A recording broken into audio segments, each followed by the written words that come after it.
Welcome back, my worn-out brotatoes. Tonight we travel to 18th century Russia, where a young German princess with no claim to the throne became one of history's most transformative rulers. This is the story of how Catherine II turned personal isolation into political genius, foreign birth into imperial destiny, and Enlightenment philosophy into the expansion of an empire. I will throw up a picture really quickly, so you can get an idea of what we are mainly learning about tonight. Now, if you are new here and want to be with the best sleep club yet, feel free to follow, tell your friends and family, leave us a stellar review with as many stars as you think, and let me know how you are doing down below in the comments. Pull up that blanket, get cozy, and let's witness some history together and get some rest.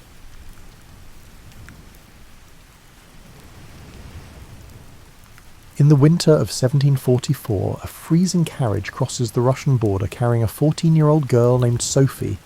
She does not know she will pass away when the time comes as Catherine the Great. She only knows she is cold. You are Sophie Auguste Friederike von Anhalt-Zerbst, and your entire life fits into 3 travelling trunks. The carriage rattles through snow that looks blue in the moonlight. Your mother sits across from you, her face sharp with ambition. She has been planning this journey since you were born.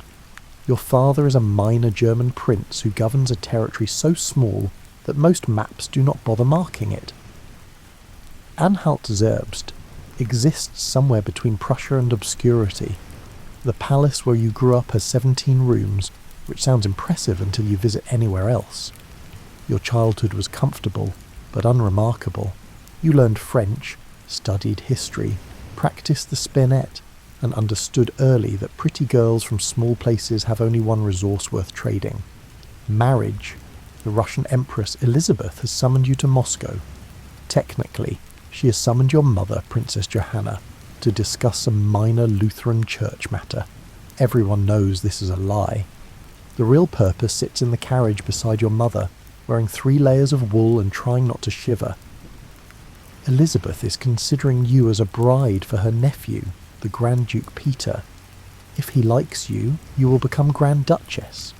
If Elizabeth dies without children, which seems likely given her age and love of champagne, you might become Empress of Russia. Your mother has explained this so many times that you can recite her lecture from memory. Be charming, be submissive, speak French beautifully but Russian poorly, so they can teach you and feel important. Laugh at the Grand Duke's jokes even if he's not funny. Never mention that his mother was Elizabeth's older sister, which technically gives him a better claim to the throne than Elizabeth has. Never mention that Elizabeth seized power through a coup. Never mention anything that sounds like you have opinions about politics. You nod and agree and plan to ignore most of this advice. The Russian Empire stretches before you like a dark ocean. You have been travelling for 6 weeks. The roads turn from cobblestones to frozen mud somewhere around the Polish border. Your back aches. Your fingers are numb despite the fur muff. But you lean forward to watch through the window because everything outside is new. Russian villages cluster around wooden churches with onion domes painted green and gold. Peasants wear sheepskin coats that make them look like walking carpets. The forests go on forever. When you stop at posting stations to change horses, people stare at your German travelling dress and whisper. Your mother waves regally, pretending she is already important. You smile and try to memorize Russian phrases from a small book hidden in your pocket. Good morning. Thank you. How beautiful. I am honoured. I do not understand. That last one will be useful. Moscow appears on the horizon like something from a fairy tale written by someone with a fever. The Kremlin walls glow red in the late afternoon sun. Golden domes catch the light and throw it back multiplied. Even from miles away, you can see that this city makes your hometown look like a footnote. Your stomach flips with nervousness that feels suspiciously similar to excitement. The imperial court has not actually assembled in Moscow yet. Empress Elizabeth is still travelling from St. Petersburg with several thousand courtiers, servants, soldiers, and approximately 200 trunks of gowns. You will meet her in a few days. First, you must survive the wait. They house you in a wooden palace that smells of pine resin and old smoke. Your rooms overlook a courtyard where soldiers drill in formation. The walls are thick, the stoves burn constantly. You are still cold. Russia, you decide, is a country that has made peace with winter in a way that Germany never did. Germans complain about cold. Russians simply build bigger fires and drink more vodka. Your mother immediately begins networking, which is her polite word for gossiping. She disappears into drawing rooms and returns with intelligence. The Empress is beautiful but aging. The Grand Duke is sickly but enthusiastic about military uniforms. The Chancellor is brilliant but dangerous. The French Ambassador is charming but Protestant. Everyone is something but something else. You spend your time learning Russian. Your tutor is a patient man named Simon Todorsky, who serves as a church official. He arrives each morning at 8 and departs at noon, exhausted. You drill vocabulary until your tongue aches from unfamiliar sounds. Russian feels like swallowing stones compared to the flowing rivers of French. But you persist because language is power. Every word you learn is a word your mother cannot control. At night you practice Orthodox prayers. Elizabeth wants you to convert from Lutheranism. Your mother objects strenuously, citing principle. You understand that her objection has nothing to do with God and everything to do with not wanting you to become more Russian than she can manage. You memorize the prayers anyway. Faith, you suspect, is less important than performance. The Empress arrives during a snowstorm that turns the sky white and the world quiet. Her procession takes 3 hours to enter the city. She travels in a golden sleigh pulled by 8 white horses. Behind her come ministers, ladies-in-waiting, guards, priests, and several sleighs carrying nothing but her jewellery. You meet her that evening in a reception room so warm that the windows steam. Elizabeth is 40 years old and determined not to look it. Her hair is impossibly blonde. Her dress is French silk, the colour of champagne. Diamonds cover her throat, her wrists, her bodice, her fingers. She is beautiful in the way that expensive things are beautiful, perfect and cold and very aware of their own value. She studies you like you are a horse she might purchase. You curtsy low and rise slowly, giving her time to inspect. Your dress is modest but well made. Your hair is simply arranged. You have applied just enough rouge to look healthy, not painted. Everything about you suggests innocence, teachability, and good breeding. Elizabeth smiles. It does not reach her eyes. She speaks in French, which is the language of every European court. She asks about your journey. You answer politely. She asks if you find Russia beautiful. You answer enthusiastically. She asks if you're frightened. You pause just long enough to seem honest, then admit that you are nervous but honoured. This appears to be the right answer. Then she brings in the Grand Duke Peter. He is 16, 1 year older than you, and he looks like someone designed a person without understanding how faces work. His features are too sharp, his forehead too high, his chin too weak. He wears a military uniform that fits badly, but his eyes are bright with something that might be intelligence or might be fever. You cannot tell yet. He bows, you curtsy. Elizabeth watches. Your mother watches. Several dozen courtiers watch. Everyone is waiting to see if you will suit. Peter speaks German, thank God, because his Russian is worse than yours. He tells you about his collection of toy soldiers. He has 3,000 of them, arranged in battalions. He can describe every regiment in the Prussian army from memory. He demonstrates marching formations using the furniture. At one point he makes cannon sounds. You nod and smile and ask questions that make him feel knowledgeable. This is easy. Boys who love toy soldiers are simple to manage. You compliment his grasp of military strategy. You admire his attention to detail. You do not mention that real warfare involves dyeing men instead of painted tin. After an hour, Elizabeth dismisses you. As you leave, you hear her tell your mother that you will do nicely. The words sound like a horse trader accepting a bid. You are not offended. You understand how transactions work.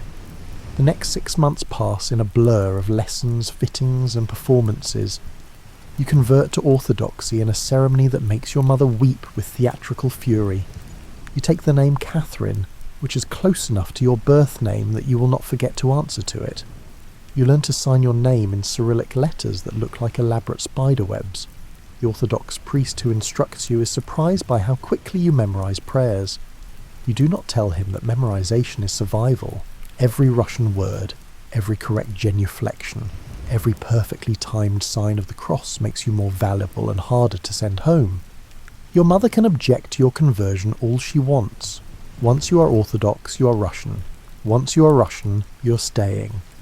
Peter seems pleased with you, mostly because you listen to his military monologues without falling asleep. Other people at court are less interested. You're not beautiful enough to inspire poetry, not witty enough to dominate salons, not important enough to fear. This is perfect. People who are overlooked can watch without being watched. You watch everything. You notice that Empress Elizabeth never wakes before noon, that she changes her dress 6 times daily, that she has banned all mirrors from certain rooms because reflection is unkind in candlelight, that she keeps her most important documents under her mattress because she trusts no one, that she drinks when she is happy and drinks more when she is not. You notice that the court runs on whispers and bribes, that French philosophy is fashionable but French politics are suspect, that men who smile at dinner denounce each other by breakfast, that ladies-in-waiting sleep with ministers and ministers sleep with spies and spies sleep with everyone. Information is currency. Secrets are weapons. Everyone is playing a game with rules that shift like sand. You marry Peter in August of 1745 wearing a dress so heavy with silver embroidery that you need help standing.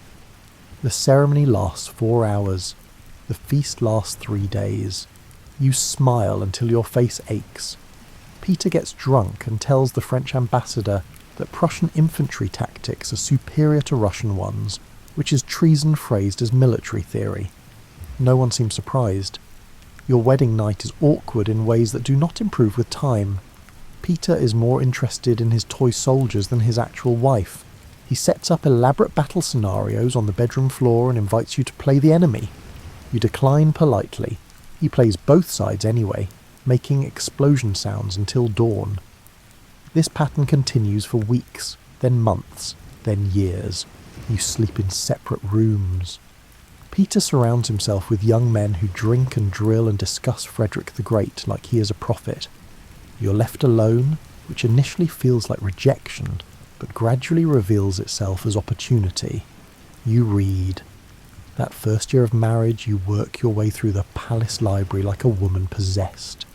History, philosophy, law, literature.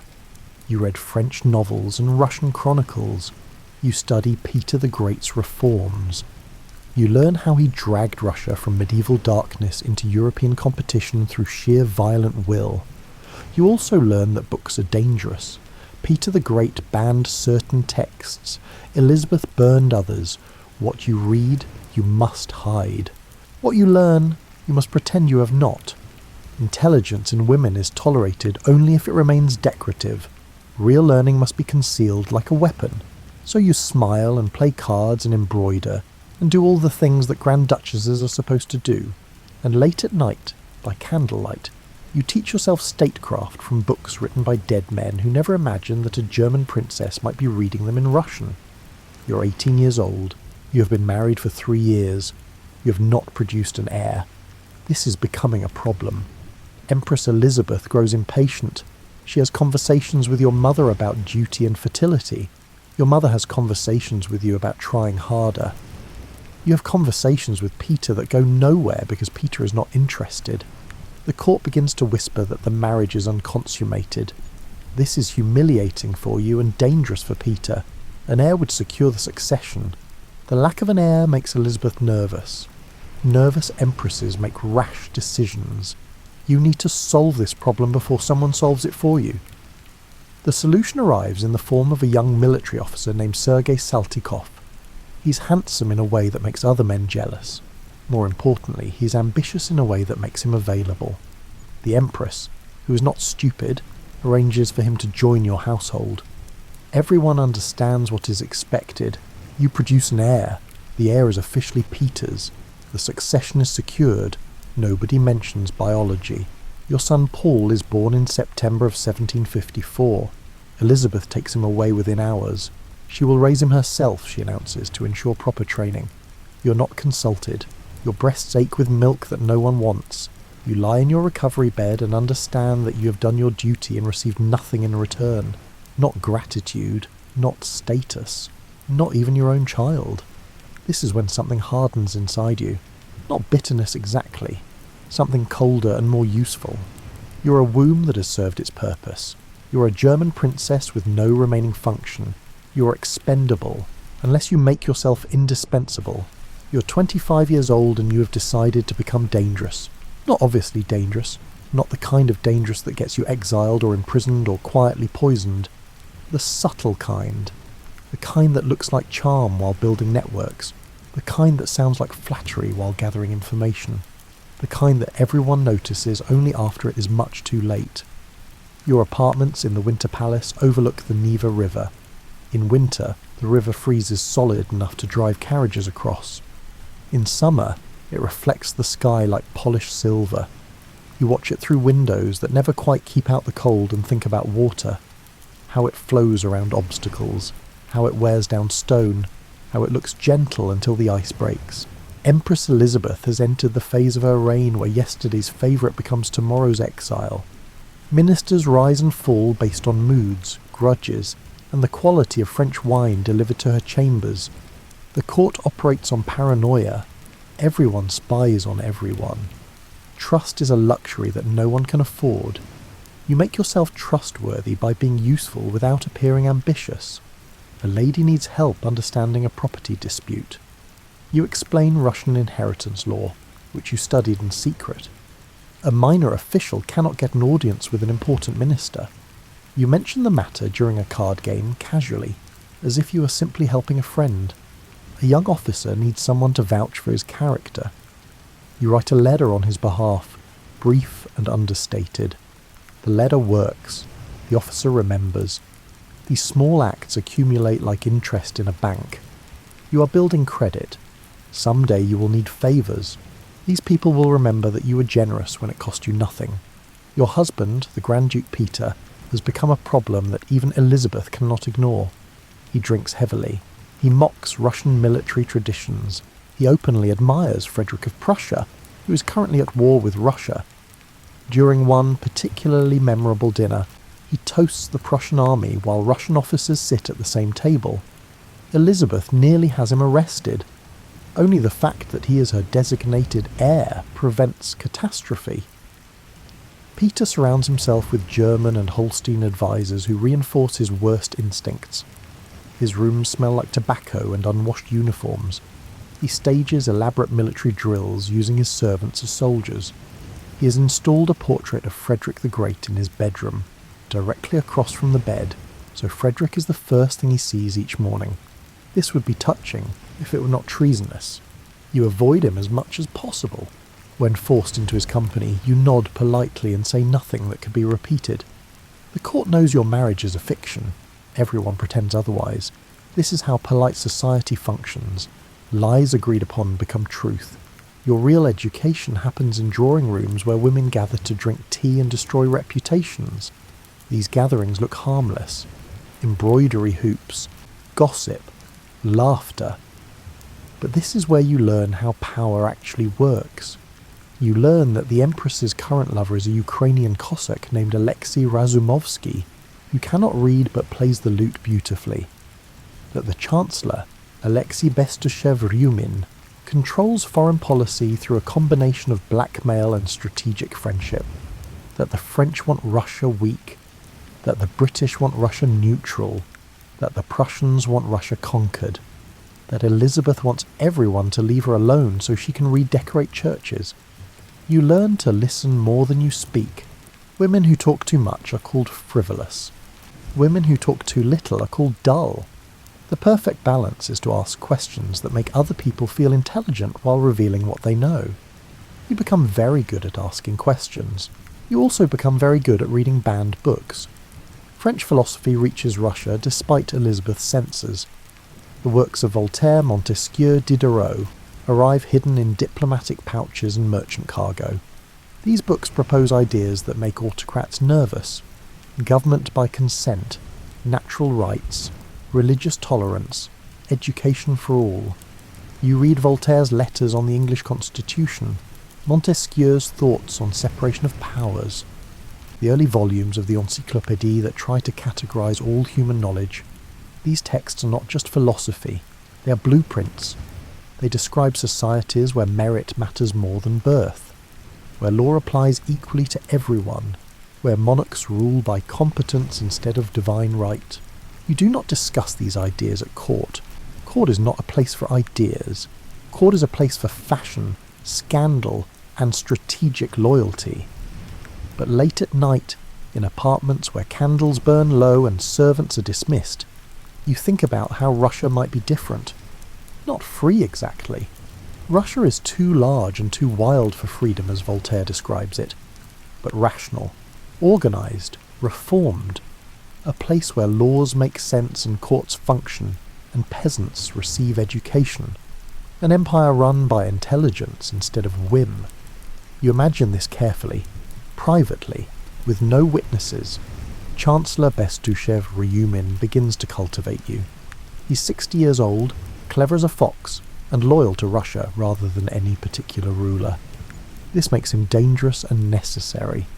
He invites you to small dinners where conversation touches on policy. He lends you books from his personal library. He corrects your understanding of diplomatic history. He is teaching you statecraft while pretending to make conversation. You understand that he is investing in you as insurance. Elizabeth is aging. Peter is incompetent. Russia needs options. If you prove capable, Bestouchev might support a future where you hold more power than the title of Grand Duchess usually includes. If you prove foolish, he will abandon you without hesitation. This is not friendship. This is evaluation. You pass the evaluation by demonstrating that you understand interests over loyalty. When Bestouchev asks your opinion on the Austrian alliance, you do not say what you think. You say what serves Russian interests. When he mentions that Peter's pro-Prussian stance endangers the empire, you agree, while carefully not criticising your husband directly. You are learning to speak in the language of diplomacy, where every word means three things, and loyalty is measured by usefulness. This period of your life feels like walking on ice. One wrong step, one careless word, and you plunge through into freezing water. Peter hates you for being more competent than he is. Elizabeth suspects you of ambition. The court watches for mistakes. You smile and curtsy and play cards and wait. Your second pregnancy arrives like weather. There is no romance. There is Sergei Saltykov again, arranged with imperial efficiency. This time, Elizabeth does not even pretend subtlety. You produce a daughter, Anna, who lives less than 2 years. Elizabeth takes her anyway. You're allowed to visit briefly like a distant relative. The grief is sharp but private. You do not have the luxury of mourning publicly. Grand Duchesses who fall apart are replaced, so you return to your routines. Reading, listening, learning, building the network of people who owe you small debts. You correspond with scholars, carefully, through intermediaries. You cannot be seen as too intellectual, but you can ask questions, request book recommendations, support talented young men who need patronage. Your apartments become a kind of informal salon for people interested in ideas. Not revolution, not reform, just discussion, philosophy, science, art. The kind of conversation that happens when intelligent people gather and politics is left outside like muddy boots. This makes you popular with exactly the wrong people. Intellectuals, minor nobility, foreign diplomats. People who notice that you speak 5 languages fluently and understand policy better than most ministers. Peter's faction sees this and resents it. They whisper that you are too clever, too ambitious, too German. They suggest that Elizabeth should send you home before you cause trouble. Elizabeth considers it. You can see the calculation in her eyes during formal dinners. She made you. She can unmake you. You are Grand Duchess only because she allows it. Your son Paul is heir only because she declares it. She could replace you with another German princess. There are dozens available, but replacing you would mean admitting that she chose wrong the first time. Elizabeth cannot tolerate being wrong, so she keeps you, barely, conditionally, with the understanding that one mistake will be your last. You live with this knowledge the way other people live with chronic illness. Constant, painful, manageable only through careful attention. The 7 Years' War begins in 1756 and consumes Europe. Russia fights alongside Austria and France against Prussia.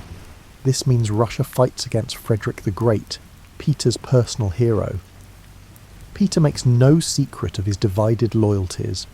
When Russian armies win victories, he sulks. When Prussian armies win victories, he celebrates, loudly, in front of Russian officers who have lost friends in battle. Elizabeth is furious but paralysed. She cannot disinherit Peter without throwing the succession into chaos. She cannot execute him without civil war, so she tolerates his treason while everyone watches and wonders how this ends. You say nothing. You visit wounded soldiers in hospitals. You donate money to widows' funds. You are visibly, unquestionably loyal to Russia. If anyone compares you to Peter, the comparison favours you. This is intentional. You are building a reputation separate from your husband's. When the time comes, people will remember who supported Russia and who betrayed it. The time comes sooner than anyone expects. On Christmas morning 1761, Empress Elizabeth wakes with chest pain. By afternoon she cannot breathe properly. By evening she is dying. The court descends into barely concealed panic. Ministers rush to secure documents. Servants hide valuables. Everyone understands that the next few days will determine Russia's future. Elizabeth dies on January 5th, 1762, at age 52. She has reigned for 20 years. She leaves no children, no clear instructions, no settled government.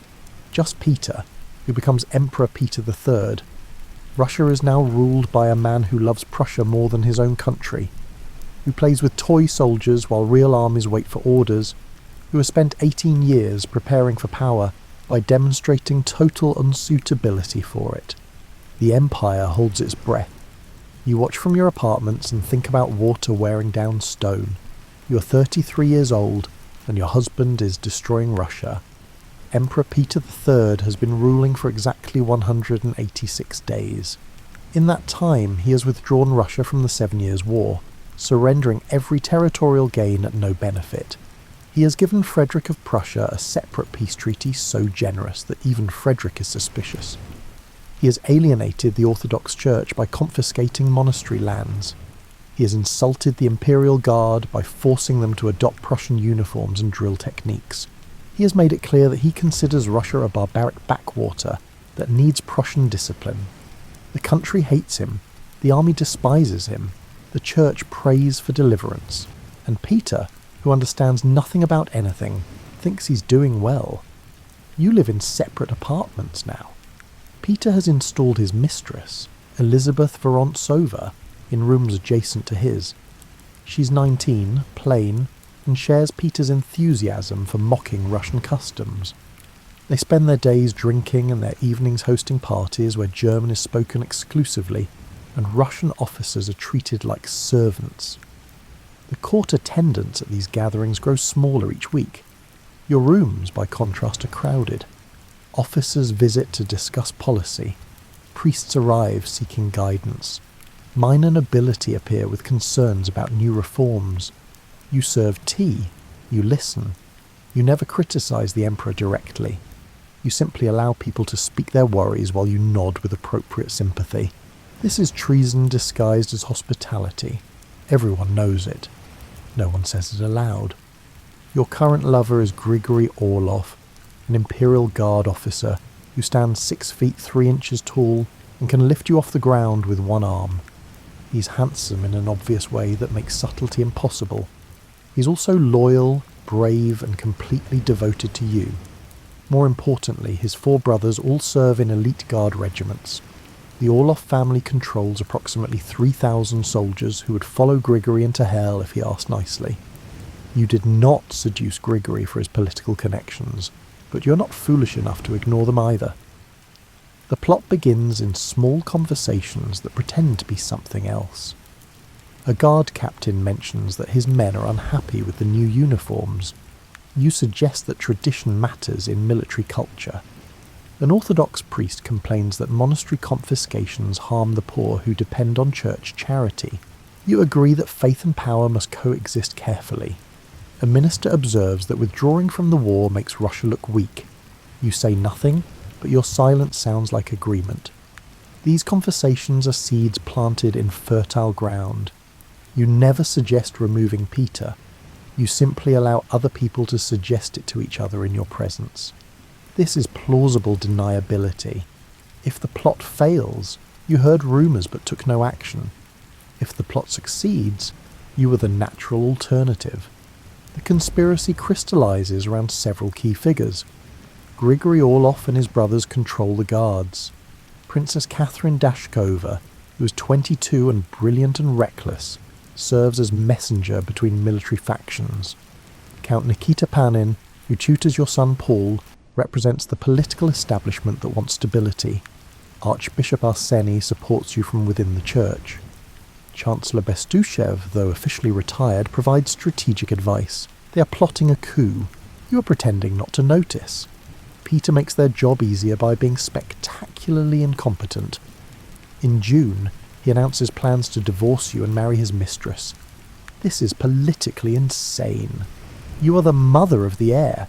You converted to orthodoxy. You speak Russian fluently. The people love you more than they love Peter. Divorcing you means discarding Russia's future for a teenage girl who giggles at church services. The court is horrified. Even Peter's supporters suggest he reconsider. But Peter, who has never encountered a bad idea he did not embrace, proceeds with planning. He wants to marry Elizabeth Vorontsova immediately after dispatching you to a convent. The wedding will be German Lutheran, not Russian Orthodox. The message to Russia could not be clearer.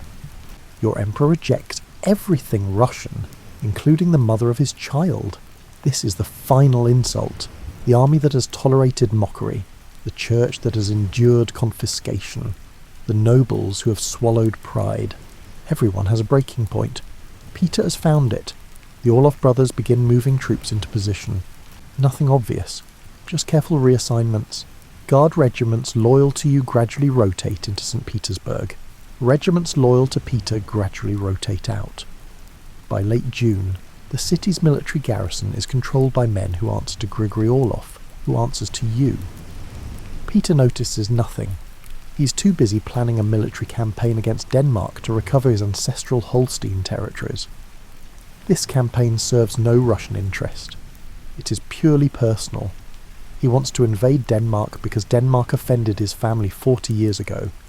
He's willing to spend Russian blood on German revenge. The final conspiracy meeting happens at midnight in your private chambers. Grigory Orlov, his brother Alexei, Princess Dashkova, and 3 senior guard officers crowd around a table where maps lie spread in candlelight. You sit at the table's head wearing a simple dress. No jewels, no crown, no imperial pretense, just a woman planning to seize an empire. The plan is remarkably simple. Wait until Peter leaves St. Petersburg for his summer palace at Oranienbaum. Move the guard regiments into the city. Have the Senate proclaim you empress. Have the church consecrate your rule. Present Peter with accomplished fact. Offer him the choice between abdication and civil war. The risks are obvious. If Peter returns to the city before you act, he will have you arrested. If the guards prove less loyal than expected, you will be executed. If the church refuses support, you have no legitimacy. If foreign powers intervene, Russia falls into chaos. Princess Dashkova, who is young enough to find this exciting, asks what happens if Peter fights back. Grigory Orlov answers with the bluntness of a career soldier. Then there is bloodshed. Dashkova nods as if this is reasonable. You say nothing because there is nothing to say. Coups are gentle or they are failures. There is no middle ground. You set the date. July 9th, 1762. Peter will be at Oranienbaum celebrating his patron saint's day. He will be drunk, distracted and surrounded by German advisors who do not understand Russian politics. You will be in St. Petersburg with an army. The night before the coup, you do not sleep. You sit by your window watching the Neva River reflect starlight and wonder if you have made a catastrophic mistake. You're about to commit treason against your husband, who is also the emperor. If this fails, you die. Your son Paul dies. Everyone who helped you dies. Russia plunges into succession crisis. But if you do nothing, Peter divorces you. Your son loses his inheritance. Russia becomes a Prussian puppet. Everything you have built over 18 years evaporates. This is not a choice between good and evil. This is a choice between two kinds of risk. You have chosen the risk that makes you empress or dead. There is no safety. There is only forward. July 9th arrives with clear skies and summer heat that makes St. Petersburg smell like the sea. You wake at dawn and dress carefully, not in imperial finery, in a simple travelling dress that allows for movement.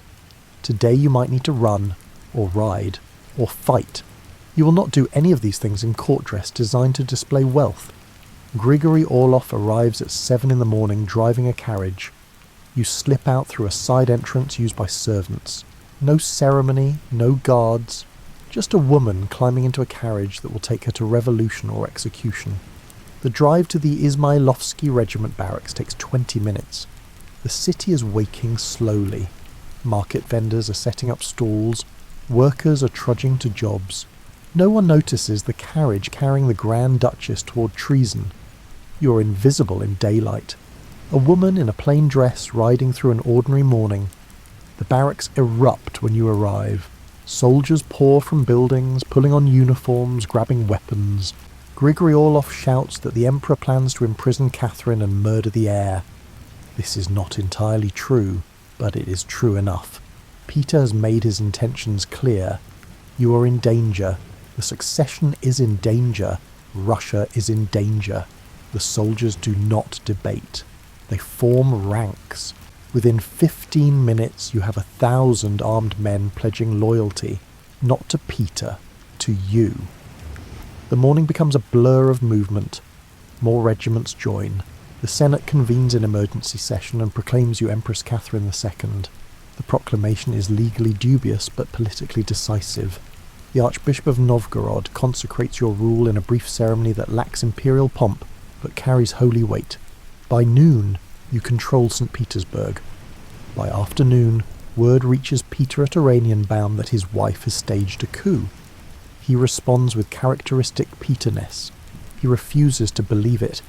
He insists there has been a misunderstanding. He sends messengers demanding that you return to proper wifely behaviour. The messengers find themselves arrested. Reality penetrates Peter's denial slowly. By evening, he understands that he is no longer emperor. He tries to flee to Kronstadt, the naval fortress. The fortress commander refuses him entry. Peter has nowhere to run, no troops to command, no allies to shelter him. He has spent 18 years alienating everyone. Now everyone abandons him. He surrenders on July 10th, signing abdication papers with shaking hands. You are empress. He is former emperor. The transition is complete. You imprison him in a manor house called Ropshar, 20 miles from St. Petersburg. Comfortable but guarded. He has servants, books, wine. What he does not have is freedom or power or future. The official story is that he will remain in comfortable retirement. Everyone knows that former emperors are dangerous by existing. A week later, Alexei Orlov sends you a letter. Peter is dead. Heart failure. Very sudden. Very convenient. You read the letter twice. You write back ordering a state funeral with appropriate honours. You attend the funeral wearing black and no expression. You do not investigate Alexei Orlov's involvement. You do not punish anyone. You never speak of it again. This is how empresses are made, not through divine right or legal inheritance, through violence that successful people call necessity and failed people call murder. You are Empress Catherine II because you seized power and your husband died, and everyone agreed to pretend this was legitimate. Russia accepts the fiction because the alternative is chaos. The army supports you because you respect Russian traditions. The church supports you because you defend Orthodox faith. The nobility supports you because you promise stability. Foreign powers support you because you are competent and Peter was not. Within a month, every European court has recognised your rule. You are Empress by acclamation, Empress by coup, Empress by any measure except the one that technically matters, which is hereditary right. But Russia has always been flexible about legitimacy. Power creates its own laws. You're 33 years old. You rule the largest empire on earth. You have no idea what you're doing. You will figure it out. You're Empress of Russia and you're writing a letter to Voltaire. It is 2 a.m. Your desk is covered in documents requiring imperial signatures, legal reforms, budget allocations, military appointments, the endless machinery of governance that moves forward only if you push it. But instead of pushing, you are writing to a 70-year-old French philosopher who lives in Switzerland and has never met you. Your letter is flattering but not sycophantic. You praise his work on religious tolerance. You mention that Russia would benefit from enlightened principles. You do not mention that you seized power through a coup 6 months ago. You certainly do not mention what happened to your husband.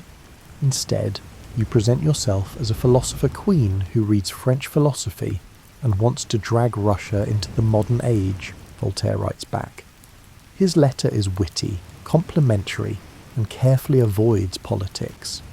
He addresses you as Empress of all Russia, which is gratifying since some European courts still question your legitimacy. He suggests that Russia has potential for greatness under enlightened leadership. He does not say that you might be that leadership, but the implication flatters like expensive perfume. This begins a correspondence that will last 15 years.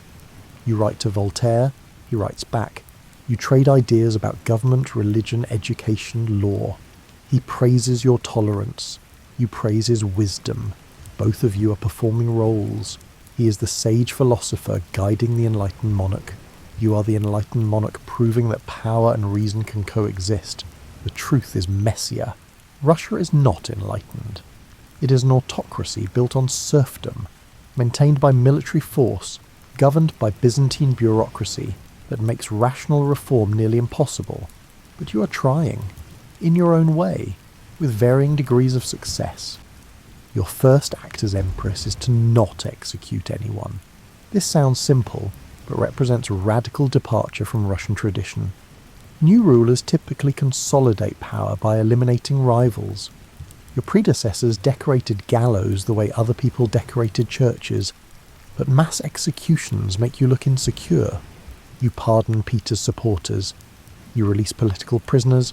You send dangerous people into comfortable exile rather than painful death. This mercy is strategic. Dead enemies create martyrs. Living enemies can be monitored, bribed, converted.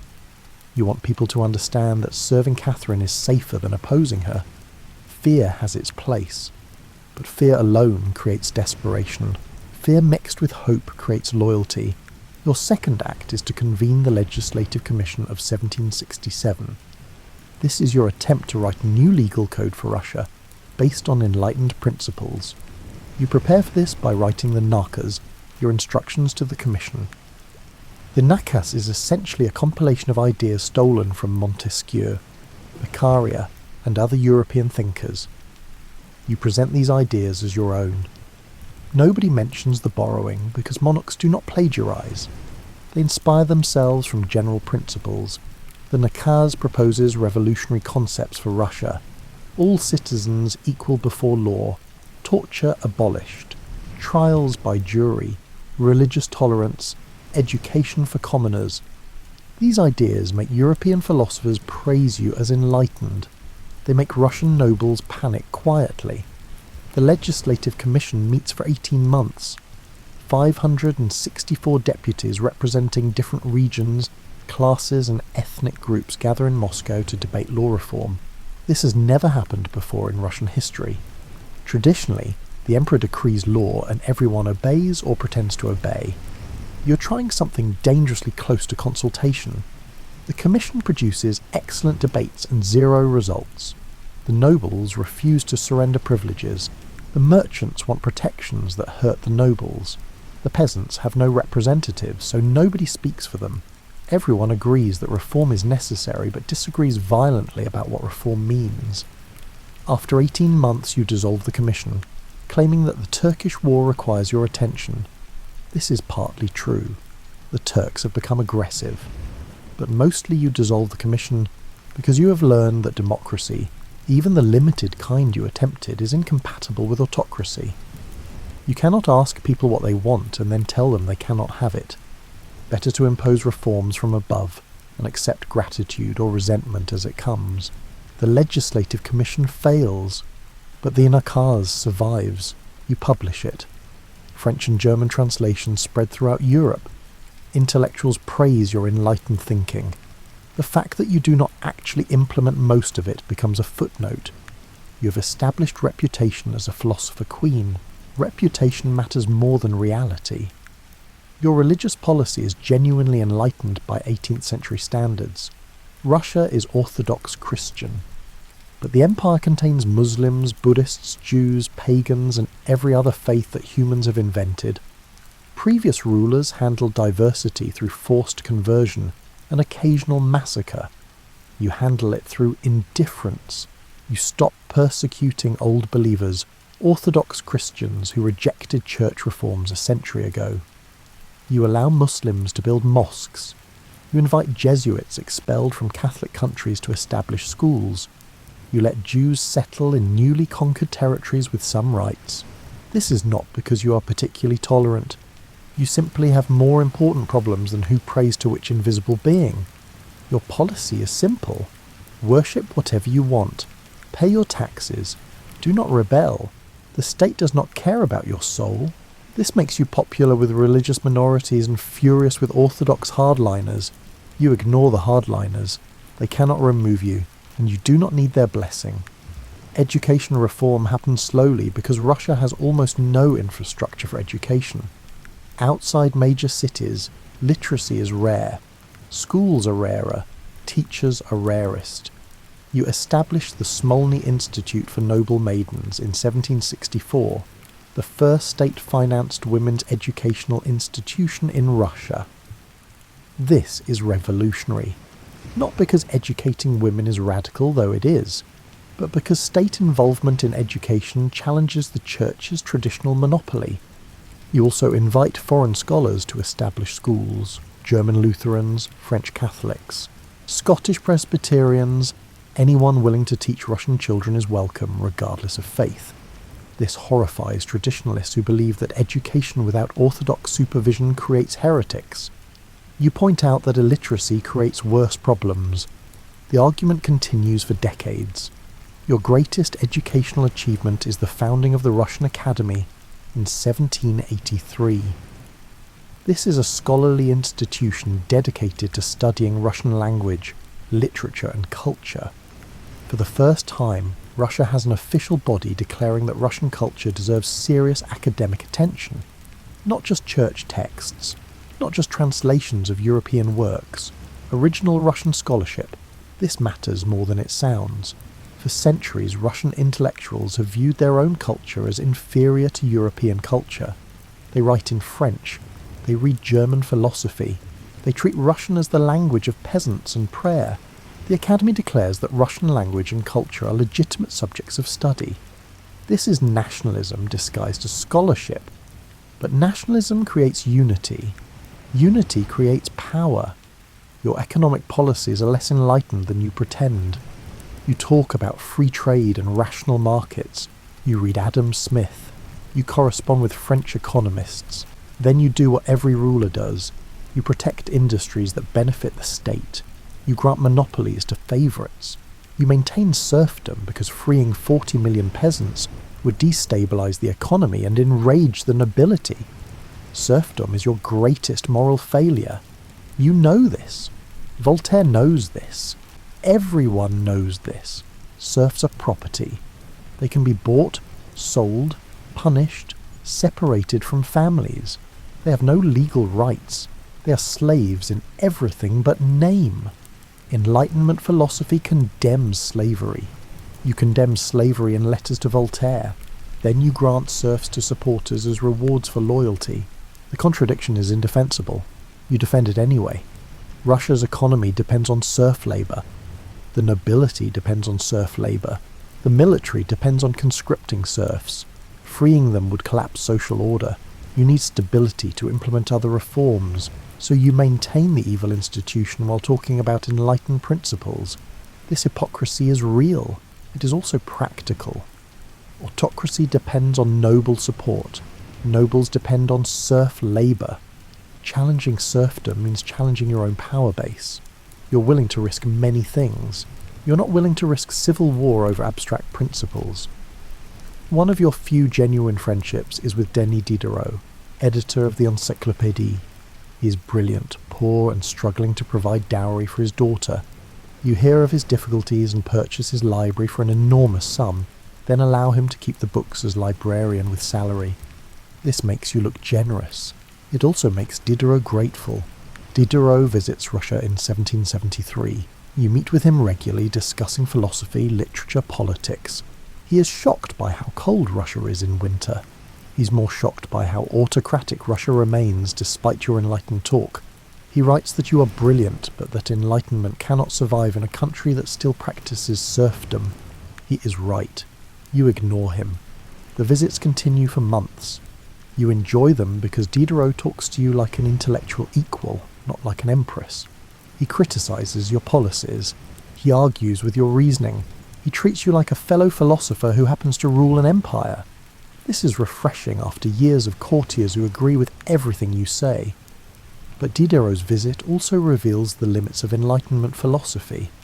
It is easy to discuss rational government in French salons. It is harder to implement rational government in an empire where most people cannot read, do not want change, and would rebel against reforms that threaten traditional power. Diderot returns to France disappointed. He writes that Catherine is intelligent but constrained by Russian realities. You read his assessment and agree privately. Then you continue ruling the country you have, not the country philosophers imagine. Your court becomes a centre of European culture. You collect art obsessively. Paintings, sculptures, books, scientific instruments, whatever catches your attention. You purchase entire collections from bankrupt French aristocrats. You hire agents to scour Europe for masterpieces. Your collection grows so large that you need to build a separate building to house it. You call this building the Hermitage. The Hermitage begins as private gallery adjacent to the Winter Palace. Only invited guests can visit. You wander the halls late at night, looking at Rembrandt paintings and Italian sculptures, thinking about beauty and empire. Art is permanent, empires are not. But empires can preserve art. This is your excuse for obsessive collecting. You are not hoarding. You are preserving European culture for future generations. The collection grows. By 1785, you own over 4,000 paintings. Raphael, Rubens, Titian, Rembrandt, Van Dyck. You have one of the finest art collections in the world. Russian nobles do not understand why you waste money on old paintings. European intellectuals praise your cultural sophistication. You ignore both reactions. The art is for you. Music and theatre flourish under your patronage. You commission operas. You build theatres. You invite Italian composers and French playwrights. You even write plays yourself, though they are not very good. But you enjoy the process. Creation is power, even small creation, especially small creation. An empress who writes bad plays is more human than an empress who only signs execution orders. Your correspondence extends beyond Voltaire and Diderot. You write to Frederick the Great of Prussia, your former enemy. You write to Joseph II of Austria, your occasional ally. You write to European scholars, writers, artists. These letters establish you as an intellectual monarch, someone who reads philosophy, someone who understands art, someone who deserves respect beyond military power. The letters are carefully crafted performances. You present yourself as wise, learned, moderate, enlightened. You rarely mention that you seized power through a coup. You never mention what happened to Peter. You focus on reforms, culture, rational governance. The image you create is more enlightened than the reality. But the image matters. People treat you according to the image. By 1770, You're established as the enlightened ruler of Russia. European intellectuals praise you. Russian nobles fear you. Your son Paul resents you. Your lovers adore you. Your empire expands. Everything is exactly as you planned, except for the parts that are not. You are at war with the Ottoman Empire, and you did not particularly want to be. The Turks control the Black Sea coast. They raid Russian territory when they feel aggressive. They support Crimean Tatars who also raid Russian territory. This has been happening for centuries. Previous rulers attacked Turkey periodically, achieved minor gains, signed peace treaties, waited for the next war. The pattern was stable if expensive. Then, in 1768, Russia and Turkey go to war again. Technically, the war starts because Russian troops pursuing Polish rebels enter Ottoman territory. Really, the war starts because empires near each other eventually fight. Geography makes enemies more reliably than politics. You do not lead armies personally. You're not that kind of empress. Instead, you appoint talented generals and hope they deliver victories. Your best appointment is Pyotr Rumyantsev, a methodical commander who understands that logistics matter more than bravery. He wins battles by feeding his troops better than the Turks feed theirs. This is not dramatic. It is effective. Russian armies advance into Ottoman territory with unexpected success. You hope to secure the Black Sea coast. Instead, your forces conquer most of the northern coast and push deep into the Balkans. This creates diplomatic complications. Austria worries about Russian power. Prussia worries about Russian power. France worries about Russian power. Everyone worries about Russian power when Russia starts winning. The naval battle at Chesme in 1770 becomes legendary. The Russian Baltic fleet, under Admiral Grigory Spiridov, sails from the Baltic Sea around Europe to the Mediterranean. This takes months. Ships break down. Sailors die of scurvy. But the fleet arrives and destroys the Turkish fleet anchored at Chesme Bay. The burning Turkish ships light up the night sky. Ottoman naval power collapses. You receive news of Chesme while in St. Petersburg. The victory is so complete that you assume the report is exaggerated. Russian fleets do not typically destroy Turkish fleets, but the reports are accurate. You have won a decisive naval victory in waters that Turkey has controlled for centuries. You commission celebrations. You order medals struck. You promote the admiral and make him very rich. The war drags on for 6 years. Armies advance and retreat. Fortresses are besieged. Soldiers die of wounds and disease. You manage the war from a distance, reading reports, sending instructions, approving budgets. War is mostly paperwork interrupted by occasional terror. The Treaty of Küçük ends the war in 1774. Russia gains territories along the Black Sea. The Crimean Khanate becomes independent of Turkey, which means it becomes dependent on Russia instead. You gain the right to protect Orthodox Christians within the Ottoman Empire. This is presented as religious tolerance. It is actually licensed to interfere in Turkish internal affairs forever. The treaty is a triumph. You have expanded the empire south. You have access to warm water ports. You have established Russia as the dominant Black Sea power. European diplomats who dismissed you as an illegitimate German usurper now treat you as a serious threat. The Crimean Khanate is independent for exactly 9 years. During this time, you install puppet rulers and gradually absorb Crimean institutions into Russian administration. By 1783, you are ready to annex Crimea formally. You send Grigory Potemkin south with instructions to make annexation look inevitable rather than aggressive. Potemkin is your current favourite. He replaced Grigory Orlov years ago. Potemkin is brilliant, ambitious, and possibly insane. He builds cities overnight. He stages elaborate theatrical performances. He sends you love letters written in 3 languages. He is exhausting and indispensable. You probably married him secretly in 1774, though neither of you will confirm this. The relationship is complicated in ways that make court gossips happy and foreign diplomats confused. Potemkin annexes Crimea through a combination of bribery, threats, and pageantry. The Crimean Tatars do not particularly want to become Russian subjects, but they also do not have an army capable of stopping Russia. Potemkin arranges for Crimean leaders to request Russian protection. You graciously accept. Crimea becomes Russian without a war. This is called diplomacy. You visit Crimea in 1787 in the most expensive trip in Russian history. 6 months of travel, 14,000 horses, 60,000 soldiers providing security, purpose-built palaces along the route for overnight stops. Potemkin constructs entire fake villages to make conquered territories look prosperous. These become known as Potemkin villages, a phrase that enters history to describe impressive facades hiding emptiness. The trip is propaganda. You are demonstrating Russian power to foreign diplomats travelling with you. You're showing conquered peoples that resistance is futile.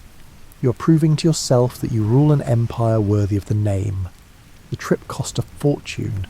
It works perfectly. Austria and Prussia watch Russian expansion with growing alarm. You manage their concerns through careful diplomacy and strategic marriages. Your granddaughter marries into Habsburg dynasty. Your grandson is being prepared for something appropriately dynastic. You play European power politics the way other people play chess. Move, counter-move, sacrifice pieces, protect the king, win slowly. Poland becomes your next target through a combination of geography and weakness. Poland borders Russia. Poland has an elected monarchy that makes stable government impossible. Poland is vulnerable. You, along with Prussia and Austria, decide that Poland is more useful carved into pieces than left intact. The first partition of Poland happens in 1772. Russia takes eastern territories. Prussia takes western territories. Austria takes southern territories. Polish independence is reduced but not eliminated. Polish patriots call this theft. You call it pragmatic adjustment of borders. The second partition happens in 1793. Russia takes more, Prussia takes more, Austria sits this one out. Poland becomes a Russian puppet state. The third partition happens in 1795. Poland disappears from the map entirely. The country ceases to exist. This is presented as resolving instability. It is actually 3 empires devouring a weaker neighbour. You feel no guilt about Poland. Empires expand or they die. Poland failed to create stable government. Poland failed to build effective military. Poland failed to survive. This is regrettable but inevitable. Strong countries eat weak countries. This is not morality. This is geography. The partitions make Russia enormous. You add millions of subjects. You control territory from the Baltic Sea to the Black Sea. You border Prussia, Austria and Turkey. You are now unquestionably a great power. European diplomats who once questioned your legitimacy now fear your armies. Your foreign policy is simple. Maintain balance of power. Prevent coalitions against Russia. Expand when possible. Retreat when necessary. Form alliances based on interest, not ideology. This is realism. You do not apologise for it. Voltaire might be disappointed. Voltaire is not responsible for defending an empire. You correspond with Joseph II of Austria about Enlightenment reforms. You both claim to be enlightened monarchs. You both maintain autocracy. You both crush dissent. But you discuss philosophy and pretend that power and reason are compatible. This is the game that enlightened despots play. Talk about freedom. Practice control. Hope history remembers the talk. The French Revolution begins in 1789 and horrifies you completely. French peasants execute aristocrats. French revolutionaries declare that all men are equal. French radicals suggest that monarchy itself is illegitimate. This is everything you oppose, not because you hate freedom, because you understand that revolutions consume empires. You ban French books. You arrest anyone expressing revolutionary sympathy. You send troops to western borders to prevent revolutionary ideas from crossing into Russia. You, who once praised Enlightenment philosophy, now suppress it when philosophy threatens order. This is not hypocrisy. This is survival. Louis XVI of France is executed in 1793. You're 70 years old and genuinely shocked. Kings can be deposed. That is politics.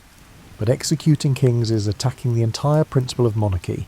If French peasants can kill their king, Russian peasants might get ideas. You make French Revolution an object lesson. This is what happens when order collapses. This is why autocracy is necessary.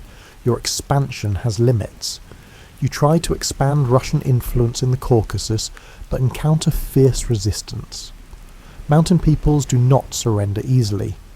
You try to expand influence in Persia, but lack resources for sustained war. You consider expansion into India, but decide that overextension is more dangerous than missed opportunities. The empire you leave behind is larger than the empire you inherited. You have added territory equivalent to Western Europe. You have expanded Russian influence throughout Eastern Europe. You have made Russia a power that cannot be ignored. This is your legacy as conqueror, not subtle, not enlightened, but effective. Conquest is expensive. Wars cost money. Armies require payment. Expansion requires administration. You fund this through taxation that oppresses peasants, through selling monopolies that enrich merchants, through borrowing from European banks. The empire grows. The debt grows faster. This is normal. All empires are built on debt. The human cost of expansion is enormous but distant. Soldiers die in battles you never see. Peasants starve under taxation you never witness. Conquered peoples lose freedom in territories you never visit. You read reports. You approve budgets. You celebrate victories. The suffering is abstract. The maps show growth. This is sufficient. By 1790, you rule the largest territorial empire in European history. From Poland to Pacific, from Arctic to Black Sea. Millions of subjects. Dozens of ethnic groups, multiple religions, infinite complexity. You govern it all from a palace in St. Petersburg, signing documents and writing letters, and hoping that orders issued in the capital actually reach the provinces. Empire building looks glorious in paintings. In reality, it is paperwork, bribery, and strategic violence. You are good at all three. This is why the empire expands. This is why you are called great. Not because you are virtuous, because you are effective. You're 60 years old and buying another art collection. This one belonged to Robert Walpole, former British Prime Minister. His grandson is selling it because aristocrats always need money and paintings are portable wealth. The collection includes 204 paintings: Rubens, Van Dyck, Poussin, Rembrandt. You purchase the entire collection without seeing it. Your agent in London handles the transaction. The paintings arrive in St. Petersburg after 6 months of careful shipping. You're building the greatest art collection in Russia, possibly the greatest art collection anywhere. The Hermitage now contains over 10,000 paintings, sculptures, engravings, and drawings. You have 3 connected buildings full of art. European ambassadors visit and pretend not to be impressed while clearly being impressed. The collection is partly about culture. Art represents civilization. A ruler who collects art demonstrates sophistication beyond military power.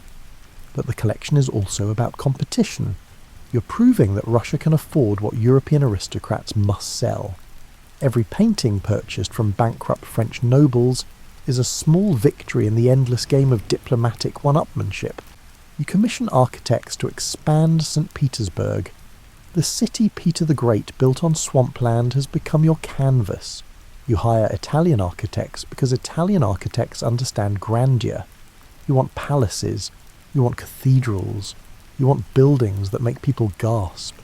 Architecture is frozen authority. Buildings outlast rulers. The Winter Palace is expanded.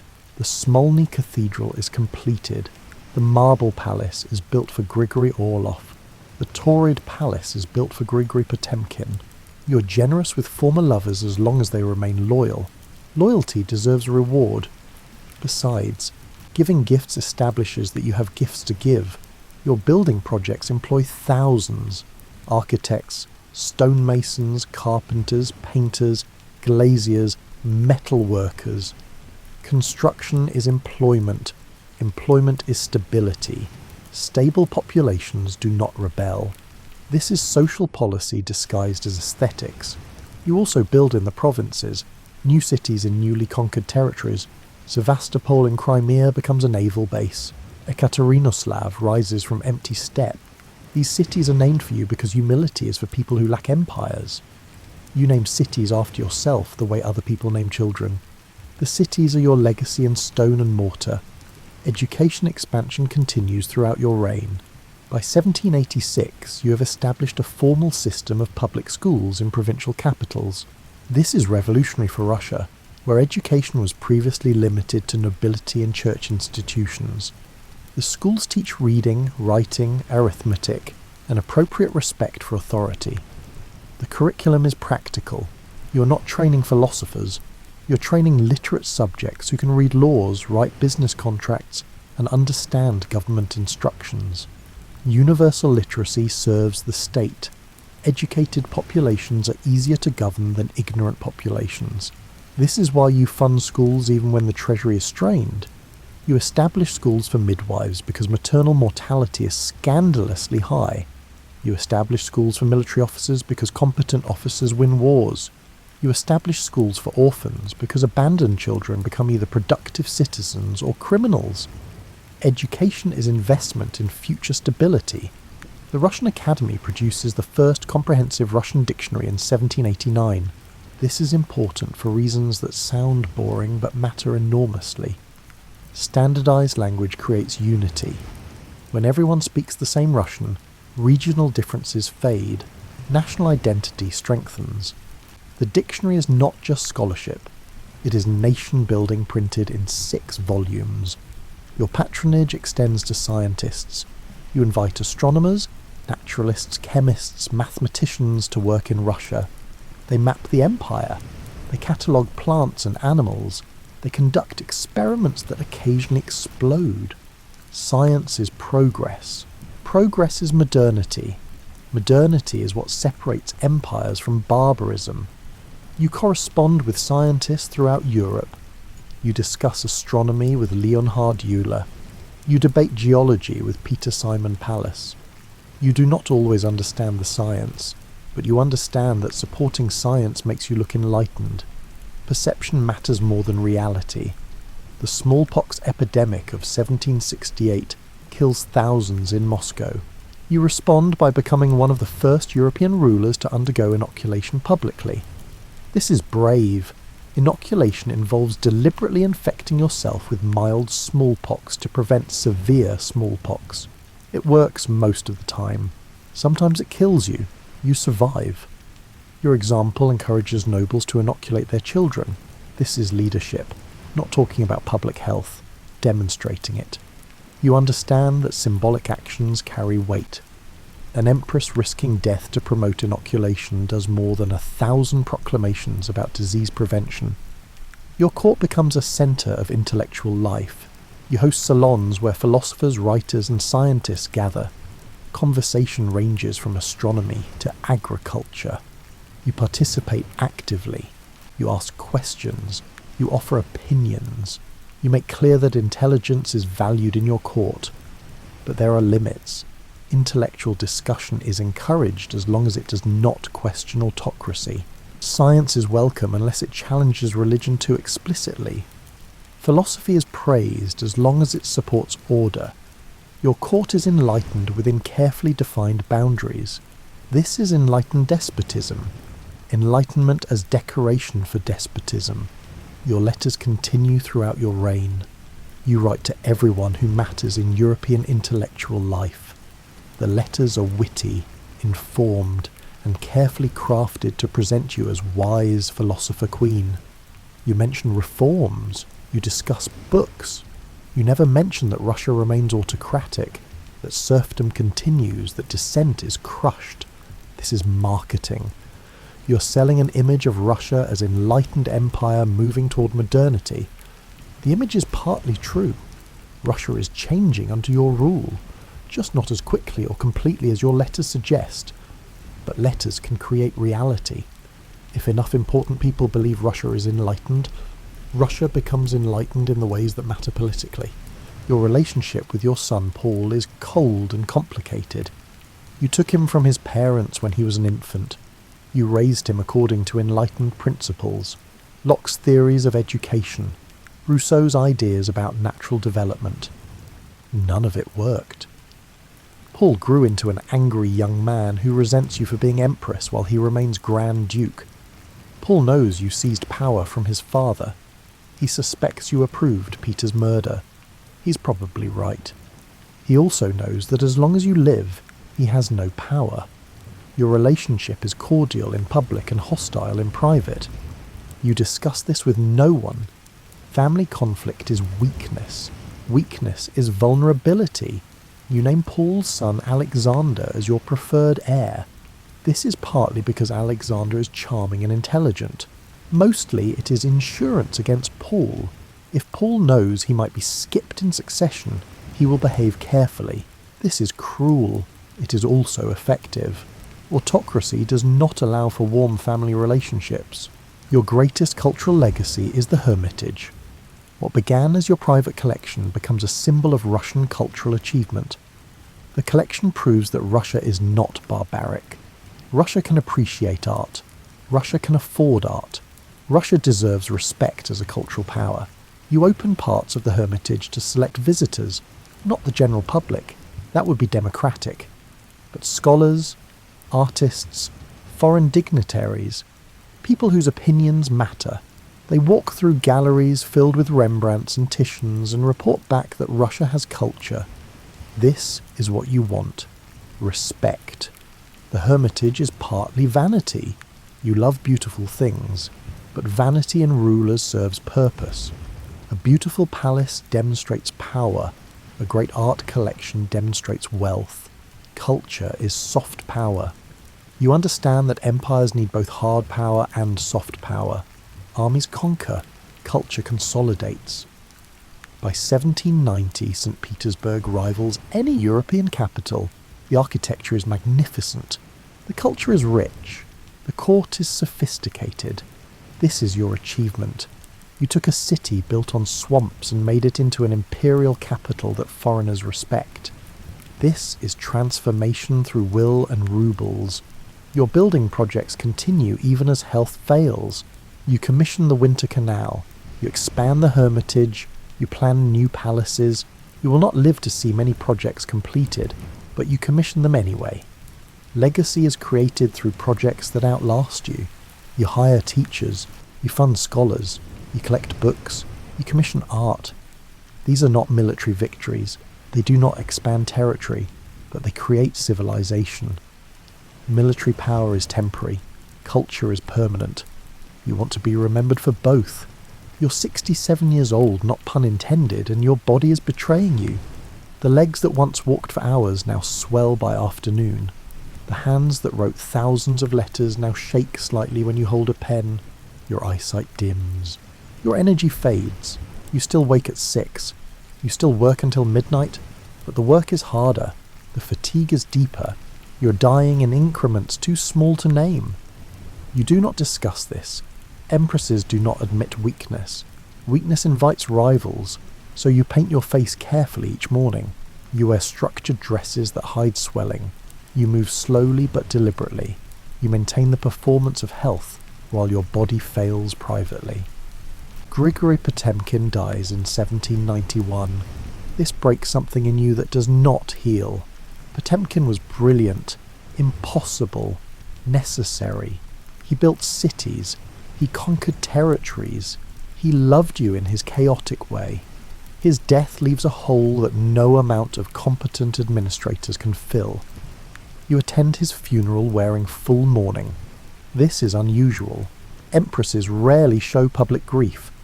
But you owe Potemkin honesty. He made Russia greater. He made you greater. The empire is his monument. You make sure history remembers this. Your final years are consumed by managing the French Revolution's aftershocks. French revolutionary ideas spread despite your censorship. Polish rebels invoke French principles. Russian intellectuals start dangerous conversations. You respond with increased repression. This is necessary but exhausting. You who once praised enlightenment now suppress it. You who corresponded with Voltaire now ban his books. This appears hypocritical. You consider it realistic. Enlightenment is luxury for stable empires. Revolution makes stability impossible. You choose order over philosophy. This is what rulers do. Your final great project is preparing succession. You want Alexander to succeed you instead of Paul, but this requires careful management. You cannot disinherit Paul without civil war. So you train Alexander in statecraft while keeping Paul distant. Family as chess pieces. This is how dynasties survive. Alexander is everything Paul is not. Charming, intelligent, diplomatic. You teach him languages. You teach him politics. You teach him that power requires appearing gentle while being ruthless. He learns well. Too well, possibly. You suspect he finds you manipulative. He is right. You also know that Alexander will probably change everything you built. Young rulers always reform. It is how they establish independence. You accept this because legacy is not control. Legacy is influence. Your reforms will shape whatever Alexander creates. This is enough. The Polish uprising of 1794 is crushed with calculated brutality. Tadeusz Kościuszko leads Polish patriots in rebellion against Russian rule. Your generals defeat him. Your armies occupy Warsaw. Polish independence is finished. This is the third and final partition. Poland ceases to exist as a nation. You feel no triumph, only exhaustion. Empires are built on violence. This violence is necessary, but necessity does not make it pleasant. You're 70. You have been managing violence for 33 years. You are tired of it. Late at night, when the palace is quiet, you sometimes wonder what you might have achieved without compromise. Real enlightenment, actual reform, freed serfs, constitutional government, the Russia of philosophy books rather than the Russia of necessity. But this is fantasy. Empires do not run on ideals. They run on force, money, and careful management of violence. You did what was possible. This is more than most rulers achieve. You comfort yourself with this knowledge. Mostly it works. November 17th, 1796 begins like every other day. You wake at 6. Your servants dress you. You review documents. You receive ministers. You write letters. Everything is routine. Everything is normal. Your body knows otherwise. That evening you feel strange. Not pain exactly. Pressure. Wrongness. You dismiss your servants, needing privacy for whatever is happening. You collapse in your private rooms. Your servants find you on the floor, unconscious. The court physician examines you and pronounces it a stroke. This is accurate but useless. Strokes are not treatable in 1796. You lie unconscious for hours. Ministers gather. Your son Paul arrives from his estate. Everyone waits for you to die or recover. You die just before 10 the next morning, November 18th, without regaining consciousness. You're 67 years old. You have reigned for 34 years. You leave an empire twice the size you inherited. This is your legacy. Territory. Power. Glory. The rest is footnote. Paul becomes emperor immediately. His first act is to reverse many of your policies. He recalls exiles. He promotes officers you dismissed. He rewrites laws you established. This is expected. Sons always reject their mothers. Emperors always reject predecessors. You would have done the same if you could have. Your funeral is elaborate and cold. The Orthodox Church provides ceremony. The military provides honor guard. The people provide nothing because the people were never asked.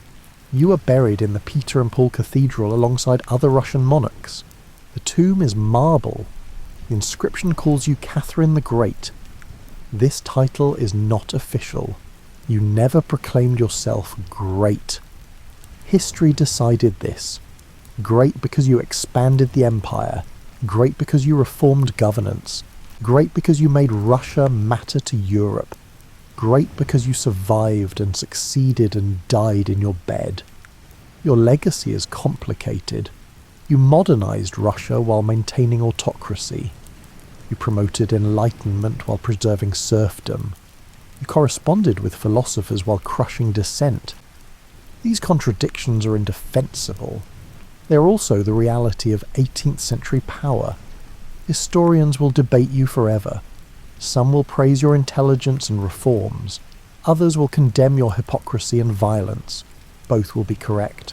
You were brilliant and ruthless, enlightened and autocratic, reformer and tyrant. These opposites coexist because power requires contradiction. The empire you built survives another century. Your reforms influence Russian development. Your art collection becomes the Hermitage Museum. Your buildings define St. Petersburg. Your territorial expansion creates borders that persist. Physical legacy, cultural legacy, political legacy, all intertwined. But perhaps your greatest legacy is demonstrating that women could rule as effectively as men. You were not the first female ruler, but you were possibly the most successful. You proved that gender mattered less than competence. This opened doors that remained closed before. Not many doors, not widely, but some. You would probably laugh at being called a feminist icon. You never advocated for women's rights generally. You advocated for your own rights specifically. But effect matters more than intention. Women after you could point to Catherine and say that female rule was possible. This is legacy beyond territory. Russia remembers you as Catherine the Great. Not Catherine II, not Catherine of Russia. Great. This title is earned. You took an empire in chaos and made it a power that Europe feared and respected. You did this through intelligence, ruthlessness, and 34 years of relentless work. You were a German princess with no claim to the Russian throne. You became empress through a coup. You remained empress through competence. You died as one of the most powerful rulers in Russian history. This is transformation. This is legacy. This is why the name endures. The Winter Palace stands quiet tonight.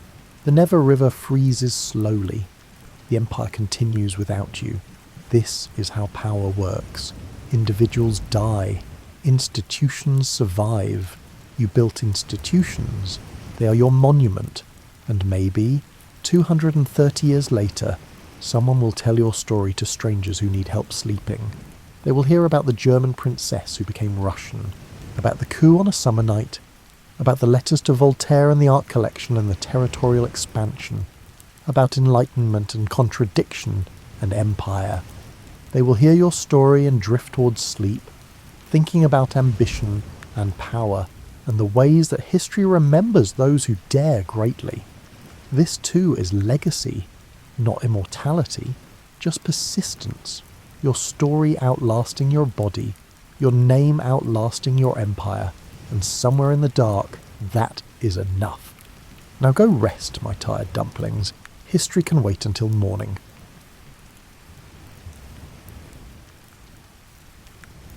Welcome to a time before memory, before witness, before any living thing existed to observe the world. You are settling into the story of Earth's early years, when the planet was simply becoming itself through processes so gradual they would be invisible to any single observer. Here, change happens across millions of years, and there is no urgency, only the steady work of rock and water and air finding their rhythms together. You wake on a planet that has been turning for hundreds of millions of years already, though nothing has ever woken here before. The sun rises over an ocean that covers most of the surface, and the light touches water that has never reflected a living eye. The day begins as it always has, with warmth spreading across the curve of the world. The early Earth rotates faster than it will in later ages.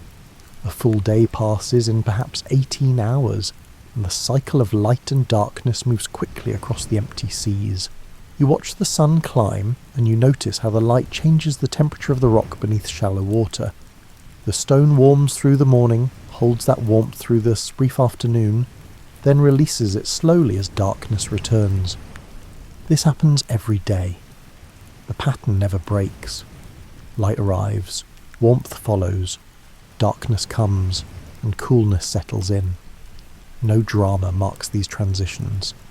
The sun simply moves through its arc while the planet turns beneath it, and the temperature shifts in response, degree by degree, predictable and steady. Rain falls somewhere on Earth nearly all the time during these early ages. Clouds form over the warm ocean, drift with winds that follow their own consistent patterns, and release water that returns to the sea. You stand on a rocky shore and watch rain approach across the waves, a grey curtain moving steadily toward you, bringing coolness and the sound of water striking water. The rainfall here is not violent. It arrives, continues for hours or days, then passes. The clouds move on, the sky clears, and the sun returns to begin warming the surface again. This cycle repeats without fail, creating a rhythm you could set your breathing to if you needed to breathe.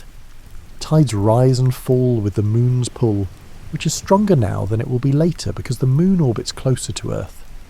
Twice each day, water advances up the rocky slopes at the ocean's edge, then withdraws. You watch the waterline climb over familiar stones, pause at its height, then retreat to reveal the same stones again, darkened and dripping. The tidal rhythm connects to the moon's position overhead, and the moon's position connects to the time of day, and the time of day connects back to the sun's light. Everything moves in relation to everything else, creating patterns within patterns, all of them regular, all of them repeating at intervals you could learn to anticipate. At night the stars wheel overhead in their own slow circles, unchanging in their positions relative to one another. The same constellations that marked the sky 1,000,000 years ago mark it tonight. They will mark it 1,000,000 years from now. You lie on a warm rock and watch them turn, knowing they will return to these exact positions tomorrow night and the night after that. The volcanic vents scattered across the ocean floor pulse with heat on their own schedules, releasing warmth and minerals into the water in steady streams. Some vent continuously, others follow cycles of activity and rest that span decades or centuries. But each vent maintains its particular rhythm, reliable in its pattern, even as the pattern differs from neighbour to neighbour. You notice how the cooling of lava follows its own predictable path. When molten rock meets seawater, it hardens from the outside inward, creating pillow shapes that stack and tumble according to the slope they flow down. The process happens the same way each time. The outcome varies in detail, but never in principle. Temperature differentials drive winds that circle the planet in bands, and these winds push surface water into currents that also circle in their own patterns. Warm water flows toward the poles, cools, and returns toward the equator. The circulation continues day and night, year after year, moving heat around the planet in a system that balances itself through its own motion. Lightning flashes somewhere over the ocean every few seconds during these ages, as storms build and release electricity through the atmosphere. Each bolt follows the path of least resistance between cloud and water, and though no two paths are identical, the principle remains constant. Charge builds, resistance breaks down, energy flows, and balance returns. You watch the sun set over the western horizon, and you know it will rise again in the east. You watch the tide retreat, and you know it will return. You watch clouds gather, and you know they will release their water and clear again. The early Earth operates through cycles that nest inside one another, each one completing itself before beginning again, none of them requiring intervention or adjustment from any outside force. The day ends as it began, with the planet turning toward darkness at the same rate it turned toward light. Nothing has changed in any way that you could measure from one day to the next. Everything has happened exactly as it should, in the order it should, at the pace it should. Tomorrow will be the same, and the day after tomorrow, and the day after that, for millions of years to come. You stand on rock that was once liquid and has only recently become solid. The Earth's crust is still forming its permanent features during these ages, but the process happens slowly, with each change building on the last in an orderly progression. The surface is taking shape, but it takes its time doing so. Water condenses from the atmosphere and collects in low places, and as it collects, it begins to define what is ocean and what is land. The distinction emerges gradually over millions of years.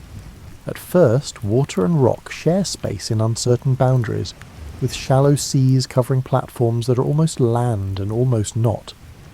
Then, as more water falls and more time passes, the deepest basins fill completely, and the highest platforms rise clear of the water, and the difference between sea and continent becomes real. The rock itself is cooling from the inside out, releasing heat that built up during the planet's formation. This cooling continued for hundreds of millions of years, and it continues still, though more slowly now. You can feel the warmth rising through the stone beneath your feet, steady and gentle, like standing on a surface that remembers being hot and is slowly forgetting. Continents form where lighter rock floats on denser material below, and these floating platforms drift with currents in the layer beneath them. The movement is extraordinarily slow, measured in fingernail widths per year, but it is continuous. A continent drifts northward or eastward, or into collision with another continent, and the collision raises mountains, and the mountains rise at the same patient pace the continents drift. Erosion begins as soon as land rises above water. Rain falls on high ground and runs downward, carrying tiny particles of dissolved rock with it. The particles wash into streams, the streams carry them to rivers, and the rivers deliver them to the ocean. This process never stops, and over time it wears down mountains and fills in valleys, smoothing the landscape toward a gentler average. Minerals crystallize out of cooling rock in predictable sequences. First, the minerals that require the highest temperatures form and settle. Then, as cooling continues, minerals that form at lower temperatures crystallize and join them. The result is stone made of different components arranged in layers and pockets, each mineral in its proper place according to the temperature at which it solidified. The atmosphere is denser now than it will be later, thick with water vapour and carbon dioxide released from volcanic activity. This density holds heat close to the surface, keeping temperatures warm and stable even during the long nights. The air feels heavy when you breathe it, substantial, like something you could almost swim through. Chemical reactions happen constantly wherever water meets rock. Certain minerals dissolve more easily than others, and as water flows over and through stone, it preferentially removes these soluble minerals, leaving behind what does not dissolve. This creates gradual changes in the composition of both the water and the rock, with each becoming more defined in its character over time. Sediment accumulates on the ocean floor in layers that record the passage of time. Fine particles settle continuously, drifting down through the water column and coming to rest on top of what settled before them. Each layer is thin, sometimes representing only a few years of accumulation, but the layers stack into sequences that grow thick enough to compress their own lower portions into new stone. Island chains form where volcanic vents break through the ocean floor repeatedly as tectonic plates move over them. One volcano builds until it rises above the waterline, then the plate carries it away from the heat source and it goes dormant. Behind it, a new volcano begins building from the same deep source. The result is a line of islands, each one slightly older than the one behind it, all of them recording the plate's steady motion. The ocean's salinity increases gradually as rivers deliver dissolved minerals to the sea. The water evaporates and falls as rain again, but the minerals stay behind, concentrating slowly over millions of years. The ocean is becoming saltier, but the change happens so slowly that at any given moment the ocean tastes the same as it did 1,000 years before. Glaciers will form later in colder ages, but during these early times the poles are warm and ice-free. Water circulates from equator to pole without freezing, and the temperature difference between tropical and polar regions is smaller than it will become. The planet maintains warmth more evenly across its surface, creating less variation in climate from one latitude to another. Basalt and granite establish themselves as the primary rock types, with basalt forming the ocean floor and granite forming the continents. This division happens because basalt is denser and granite is lighter, and the denser material sinks while the lighter material rises. The arrangement is stable and self-maintaining, requiring no outside adjustment to preserve it. The landscape develops patterns of drainage, with water following the lowest available path downward until it reaches the sea. These drainage patterns organise themselves according to the slope and composition of the land, creating branching networks that look similar whether you view them at the scale of a small watershed or an entire continent. Minerals weather out of rock, dissolve in water, react with other dissolved substances, and precipitate out again as new minerals. The ocean floor is paved with these precipitates in places, forming deposits that will eventually become limestone and other sedimentary rocks. The process is chemical rather than biological, driven by concentration gradients and temperature changes rather than living activity.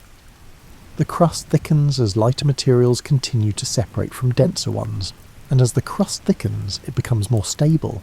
What was once a surface that shifted and reorganized frequently becomes a surface that shifts and reorganizes slowly. The change is not towards stillness, but toward a slower, more gradual kind of movement that allows features to persist for longer spans of time.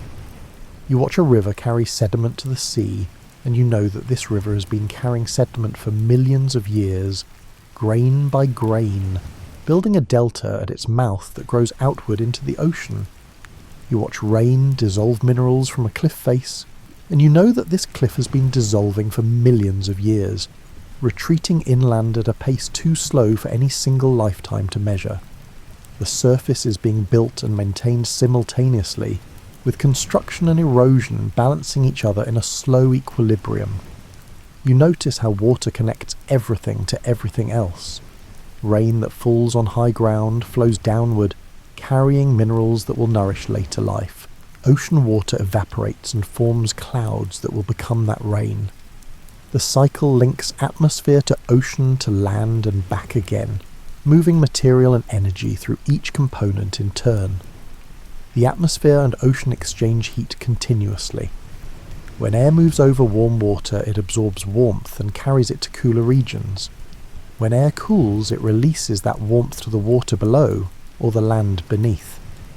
This exchange evens out temperature differences, preventing any part of the planet from becoming too hot or too cold relative to the rest. Carbon moves between air, water and rock in its own slow circulation. Carbon dioxide dissolves in ocean water, reacts with minerals, and eventually becomes part of sedimentary rock. Volcanic activity releases carbon from rock back into the atmosphere. The cycle takes millions of years to complete one full circuit, but it operates continuously, keeping carbon in motion rather than allowing it to concentrate in any single reservoir. Tectonic plates interact at their boundaries, and these interactions take different forms depending on what kind of plate meets what kind of plate. Where two plates move apart, new ocean floor forms between them. Where they move together, one plate slides beneath the other, or both crumple and rise into mountains. Each type of boundary creates its own characteristic landforms, and the boundaries collectively organise the surface into distinct sections. Energy from the sun drives winds, which drive ocean currents, which distribute heat, which affects where clouds form, which determines where rain falls, which shapes the land through erosion, which changes the patterns of drainage, which alters where sediment accumulates. Each process connects to the next in a chain that loops back on itself, so that the end state of one cycle becomes the starting condition for another. The ocean's temperature affects how much carbon dioxide it can hold in solution. Warmer water holds less. Colder water holds more. As currents circulate water between warm and cold regions, they also circulate carbon between surface and atmosphere, participating in the larger carbon cycle through this temperature-dependent exchange. Weathering of rock requires both water and time, and the rate of weathering depends on temperature and rainfall. In warm, wet regions, rock breaks down more quickly, releasing minerals into solution. In cool, dry regions, rock weathers more slowly, remaining intact for longer periods. This variation creates different kinds of soil in different climates, each one suited to the conditions that produced it. The day-night cycle creates temperature variations that expand and contract rock, and this expansion and contraction contributes to mechanical weathering. The effect is small on any single day, but repeated millions of times over millions of years, it becomes significant. Rock fractures along lines of weakness, creating smaller pieces that weather chemically more quickly than solid stone. Volcanic gases feed the atmosphere, and the atmosphere feeds the ocean through rain, and the ocean feeds back to volcanism by carrying waters down into subduction zones, where it lowers the melting point of rock and enables magma to form. The system is circular, with each component supplying what another component needs to continue its own processes. Seasonal variations develop as the Earth's tilted axis causes different parts of the planet to receive more or less direct sunlight at different times of year. The variation is subtle during these early ages when the climate is generally warm, but it exists. You can observe how rainfall patterns shift with the seasons, following the sun's apparent movement north and south. The formation of new ocean floor at spreading ridges pushes older floor outward toward the edges of ocean basins, and at those edges the old floor sinks back into the mantle. The ocean floor is therefore young near the ridges and old near the margins, and it exists in constant circulation, renewing itself completely every few 100 million years. Minerals transported by rivers accumulate in deltas and coastal areas, and these accumulations become resources for later processes. Iron settles in certain conditions, silica in others, and calcium carbonate in still others. Each mineral finds its preferred environment and concentrates there, creating variety across the landscape. The atmosphere shields the surface from harmful radiation while allowing visible light through, and this selective filtering creates conditions where chemistry can proceed at moderate temperatures without being disrupted by high-energy particles. The shield is not perfect, but it is sufficient, maintaining a protected space between the vacuum of space and the solid surface of the planet. Hydrothermal vents on the ocean floor create zones of chemical activity, where hot mineral-rich water meets cold seawater. Minerals precipitate out of solution, forming chimney-like structures around the vents. The chemicals released by these vents enrich the surrounding water, distributing elements that will later prove useful to living systems. The gravitational pull of the moon and sun together creates tidal forces that flex the Earth's crust slightly, and this flexing generates a small amount of heat through friction. The heat is minor compared to the heat from radioactive decay in the planet's interior, but it contributes to the total energy budget, adding one more source to the mix of energy that keeps the planet active. Ocean currents transport not just heat, but also dissolved minerals distributing resources around the planet. Water that rises from the deep ocean in upwelling zones brings nutrients to the surface. Water that sinks in downwelling zones carries oxygen to depth. The circulation ensures that the ocean does not stratify into permanently separate layers, but remains mixed and accessible. The land surface channels water into rivers, and the rivers carve valleys that channel water more efficiently, and the improved drainage allows the land to dry out between rains, and the drying and wetting cycles weather the rock more effectively. Each change enables the next change, so that the landscape gradually becomes more organised, more defined in its features, and more distinctly itself. You stand at the edge of the ocean and watch waves arrive from far out at sea, their energy delivered by winds that gathered force over hundreds of miles of open water. The waves break on the shore, and their energy goes into moving sand and grinding rock, contributing to the ongoing reshaping of the coastline. Nothing is wasted. Every bit of energy does work, and the work accumulates into lasting changes. You notice that the Earth settles into long periods where little seems to change. After the initial cooling and the formation of the first permanent oceans, the planet enters stretches of time measured in tens of millions of years where conditions remain remarkably steady. The temperature holds within a narrow range. The ocean stays at roughly the same level. The composition of the atmosphere shifts, but slowly without sudden transitions. These periods are not stillness. Erosion continues, tectonic plates continue drifting, and volcanic activity continues adding material to the surface. but the rate of change is slow enough that the planet at the end of a 10 million year span looks much like it did at the beginning. The changes are real but gradual, creating a sense of deep stability even while nothing actually stops moving. The ocean reaches an equilibrium where the rate of evaporation matches the rate of precipitation, and where the rate of sediment washing into the sea matches the rate of sediment being subducted and returned to the mantle. Water enters and leaves the ocean constantly, but the total volume remains stable, with the same amount present year after year, millennium after millennium. Temperature fluctuations even out over time. Early in Earth's history, volcanic activity was more intense and less predictable, creating periods of unusual warmth followed by relative cooling. As the planet ages, volcanic activity becomes more regular and more distributed across the surface, and less prone to clustering in ways that would create climate extremes. The result is a more stable climate, one that varies from season to season but not drastically from age to age. You observe how the day-night cycle provides a built-in rhythm of activity and rest. During the day, solar energy warms the surface, evaporates water, drives winds, and powers photochemical reactions in the atmosphere. During the night, the surface cools, winds calm, and chemical processes that require darkness or cooler temperatures take their turn.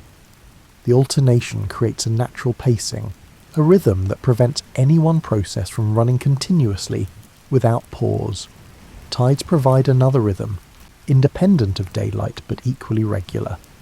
The rise and fall of water at the ocean's edge creates alternating periods of exposure and submersion for the intertidal zone. Rock that is underwater during high tide is exposed to air during low tide, and this alternation creates conditions that will later prove useful for organisms transitioning between aquatic and terrestrial life. The seasons, even though mild during these warm ages, create their own rhythms of variation and return. Rainfall patterns shift with the sun's position, creating wetter and drier periods that alternate in predictable ways. These variations are gentle, never extreme, but they add texture to the passing of time, making one part of the year distinguishable from another. Volcanic cycles follow longer rhythms, with periods of increased activity separated by periods of relative quiet. These cycles are irregular, not tied to any particular schedule, but they average out over time into a background level of activity that feeds the atmosphere and ocean without overwhelming them. The planet has time to process what each eruption releases before the next eruption arrives. Continental drift proceeds at its unhurried pace, moving land masses across the surface over millions of years. A continent that begins near the equator will eventually drift toward a pole, and then perhaps back toward the equator again. The movement is slow enough that climate zones shift gradually, allowing the surface to adjust to new conditions without sudden disruptions. The carbon cycle maintains a rough balance between carbon stored in rocks, carbon dissolved in the ocean, and carbon present in the atmosphere. The balance is not perfect. Carbon concentrations shift over time, sometimes increasing, sometimes decreasing, but the shifts happen slowly, and the system has mechanisms that prevent carbon from accumulating entirely in one reservoir at the expense of the others. Between periods of mountain building, the land has time to erode back towards sea level. Mountains rise when continents collide, creating highlands that stand well above the surrounding plains. Then, over the following tens of millions of years, erosion wears those mountains down, grain by grain, returning the material to the ocean. The land surface rises and falls in long cycles, never remaining at one elevation permanently. You notice how the ocean floor records these rhythms in its sediments. Layers of fine clay alternate with layers of coarser material, recording changes in the strength of ocean currents. The layers stack in regular patterns, each one representing a particular set of conditions that repeated at intervals too long for any single observer to witness, but clear enough in the geological record to show that they happened regularly. The atmosphere's composition stabilizes as the initial outgassing from volcanism slows, and the various chemical reactions reach a kind of working balance. The air still contains more carbon dioxide than it will in later ages, but the amount is not increasing as rapidly as it did earlier. The atmosphere is finding its functional composition, the mix of gases that will support the chemistry of the surface without requiring constant adjustment. Hydrothermal circulation at mid-ocean ridges provides a rhythm of water heating and cooling.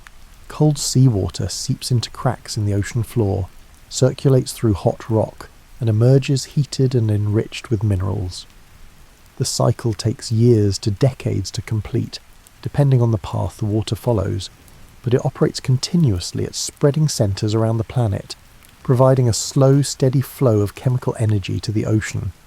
The planet's rotation is slowing due to tidal friction, and this slowing adds a few seconds to the length of the day every few million years. The change is imperceptible on human timescales, but real over geological time. The Earth is settling into a rhythm that will eventually stabilise at a 24-hour day, though it is not there yet.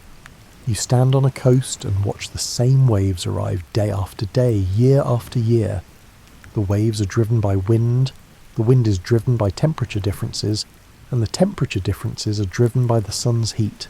The chain of causation is long but unbroken, and it operates continuously, creating patterns that repeat without requiring intervention. The ocean rises and falls with the tides, the surface temperature varies with the time of day, and the planet turns beneath the sun, all of it happening in rhythms that nest inside one another like the gears of a vast patient clock.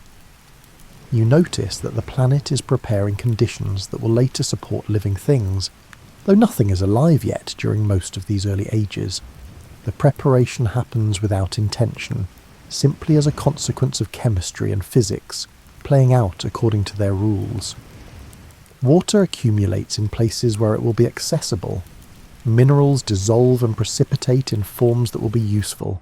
Energy flows through the system in ways that will later be captured and used. Water is everywhere.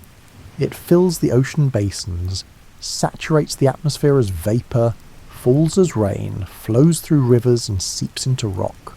This abundance means that when chemistry begins producing the first simple organic molecules, those molecules will have a medium to interact in. Water is the universal solvent, capable of dissolving a wide range of substances and bringing them into contact with one another. The ocean contains iron, sulfur, phosphorus, nitrogen, and other elements that will become essential to living chemistry. These elements wash into the sea from weathering rock, or emerge from hydrothermal vents, or arrive in volcanic gases that dissolve in seawater. They are present in small concentrations but in reliable supply, distributed throughout the ocean rather than concentrated in a few inaccessible locations. Energy is available in multiple forms. Sunlight reaches the surface, providing a constant input of energy that drives photochemical reactions. Lightning adds brief bursts of high energy, capable of forging chemical bonds that would not form otherwise. Hydrothermal vents provide thermal energy and chemical gradients. Radioactivity in rocks provides a slow, steady background of energy. The planet offers many sources, ensuring that chemistry has options to draw from. The atmosphere contains the building blocks of organic chemistry. Carbon in the form of carbon dioxide, nitrogen and hydrogen in water vapour. These simple molecules can combine into more complex ones given the right conditions and enough time. The atmosphere is like a cupboard stocked with ingredients, waiting for the right recipe to emerge from trial and error. Tidal pools form in rocky coastal areas, and these pools provide natural laboratories where concentrated solutions can undergo chemical reactions. When the tide is high, seawater fills the pools, bringing fresh minerals. When the tide is low, evaporation concentrates whatever is dissolved in the water, increasing the chances that molecules will encounter one another and react. The pools fill and empty on a regular schedule, creating a rhythm that repeats the experiment over and over. Clay minerals form from the weathering of volcanic rock, and these clays have useful properties. They provide surfaces where molecules can absorb and be held in close proximity, increasing the likelihood of reaction. They can also catalyze certain reactions, speeding them up without being consumed themselves. The ocean floor and coastal areas are rich in clays, offering countless microscopic reaction chambers. The temperature of the early Earth is warm but not too hot, cool but not too cold. Water remains liquid over most of the surface, maintaining the range where chemistry proceeds at useful rates. If the planet were hotter, water would evaporate and chemistry would slow. If it were colder, water would freeze and chemistry would stop. The temperature is in the range where things can happen. Cycles of wet and dry provide opportunities for molecules to form in solution, and then concentrate as water evaporates. Some chemical reactions proceed better in concentrated solutions, and others proceed better in dilute ones. The alternation between wet and dry periods allows both types of reactions to occur in sequence, creating pathways to complexity that would not be available if conditions were always the same. Volcanic activity continues to add fresh material to the surface, replacing what erosion removes and ensuring that the supply of minerals does not run out. Each volcanic eruption brings rock from the mantle to the surface, rock that has never been weathered before, rich in elements that dissolve readily once exposed to water and air. The planet is not running down but renewing itself, maintaining the conditions that support chemical activity. The day-night cycle creates temperature variations that can drive chemical processes. Some reactions proceed better in warmth, others in coolness. The alternation between day and night provides a natural cycling between conditions, allowing different types of chemistry to take turns using the same space. Rivers deliver nutrients from the continents to the ocean, concentrating minerals in deltas and estuaries.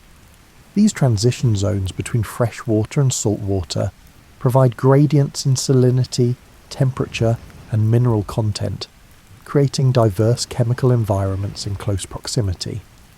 What does not react in one environment may react in the next. The ocean circulation ensures that no part of the water becomes permanently isolated. Surface water eventually sinks, deep water eventually rises, and the mixing distributes whatever forms in one location to other locations. This circulation prevents resources from becoming trapped and unavailable, keeping them in motion and accessible. Phosphorus, crucial for later biochemistry, weathers out of rock and accumulates in sediments. It is not abundant, but it is present, and the processes that concentrate it in particular locations are slow and reliable. The planet is gathering phosphorus in places where it will be available when needed. The magnetic field generated by the Earth's molten core shields the surface from solar wind, preventing the atmosphere from being stripped away over time. This protection ensures that the atmosphere remains thick enough to support chemistry at the surface, maintaining pressure and retaining water vapour. The shield is invisible but essential, preserving the conditions that make everything else possible. You stand at the edge of a warm, shallow sea and observe how gentle waves stir the sediment, keeping particles suspended and in contact with dissolved nutrients. The water is rich with potential, holding everything that will be needed but not yet assembled into the forms that will use it. The planet is ready, stocked with materials and energy, maintaining stable conditions and simply waiting for chemistry to find its way to the patterns that will eventually become life. You notice that the Earth is entering longer periods of predictable calm. The initial intensity of planetary formation has passed. The atmosphere is thick and stable. The ocean has reached its long-term volume. The continents have taken shape and are drifting slowly, no longer reorganizing dramatically from one age to the next. The planet is settling into a mature rhythm, like an evening after a day of activity. The sun's light is gentler now than it was billions of years ago, slightly dimmer as the star ages, but still sufficient to warm the surface and drive the water cycle. The light arrives each morning at the same angle for any given location and season, creating patterns of warmth and shadow that repeat with comforting regularity. Temperatures across the planet fall within a moderate range. The equator is warm, the poles are cool, but the difference is less extreme than it will become in later ages. The atmosphere and ocean currents distribute heat effectively, preventing any region from becoming too hot or too cold. The climate is mild and stable, without the swings that will characterize later periods when ice ages develop. volcanic activity has decreased from the intense levels of the planet's youth. Eruptions still occur, but they are less frequent and less massive. The crust has thickened and cooled, making it harder for magma to reach the surface. What volcanism remains is spread across many small vents, rather than concentrated in a few large ones, creating a background level of activity that is steady rather than punctuated. The ocean's chemistry has stabilised. The salinity is set, the pH is buffered by dissolved minerals, and the concentration of various elements remains roughly constant over long periods. The water is clear in the open ocean, allowing sunlight to penetrate to significant depths. Near the coast, sediment clouds the water, but even this is a regular feature, not a disruption. Coastlines have taken on familiar shapes.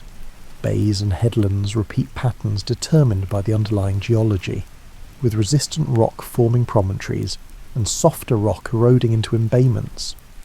The shapes are not permanent, but they are persistent, lasting for millions of years before erosion significantly alters them. River systems have carved their valleys and established their courses. The rivers flow in the same channels year after year, moving water and sediment from highlands to sea. The drainage patterns are mature, efficiently moving water without the frequent flooding and channel changes that characterize younger river systems. The atmosphere's transparency allows you to see the stars at night without obstruction. The sky is clear more often than not, with clouds forming and dispersing in predictable patterns. You can observe the full moon rising over the ocean, its light reflecting off calm water, creating a path of silver that reaches from horizon to shore. Tides continue their rhythmic rise and fall, but the moon is slightly farther from Earth now, and the tides are slightly less extreme than they were earlier. The change is gradual, a slow lessening of the moon's gravitational grip as orbital mechanics carry it farther away over millions of years. The tides remain strong enough to mix coastal waters and shape shorelines, but gentle enough not to cause disruption. Sediment accumulates on the ocean floor in regular layers, each one recording a particular interval of time. The layers are undisturbed in the deep ocean, far from the turbulence of currents and storms. They lie flat and parallel, like pages in a book, waiting to be read by anyone who learns to interpret them. The land surface has been weathered into soil in many places, with rock broken down into particles that can hold water and support the chemical processes that will later nourish plants. The soil is thin during these early ages, but it is present, a transitional layer between solid bedrock and open air. Clouds form in the same regions day after day, driven by reliable patterns of heating and evaporation. You can look at the sky in the afternoon and predict where rain will fall by evening, based on where clouds are building. The patterns are not rigid, but they are consistent enough to learn. The ocean's surface is calm between storms. Waves rise and fall with the wind, but when the wind drops, the water smooths into gentle swells that travel for hundreds of miles without breaking. The swells are regular, spaced evenly, and the product of distant weather systems that have already passed. The ocean carries memory in its motion, reflecting events that happened far away in time and space. Sunsets paint the sky in shades of orange and pink as dust and water vapour scatter the sun's light. The colours are vivid during these ages when the atmosphere is thick and volcanic. Dust adds particles to scatter light. You watch the sun descend toward the horizon, the colours shifting as the angle changes, until the sun slips below the edge of the world and twilight takes over. The transition from day to night is gradual, not abrupt. The sky remains bright for some time after the sun sets, then slowly darkens as the last light fades. Stars appear one by one, the brightest first, then the dimmer ones, until the full array is visible. The transition is gentle, giving the surface time to release the day's heat before the coolness of night fully settles in. You stand on a hillside as evening arrives, watching the landscape soften in the fading light. The temperature is dropping, but slowly, and the air is still. Below you, a river reflects the last of the daylight, a ribbon of silver winding through darker land. The planet is calm and settled, at rest in the way that a system at equilibrium can be said to rest, while still maintaining all its processes in perfect balance. You settle into the planet's darkness and discover that night is not absence but another kind of presence. The sun's light is gone, but other rhythms continue. The earth turns eastward through its own shadow, and as it turns, the stars wheel overhead in their ancient patterns, unchanging markers of the planet's rotation. The surface cools after sunset, releasing the warmth it accumulated during the day. The cooling is gradual, a slow return toward equilibrium with the surrounding air. Rock that was hot to the touch at midday becomes merely warm by midnight and will be cool by dawn. The heat does not disappear but radiates outward into the atmosphere, then upward into space, continuing the energy flow that began when sunlight first struck the surface. The atmosphere remains active at night. Winds continue blowing, though they often calm as temperature differences even out. Air that rose during the day now sinks, completing convection cycles that span 12 hours or more. The movement is invisible in darkness but no less real, redistributing heat and moisture across the landscape. Clouds that form during the afternoon may linger into the night, or they may dissolve as cooling air loses its ability to hold water vapour. When they dissolve, the moisture falls as dew or light rain, wetting surfaces that dried during the day. The water cycle continues in darkness, just operating through different mechanisms than it does in daylight. The ocean remains warmer than the land after sunset because water holds heat longer than rock. This temperature difference drives coastal winds that blow from land to sea at night, the reverse of the pattern that prevails during the day. The winds are gentle, but they persist through the dark hours, part of the daily rhythm that ties land and sea together. Stars provide a small amount of light, enough to distinguish sea from sky, enough to navigate by if you know their positions. The light is steady, unlike the flickering of flames, because stars are so distant that their light arrives as parallel rays, unaffected by any turbulence close to Earth. The starlight has travelled for years to reach this surface, and it arrives softly, without fanfare. The moon, when it's above the horizon, provides brighter light than the stars. During a full moon, you can see clearly enough to walk without stumbling, to watch waves break on the shore, and to observe the texture of rock beneath your feet. The moonlight is reflected sunlight, arriving second-hand but sufficient for the night's purposes. Tides continue to rise and fall regardless of whether the sun is up. The gravitational pull that drives tides does not depend on light, only on the positions of the moon and sun relative to Earth. A high tide arrives at midnight as reliably as one arrives at noon, bringing water up the shore and then withdrawing it, keeping the coastal zone in motion even while the rest of the landscape rests. Temperature-dependent chemical reactions slow at night as the surface cools, but other reactions proceed more readily in darkness or cooler conditions. The chemistry of the surface shifts in character from day to night, not stopping but changing its emphasis, allowing processes that cannot occur in heat or light to take their turn.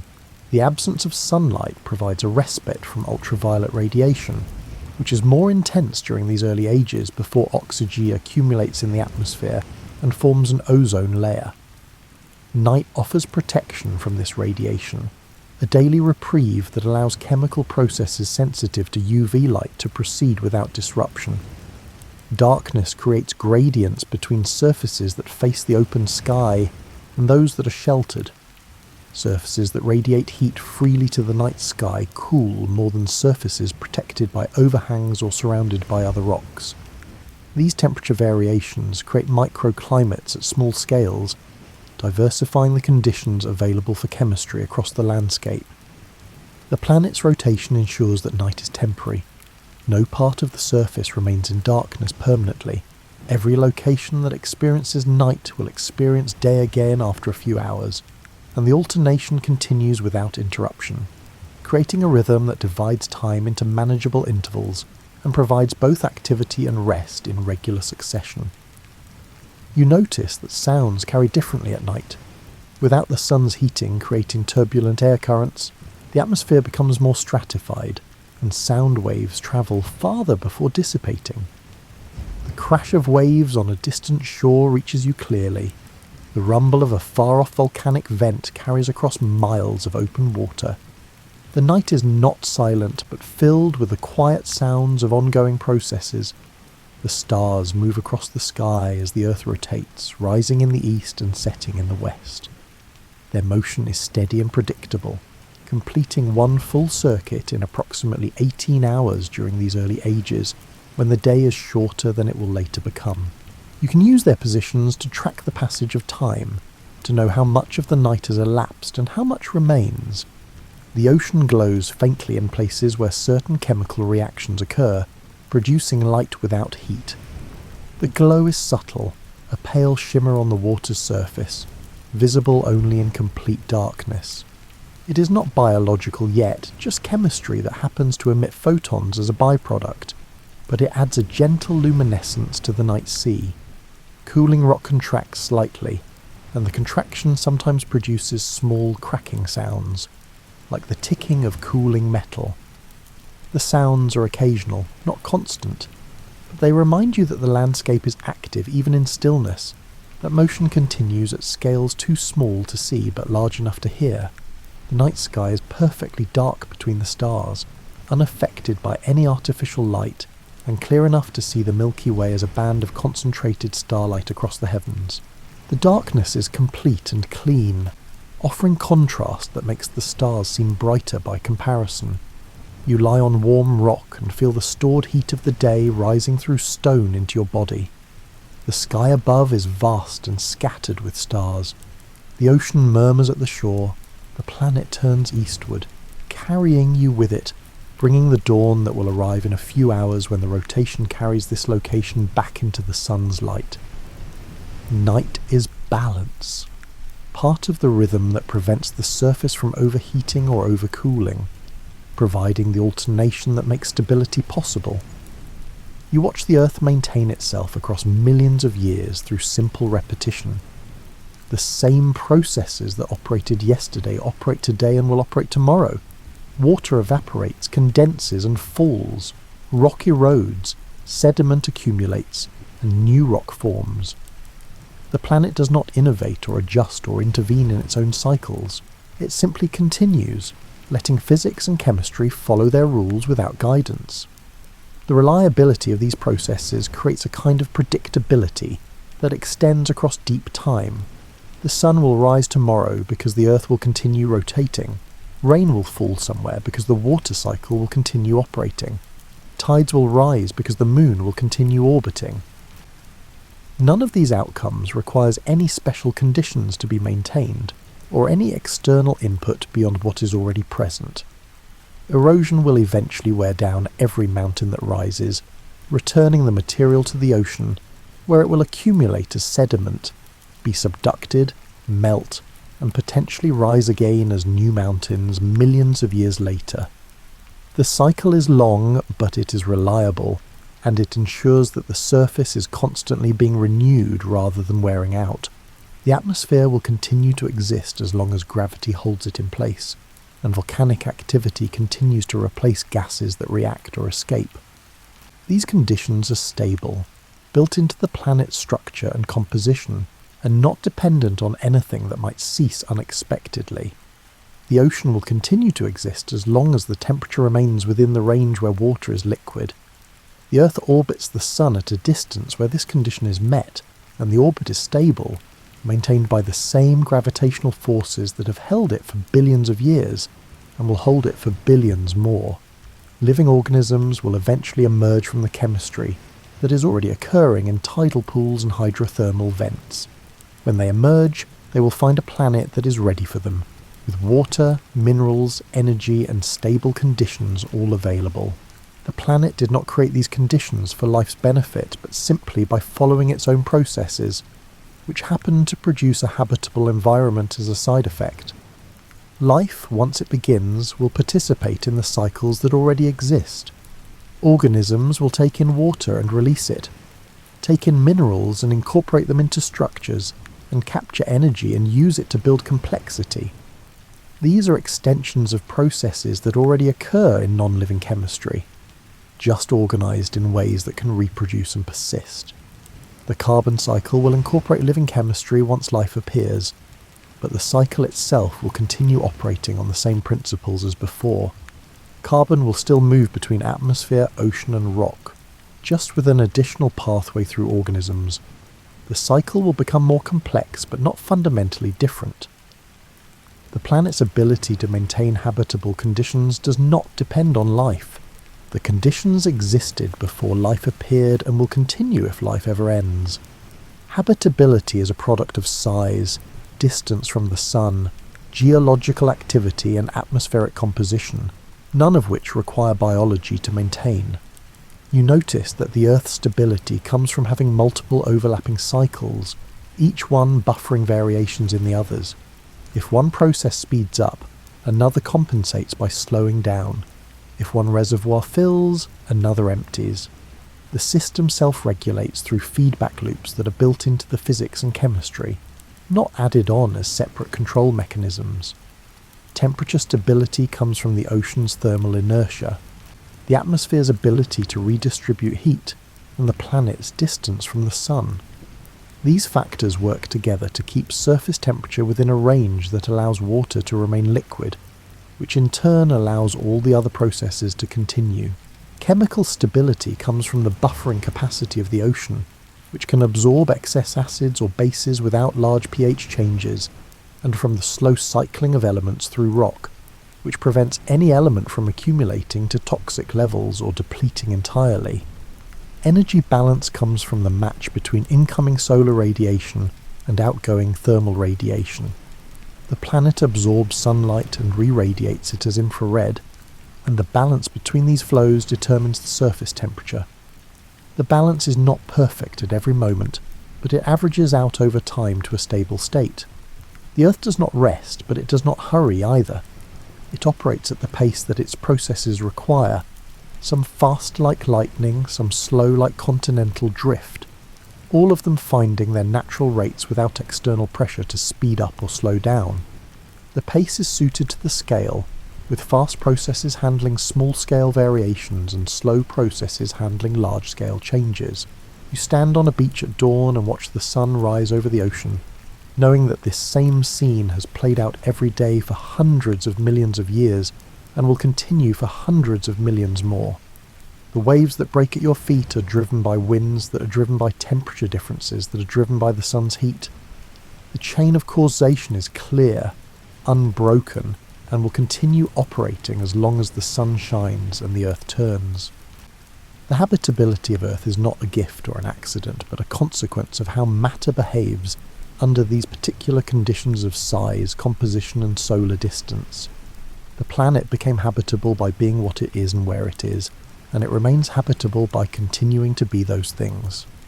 There is no mystery in it, only physics and chemistry playing out across time, creating complexity through repetition, maintaining balance through circulation, and offering stability through the simple persistence of its cycles. You breathe the air, feel the warmth of the sun on your face, and listen to the waves, and you know that these experiences are possible because the Earth has spent billions of years preparing conditions where they can occur. The planet has done this work without awareness or intention, just by following the rules that govern matter and energy, and those same rules will keep it habitable as long as the fundamental conditions remain in place. The Earth continues, quiet and reliable, turning through its days and nights, cycling its materials, maintaining its temperature, simply being itself across the vast stretches of time.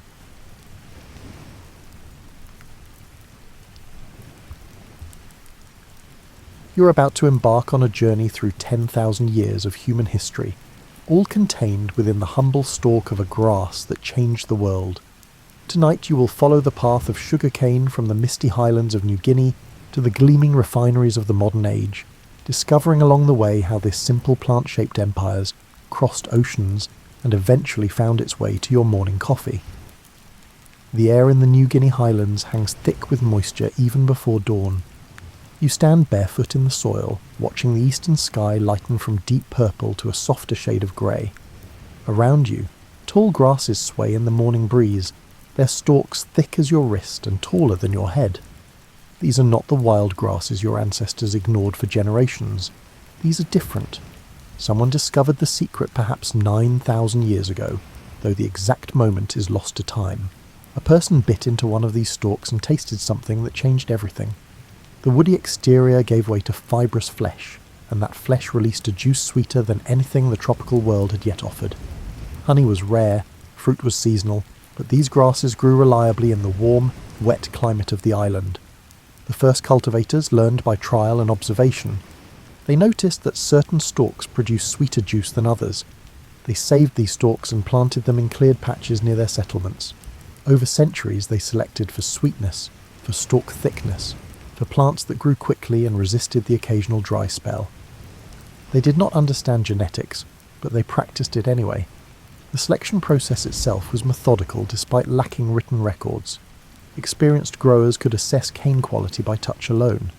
They ran their hands along stalks, feeling for the perfect combination of firmness and flexibility. They squeezed sections between their fingers, judging moisture content and fibre density. The best stalks made a particular sound when struck sharply, a hollow thunk that indicated optimal sugar development.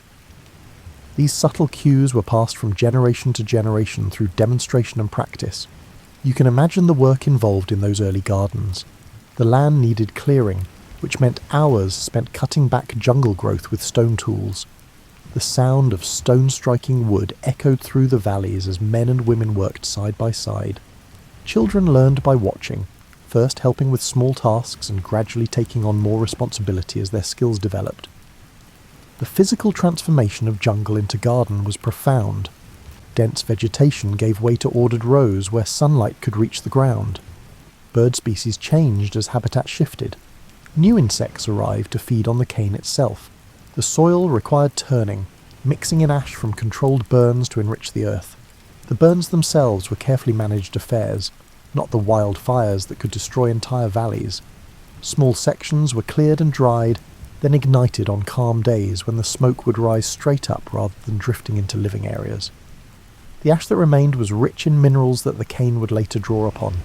The earth smelled different after burning, sharper and more mineral than the usual green scent of jungle soil.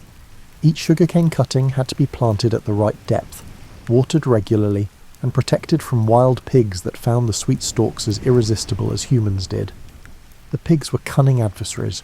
They learned the locations of cane patches and returned nightly if not deterred. Communities built fences from split bamboo, erected platforms for night watchers, and sometimes trained dogs to sound alarms when pigs approached. The conflict between farmer and pig has continued for 9,000 years wherever sugarcane grows, an ancient struggle with no permanent victor. The harvest came after 12 to 18 months of patient waiting. Workers cut the mature stalks near the ground using sharpened bamboo or stone blades. The work was hard on the hands and back. The stalks were heavy, and the fields extended across hillsides where footing was uncertain. Yet the reward justified the effort. Fresh sugarcane juice became a valued part of community celebrations, offered to honoured guests and consumed during festivals. The timing of the harvest required careful judgment. Too early and the stalks contained mostly water with minimal sweetness. Too late and pests might damage the crop, or tropical storms could flatten entire fields. Experienced growers examined the cane closely in the weeks before harvest. They checked the colour of the stalks, looking for a particular deepening from green to golden that indicated peak maturity. They tested random stalks by cutting and tasting, developing a sense memory for the exact level of sweetness that meant readiness. The harvest itself was a communal event in many early societies. Extended families and neighbouring groups would gather to help, knowing that their own harvests would receive similar support. The work began at first light when the air was still cool. Sharp calls and laughter echoed across the fields as people organised themselves into teams. Some cut, some carried, some processed. The division of labour evolved naturally based on strength and skill. The method of extraction was beautifully simple. Workers stripped away the hard outer layer of each stalk to expose the soft pith inside. This stripping required technique rather than mere strength. A skilled worker used a sharp edge to score the tough exterior lengthwise, then peeled it away in long strips that fell to the ground. The exposed interior was pale yellow or white, slightly translucent and visibly moist. Pressing a thumbnail into this pith would release a bead of juice that tasted intensely sweet.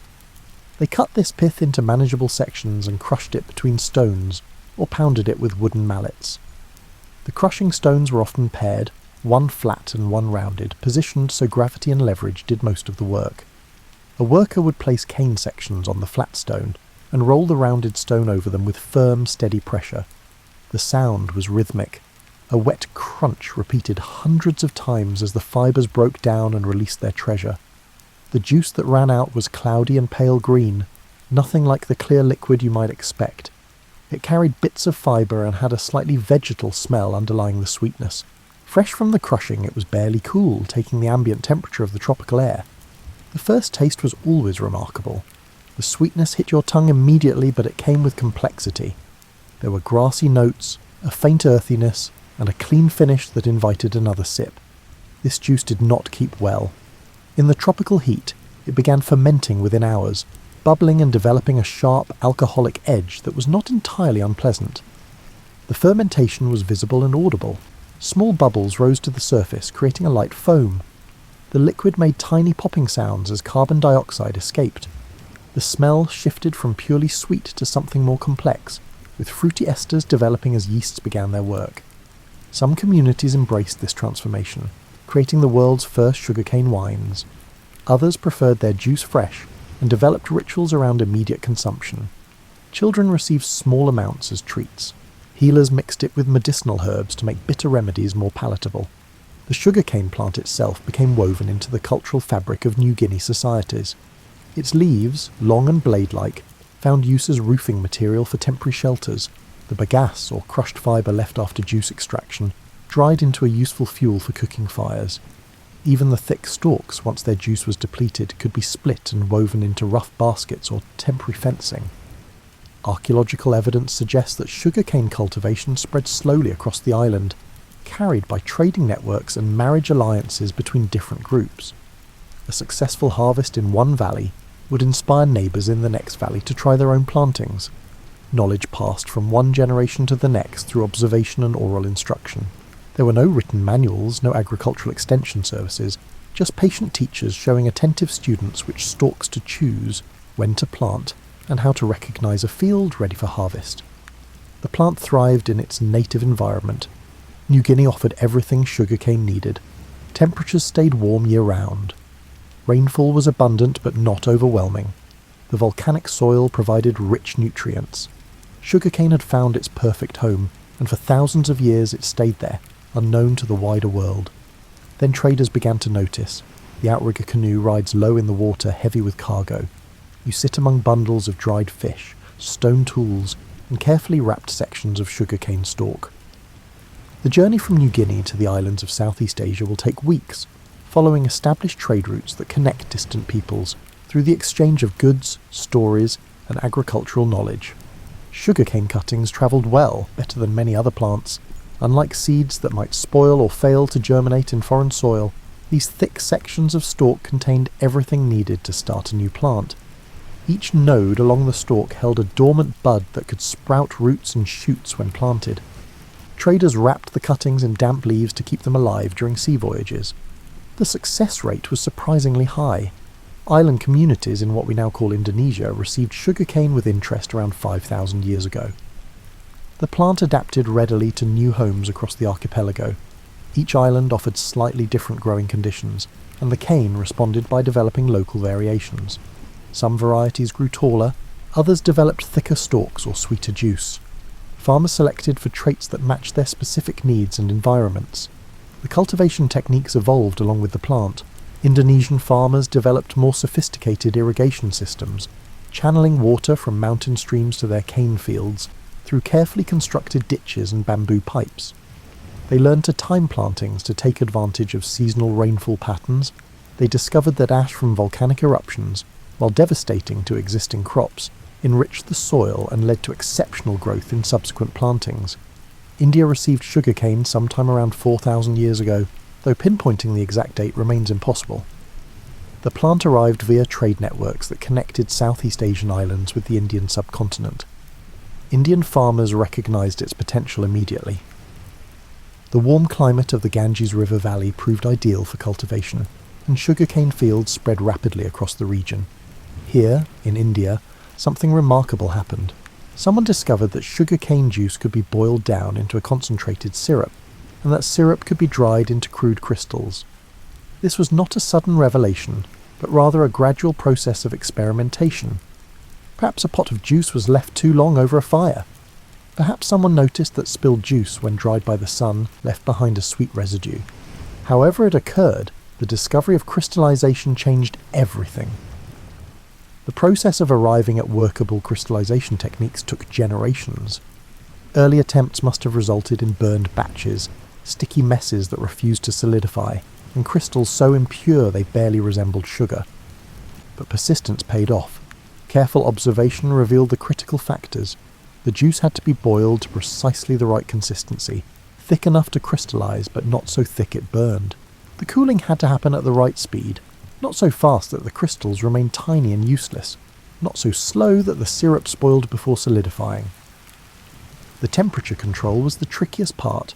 Ancient Indian sugar makers had no thermometers, only experience and tests passed down through apprenticeship. They would dip a finger into the boiling syrup, then quickly touch it to water. The way the syrup behaved in the water told them everything. Too thin and it would dissolve immediately. Too thick and it would form hard balls that were difficult to work with. The perfect consistency formed soft threads that could be stretched between finger and thumb. This thread test became foundational knowledge for sugar makers across the centuries that followed. The earliest sugar production was small-scale and labour-intensive.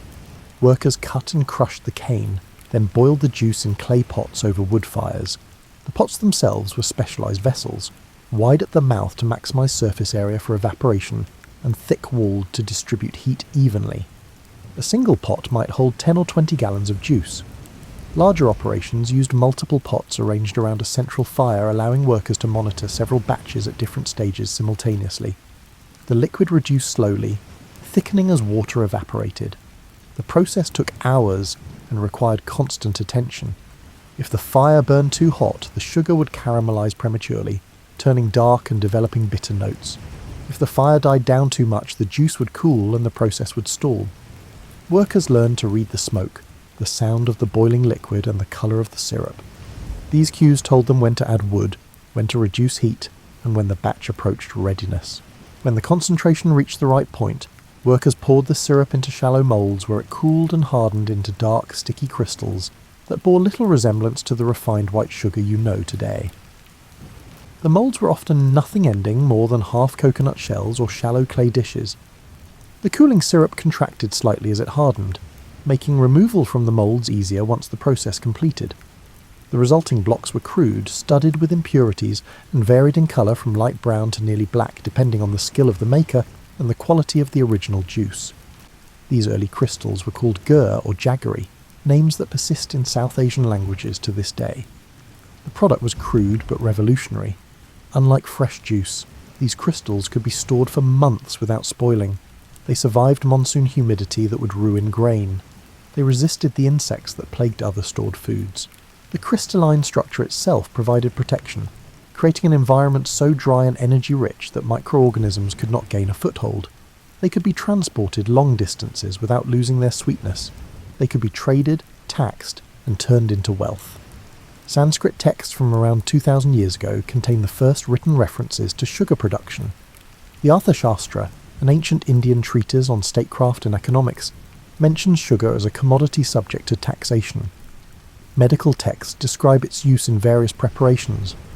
Religious writings reference it in rituals and offerings. Sugar had moved from being a simple treat to an important part of economic and cultural life. Indian sugar production techniques continued to improve over centuries. Workers discovered that adding lime to the boiling juice helped clarify it, removing impurities and producing lighter-coloured crystals.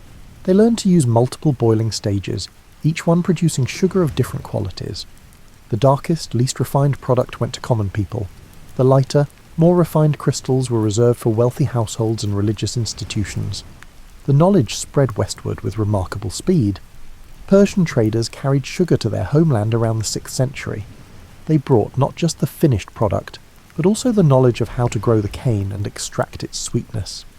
The Persian word for sugar, shakar, entered Arabic as sukkar and eventually became the sugar you use in English today. Arab merchants recognized a profitable opportunity. They established sugarcane plantations across their expanding territories, from North Africa to Spain. The Islamic Golden Age saw significant improvements in sugar processing technology.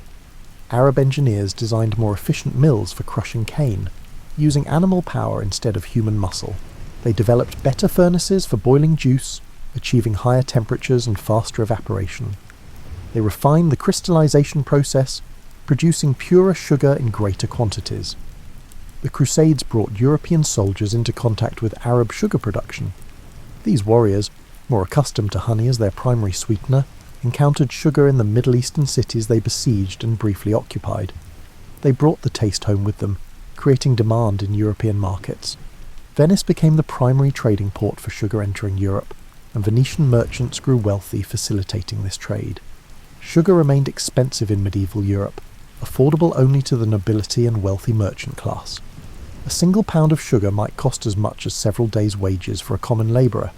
It was used sparingly, mostly for medicinal purposes or as a display of wealth at elaborate banquets. The high cost created strong incentives to find ways to produce sugar more cheaply and closer to European markets. Portuguese explorers carried sugarcane to the Atlantic islands they colonised in the 15th century. Madeira and the Canary Islands proved suitable for cultivation, though not ideal. The climate was adequate but not perfect. Still, these plantations produced enough sugar to slightly reduce prices in European markets and whet appetites for more. Then came the discovery of the Americas, and everything changed again. The Caribbean sunlight hits differently than any light you have experienced. It bounces off turquoise water and white sand with an intensity that makes you squint even in early morning. The islands Columbus encountered in 1492 seemed like paradise to European eyes, but they lacked one crucial element. They had no sugar cane. Christopher Columbus brought cane cuttings on his second voyage to the New World in 1493. The plant took to Caribbean soil with enthusiasm that surprised even optimistic planters. The combination of tropical heat, abundant rainfall, and rich volcanic soil created perfect growing conditions. Cane planted in Haiti grew faster and sweeter than cane in the Atlantic islands. The harvest came sooner, the yields were higher. The sugar content exceeded anything seen in the Old World. The Spanish established the first Caribbean sugar plantations on Hispaniola in the early 1500s.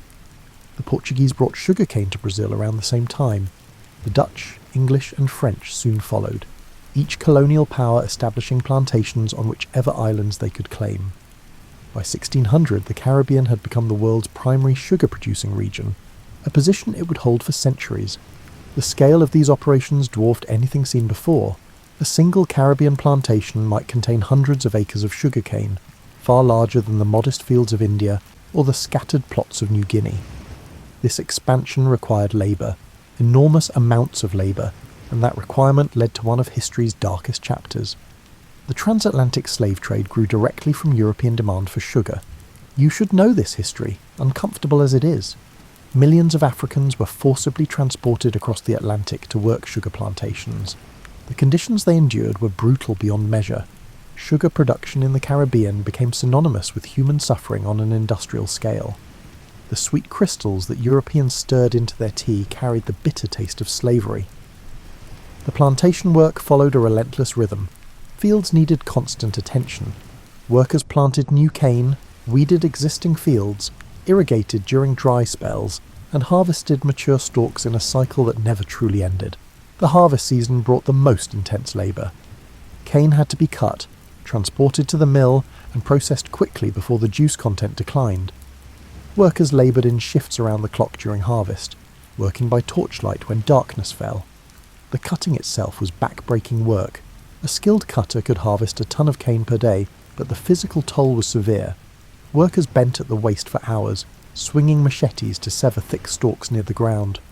The cane leaves had sharp edges that cut exposed skin. The tropical sun beat down without mercy. Dehydration was constant. Injuries were common. Once cut, the cane had to reach the mill within 24 hours, or the sugar content would begin to drop. Workers bundled the stalks and loaded them onto carts pulled by oxen or mules. On larger plantations, narrow-gauge railways eventually transported cane from distant fields to central processing facilities. Speed mattered. Every hour of delay meant lost profit. The mills themselves were impressive pieces of engineering for their time. Early versions used animal power, with oxen or horses walking in circles to turn the crushing mechanism. Later mills employed water wheels where geography permitted, or wind power on flatter islands. The crushing rollers were massive cylinders of hardwood or iron that pressed the cane stalks, squeezing out the juice. The bagasse, that fibrous material left after crushing, found immediate use as fuel for the boiling house furnaces. This was elegant recycling. The waste product from one process powered the next step in production. Large plantations burned bagasse as their primary fuel source, requiring minimal additional wood or coal. The boiling house was the hottest place on any plantation. Imagine a long building open on the sides for ventilation, containing a series of copper kettles arranged over brick furnaces. The kettles decreased in size, starting with large vessels that might hold hundreds of gallons, and ending with smaller ones used for final concentration. This arrangement, called the Jamaica train, became standard across the Caribbean. The building itself was designed around the process. The roof was high to allow hot air and steam to rise and escape. The floor was stone or brick, chosen for durability and ease of cleaning. The furnaces were built from local materials, often coral rock or clay brick, with carefully constructed flues that drew smoke away from the work area. The heat was tremendous, even with the open walls. Workers near the final kettles laboured in temperatures that approached unbearable, their skin slick with sweat that evaporated almost as quickly as it formed. The process began when fresh cane juice flowed into the first kettle, called the Grand Copper. This initial vessel was massive, sometimes 6 feet across and 3 feet deep. The juice arrived through wooden or bamboo pipes directly from the mill, entering the kettle in a steady stream that workers monitored constantly. Too fast and the kettle would overflow, too slow and the batch would burn before enough volume accumulated. Workers maintained a constant fire beneath, bringing the juice to a rolling boil. The fuel was bagasse from the mill, that crushed fibre left after juice extraction. It burned hot but fast, requiring constant feeding. A worker assigned to fire duty spent the entire shift carrying armloads of bagasse from the mill to the furnaces, maintaining temperature through sheer persistence. The glow of the fires turned the boiling house orange at night, visible from miles away. The light drew insects, which perished in the heat or fell into the boiling liquid below. As water evaporated, they ladled the concentrating syrup into the next kettle in line, and then the next, each one smaller and hotter than the last. The transfer required skill and nerve. Workers used long-handled copper ladles, plunging them into boiling liquid and transferring heavy scoops to the next kettle without spilling. Burns were common. A splash of thick, sticky syrup adhered to skin and continued burning until scraped away. Experienced workers bore scars on their forearms and hands, marks of apprenticeship earned through painful lessons. The entire sequence took hours, with workers monitoring carefully to prevent burning. Each kettle had an optimal boiling rate. Too gentle, and the process stalled. Too vigorous, and impurities failed to separate properly. The workers learned to judge by observing the surface of the boiling liquid. The right boiling action produced large, lazy bubbles that rose slowly and burst with soft pops. Wrong boiling appeared frantic and chaotic, with small bubbles breaking rapidly and foam threatening to overflow the kettle. The addition of lime helped clarify the juice, causing impurities to coagulate and float to the top where they could be skimmed away. The lime arrived as quicklime, calcium oxide produced by burning coral or limestone. Mixed with water, it became calcium hydroxide, a caustic substance that required careful handling. Workers learned through experience how much lime each batch needed. Too little, and the clarification was incomplete. Too much, and the sugar developed an unpleasant taste. The optimal amount varied with the quality of the cane and the mineral content of local water. The skimming process removed the scum that formed as impurities rose. Workers used perforated copper skimmers, wide shallow ladles with holes that allowed liquid to drain while retaining the solid material. The scum itself was a mix of plant waxes, proteins, soil particles and crystallized minerals. It had no commercial value and was usually discarded, though some plantations fed it to pigs or spread it on gardens as fertilizer. The colour ranged from pale green to dark brown, depending on the impurities present. The skill lay in knowing exactly when the syrup reached the right consistency for crystallization. Too soon, and the sugar would be grainy and incomplete. Too long, and it would caramelize, turning dark and bitter. Experienced workers judged by eye, watching how the syrup behaved when a small amount was dropped onto a cool surface. When the moment came, they removed the final kettle from heat and poured the thick syrup into cooling trays. As the syrup cooled, sugar crystals formed, surrounded by a dark liquid called molasses. Workers separated the two by draining the molasses through perforated containers, leaving behind raw sugar crystals that were brown, sticky, and far from the refined product you know. This raw sugar was called muscovado, and it was the main export product of Caribbean plantations. Some plantations attempted further refining, boiling the raw sugar again with water and lime to remove impurities. The process was imperfect, but produced lighter-coloured sugar that commanded higher prices in European markets. The truly white sugar you take for granted required additional refining in specialised facilities in Europe itself, adding another step and another layer of profit to the supply chain. The Caribbean sugar boom transformed global trade patterns. Sugar became the most valuable commodity in transatlantic commerce, surpassing tobacco, cotton, and coffee. Port cities like Bristol, Liverpool and Nantes grew wealthy on sugar profits. The sweetener that had once been a luxury reserved for royalty became affordable to the working classes of Europe. Tea and coffee drinking exploded in popularity, both beverages made palatable by generous additions of sugar. This democratization of sweetness changed European diets fundamentally. Sugar consumption in England increased from near zero in 1500 to about £4 per person annually by 1700, and to £18 per person by 1800. The human appetite for sweetness, once satisfied only occasionally by honey or fruit, now had access to unlimited supply at decreasing cost. The environmental impact was severe. Virgin forests were cleared to make room for cane fields. Entire island ecosystems were transformed into agricultural monocultures. The intensive cultivation depleted soil nutrients, requiring constant expansion into new areas.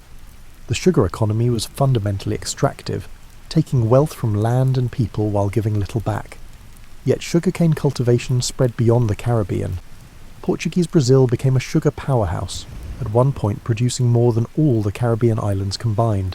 The French colony of Saint-Domingue, now Haiti, was the world's largest sugar producer before the slave revolution of the late 1700s destroyed the plantation system there.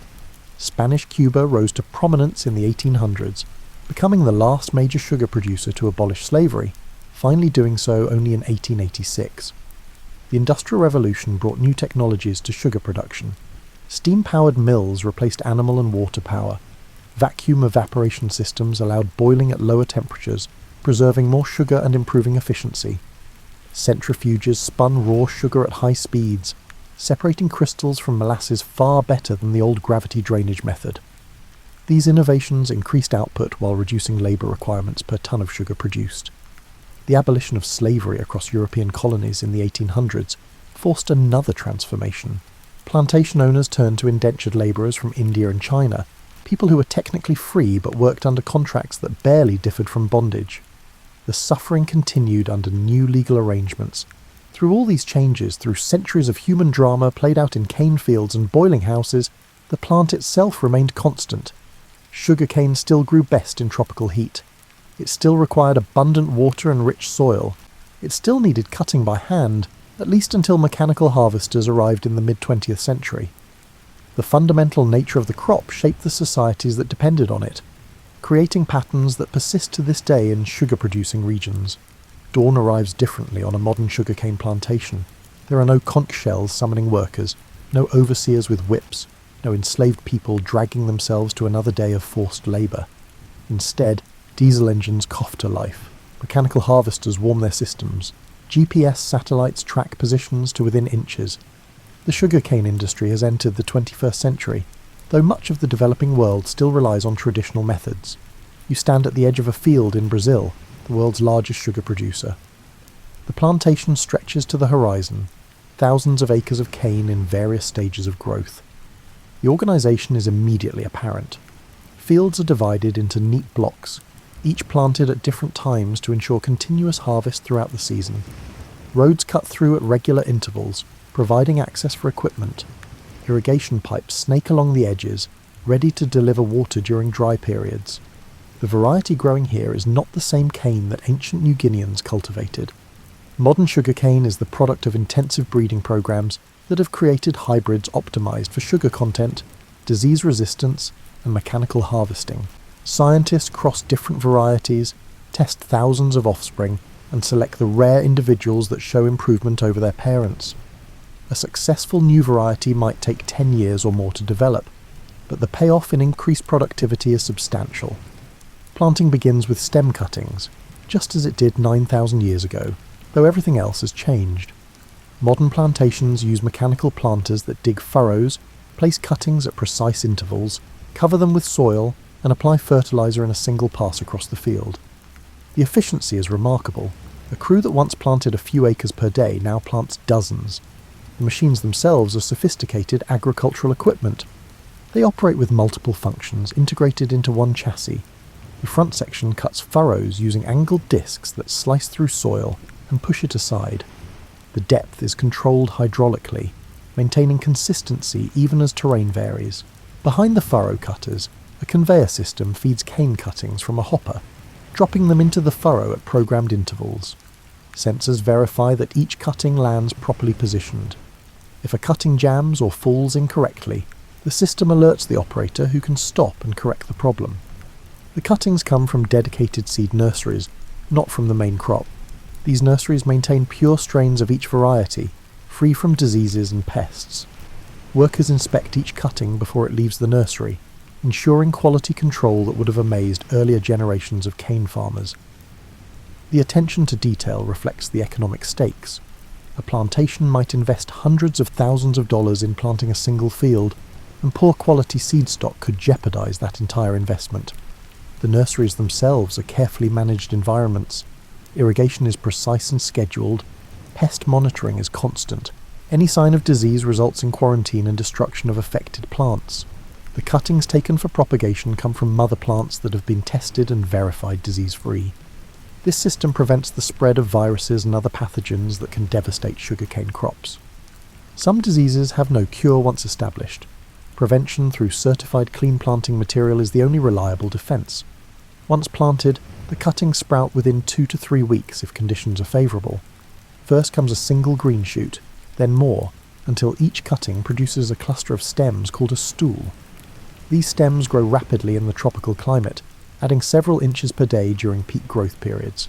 The growth is visible if you watch long enough. A field that was bare soil in the morning shows green shoots by evening. Within a week, the transformation is dramatic. The young plants are vulnerable during this establishment phase. They need consistent moisture but not waterlogging, which promotes root rot. They require protection from weeds that would compete for light and nutrients.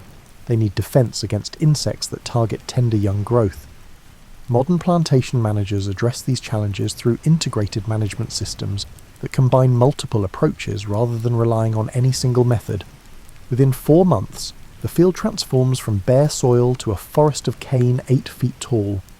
By harvest time, 12 to 18 months after planting, the cane towers 12 to 16 feet high, sometimes more. The leaves at the top create a canopy that shades the ground below, suppressing weeds and moderating soil temperature. Walking through a mature cane field feels like entering a green tunnel. The air is cooler than in the open. Sound is muffled by the density of vegetation. The smell is intensely vegetal, a rich, green scent that fills your lungs. Modern plantations manage fields with scientific precision. Soil tests determine exactly which nutrients are deficient. Fertilizer applications are tailored to address those specific needs. This targeted approach prevents waste and reduces environmental impact. Excess nitrogen that the crop cannot use washes into waterways, causing pollution. Excess phosphorus accumulates in soil and also eventually reaches water bodies. Precision agriculture applies only what the crop needs when it needs it. Irrigation is scheduled based on weather forecasts and soil moisture sensors. Pest management uses integrated approaches that combine biological controls, cultural practices, and minimal pesticide application. The goal is maximum sugar production while minimizing environmental impact and input costs. The harvest remains the most critical period. In some countries, Particularly in developing regions, workers still cut cane by hand using machetes.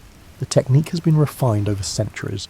A skilled cutter grips the stalk near the base, swings the machete in a smooth arc to sever it cleanly, then tops the stalk by removing the leafy portion that contains little sugar. The cut cane falls into piles that other workers gather and load onto trucks. Hand harvesting continues in areas where labour is cheap, terrain is difficult, or small farm sizes make mechanical harvesting uneconomical. The work remains as physically demanding as ever, though protective equipment and labour laws have improved conditions in many countries. A good cutter can still harvest 2 to 3 tons of cane per day, respectable output by any measure. Mechanical harvesting dominates in developed countries like Australia, the United States, and parts of Brazil. The harvesters are engineering marvels, massive machines that cost hundreds of thousands of dollars each, but can replace dozens of human cutters. A single harvester cuts, tops and chops cane into short sections called billets, all while moving steadily through the field. The billets fall into a bin that dumps into accompanying trucks when full.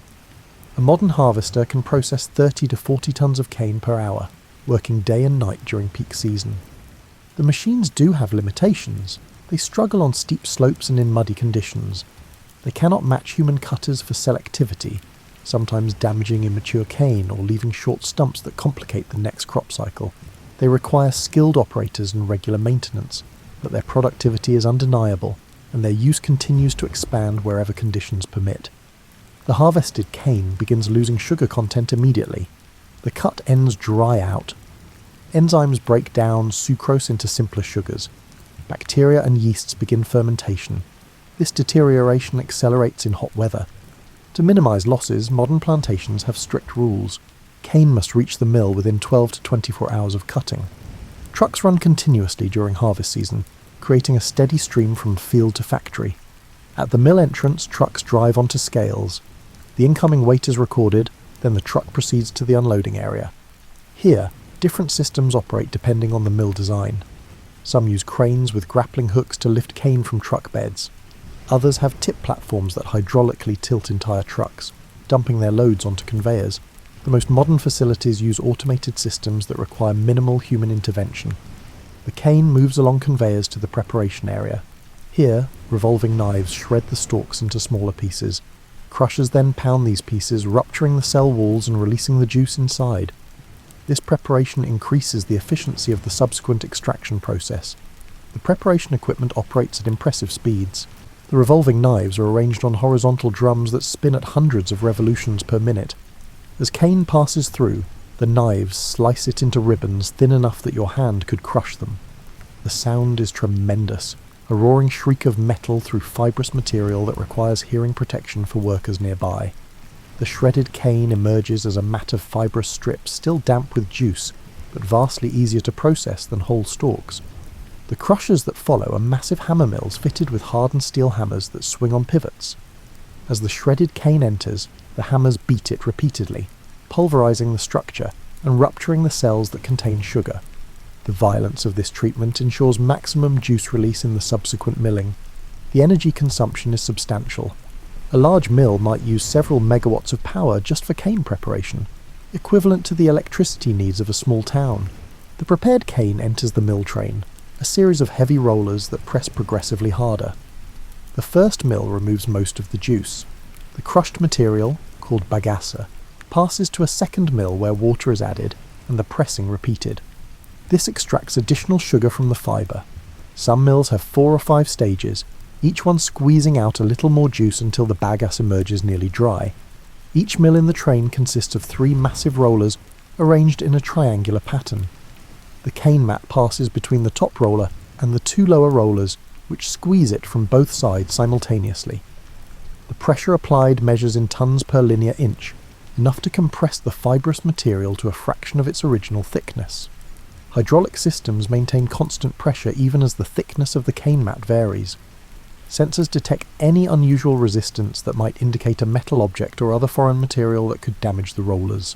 The rollers themselves are engineering accomplishments. Each one weighs many tons and is machined to tolerances measured in thousandths of an inch. The surface has a pattern of grooves that help grip the cane and force it through the mill. Over time, the surface wears and requires resurfacing or replacement. A complete roller replacement is a major undertaking requiring specialised equipment and several days of downtime, so mills schedule such maintenance carefully during off-season periods. The juice extracted runs out into collection troughs and flows by gravity to the clarification plant. The bagasse continues on conveyors to the boiler house where it becomes fuel. This elegant loop, where waste from extraction powers the processing, is one reason sugarcane facilities can operate with minimal external energy input. A well-designed mill produces all its own power from bagasse combustion, with surplus electricity often sold to the local grid. The extracted juice is cloudy and greenish, contaminated with bits of fibre, soil, and various organic compounds. It looks unappetising, nothing like the clear liquid you associate with sugar. The colour comes from chlorophyll leached from crushed leaves, from iron compounds dissolved from the soil, and from other plant pigments that give cane its characteristic appearance. Allowing this juice to settle would eventually produce some clarification, but the process would take hours and still leave substantial impurities. The first step in cleaning it is screening, passing the juice through fine mesh to remove large particles. The screens are continuous loops of woven metal mesh, similar to large conveyor belts.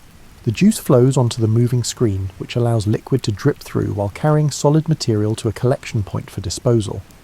The screening removes the bulk of the fibrous material, reducing the load on subsequent clarification steps. Then comes clarification, traditionally done by adding lime and heating the juice. The chemistry involved is elegant. Lime, or calcium hydroxide, raises the pH of the juice from slightly acidic to slightly alkaline. This pH change causes proteins and other organic compounds to denature and form larger molecules that aggregate into visible particles. Adding heat accelerates this process and causes additional coagulation of materials that would otherwise remain dissolved. The lime raises the pH, causing proteins and other impurities to coagulate into particles that settle out when the juice is allowed to stand.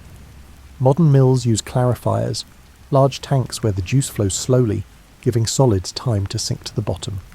The clear juice is drawn off from the top, while the muddy sediment at the bottom is pressed to recover any remaining sugar, then discarded. The clarifiers are typically 30 to 50 feet in diameter and 10 to 15 feet deep. Juice enters at the centre and flows slowly outward toward the rim, taking an hour or more to traverse the tank. This slow movement allows even small particles to settle under gravity. Rakes rotating slowly at the bottom gather the settled solids and move them toward a central collection point. From there, pumps transfer the mud to filter presses that squeeze out the last drops of juice before the solid material is discarded or used as fertilizer on nearby fields. The clarified juice, now a pale amber colour, proceeds to the evaporation stage. Here is where the real work begins, where water must be driven off to concentrate the sugar. Modern mills use multiple effect evaporators, clever devices that reuse heat energy to improve efficiency. The principle is elegant in its simplicity. Boil juice in one vessel, and the steam produced can heat another vessel operating at lower pressure. That steam can heat a third vessel at even lower pressure, and so on. A 5-effect evaporator essentially gets 5 times the heating for the same initial energy input. The juice passes through these evaporators in sequence, growing thicker and darker as water evaporates.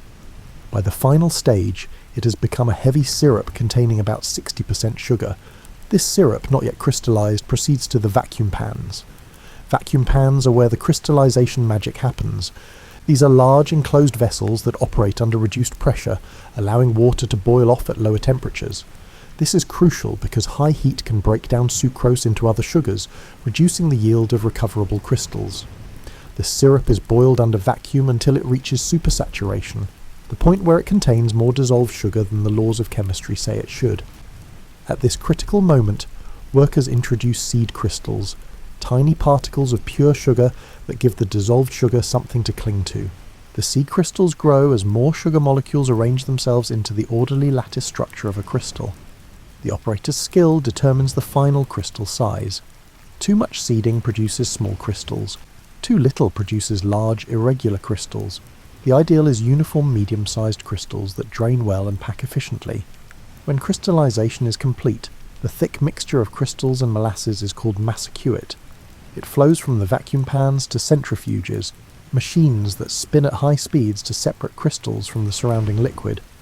The molasses flings out through screens, while the crystals, too large to pass through, collect in the basket. After spinning, the raw sugar crystals emerge damp but relatively clean. This raw sugar is golden brown, still containing a film of molasses and various impurities. Some markets accept it as is, valuing the subtle molasses flavour. Most modern consumers prefer white sugar, which requires further refining.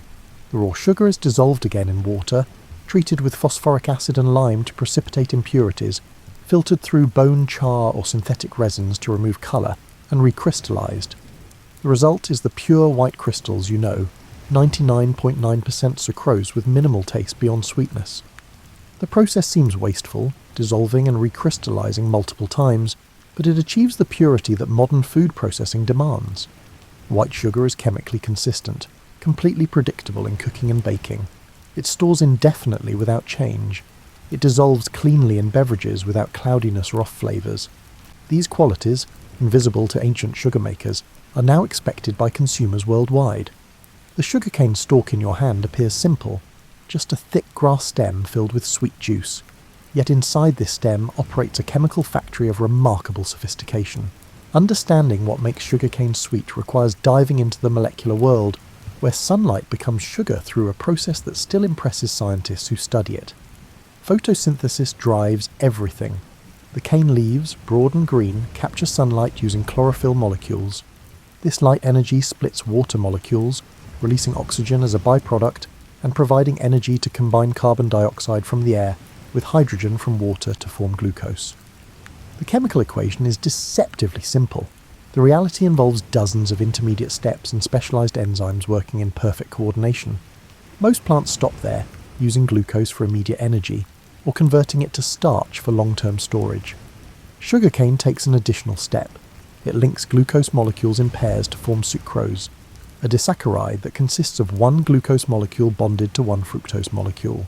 This sucrose dissolves in the sap that flows through the stem, creating a concentrated sugar solution that can reach 20% by weight in prime cane. Why does the plant bother making sucrose instead of storing starch like wheat or rice? The answer lies in tropical biology. Sugarcane grows in hot, humid climates where fungal and bacterial attacks are constant threats. Starch granules are easy targets for these microbes. Sucrose dissolved in liquid is harder to access and easier to defend with antimicrobial compounds. The plant's choice of storage form reflects its evolutionary history in disease-prone environments. The sucrose concentration varies along the stalk. The bottom sections, oldest and most mature, contain the most sugar. The top sections, still growing actively, contain less sugar and more water. This gradient matters to harvesters, who top the cane to remove the leafy, low-sugar portions. In hand harvesting, workers learn to judge the cutting point by feel and appearance. Mechanical harvesters use less precise methods, accepting some loss of efficiency for the sake of speed. Temperature affects sugar accumulation dramatically. Sugarcane grows best with warm days and slightly cooler nights. The warmth promotes photosynthesis, while the cooler nights slow respiration, allowing the plant to accumulate sugar rather than burning it for energy. In regions with distinct seasons, sugar content peaks just before harvest, as cooler weather reduces growth and respiration rates. Water availability plays an equally important role. Too much water dilutes the juice, reducing sugar concentration. Too little water stresses the plant, reducing overall growth and juice production. The ideal is plentiful water during the growth phase, followed by a drier period before harvest that concentrates the sugar without severely limiting photosynthesis. Irrigation management in modern plantations tries to mimic this pattern. The soil beneath the cane matters more than you might think. Sugarcane is a heavy feeder, extracting large quantities of nitrogen, phosphorus and potassium from the soil. A crop that yields 100 tons of cane per hectare removes nutrients equivalent to what several grain crops would take. Without replenishment, the soil becomes exhausted within a few seasons. This is why sugar plantations historically expanded into new lands, leaving depleted soils behind. Modern agriculture addresses this through fertilization, returning nutrients to maintain productivity. The relationship between cane and soil microbes remains incompletely understood. Certain bacteria colonize sugarcane roots, fixing atmospheric nitrogen into forms the plant can use. These bacteria receive sugars from the plant in exchange, a mutually beneficial arrangement that reduces fertilizer requirements. Mycorrhizal fungi extend the root system effectively, helping the plant access phosphorus and water from a larger soil volume. Managing these invisible partners is becoming part of sustainable sugarcane agriculture. Pest management challenges every grower. Dozens of insect species attack sugarcane, from borers that tunnel into stalks to aphids that suck sap from leaves. Each pest species has its preferred cane variety and environmental conditions. Some become major problems only in certain regions or seasons. Chemical control was once the default response, but environmental concerns and pest resistance have pushed the industry toward integrated pest management strategies. These strategies combine multiple approaches. Plant breeders develop resistant varieties that pests find less attractive or harder to damage. Cultural practices like field sanitation remove pest breeding sites. Biological controls introduce natural predators that keep pest populations in check. Selective pesticides target specific pests while sparing beneficial insects. The goal is stable, manageable pest pressure rather than complete eradication, which is neither possible nor ecologically wise. Disease management poses similar challenges. Fungal rusts turn leaves orange and reduce photosynthesis. Smut fungi produce whip-like structures instead of normal stalks, eliminating sugar production. Viral diseases stunt growth and yellow leaves. Once established in a field, many diseases are impossible to eliminate, only managed. This is why disease-free planting material from certified nurseries is so important. Prevention is far easier than cure. Climate change is altering the calculus of sugarcane production. Rising temperatures favour growth in some regions while making others too hot. Changing rainfall patterns create water stress in historically reliable areas. More intense storms damage standing cane, complicating harvest and causing lodging where stalks fall over and rot. Increased atmospheric carbon dioxide might boost photosynthesis, but could also favour weeds that compete with the crop. Researchers are developing cane varieties adapted to these new conditions. Drought-tolerant varieties that maintain sugar content with less water, heat-tolerant varieties that photosynthesize efficiently at higher temperatures, storm-resistant varieties with stronger stalks and better root anchorage. These breeding efforts take years to yield results, but they represent the industry's best hope for maintaining productivity as the climate shifts. The science extends beyond the field to the factory. Understanding the chemistry of juice clarification allows engineers to design better processes. Knowing how sugar crystals form enables operators to control crystal size precisely. Recognizing the thermal properties of molasses helps optimize evaporator design. Modern sugar production is as much applied chemistry as agriculture. One fascinating area of research involves turning sugar into things other than sweetener. The same sucrose molecules can be starting materials for biodegradable plastics, pharmaceutical compounds, and industrial chemicals. Fermentation of sugar produces ethanol, which Brazil has used as vehicle fuel for decades. The vision is a sugarcane biorefinery that produces not just sugar, but a range of valuable products, maximizing the value extracted from each hectare planted. The environmental footprint of sugar production is under increasing scrutiny. Growing cane requires water, fertilizer, and often pesticides. Processing consumes energy and produces waste. Yet sugarcane is relatively efficient compared to many crops.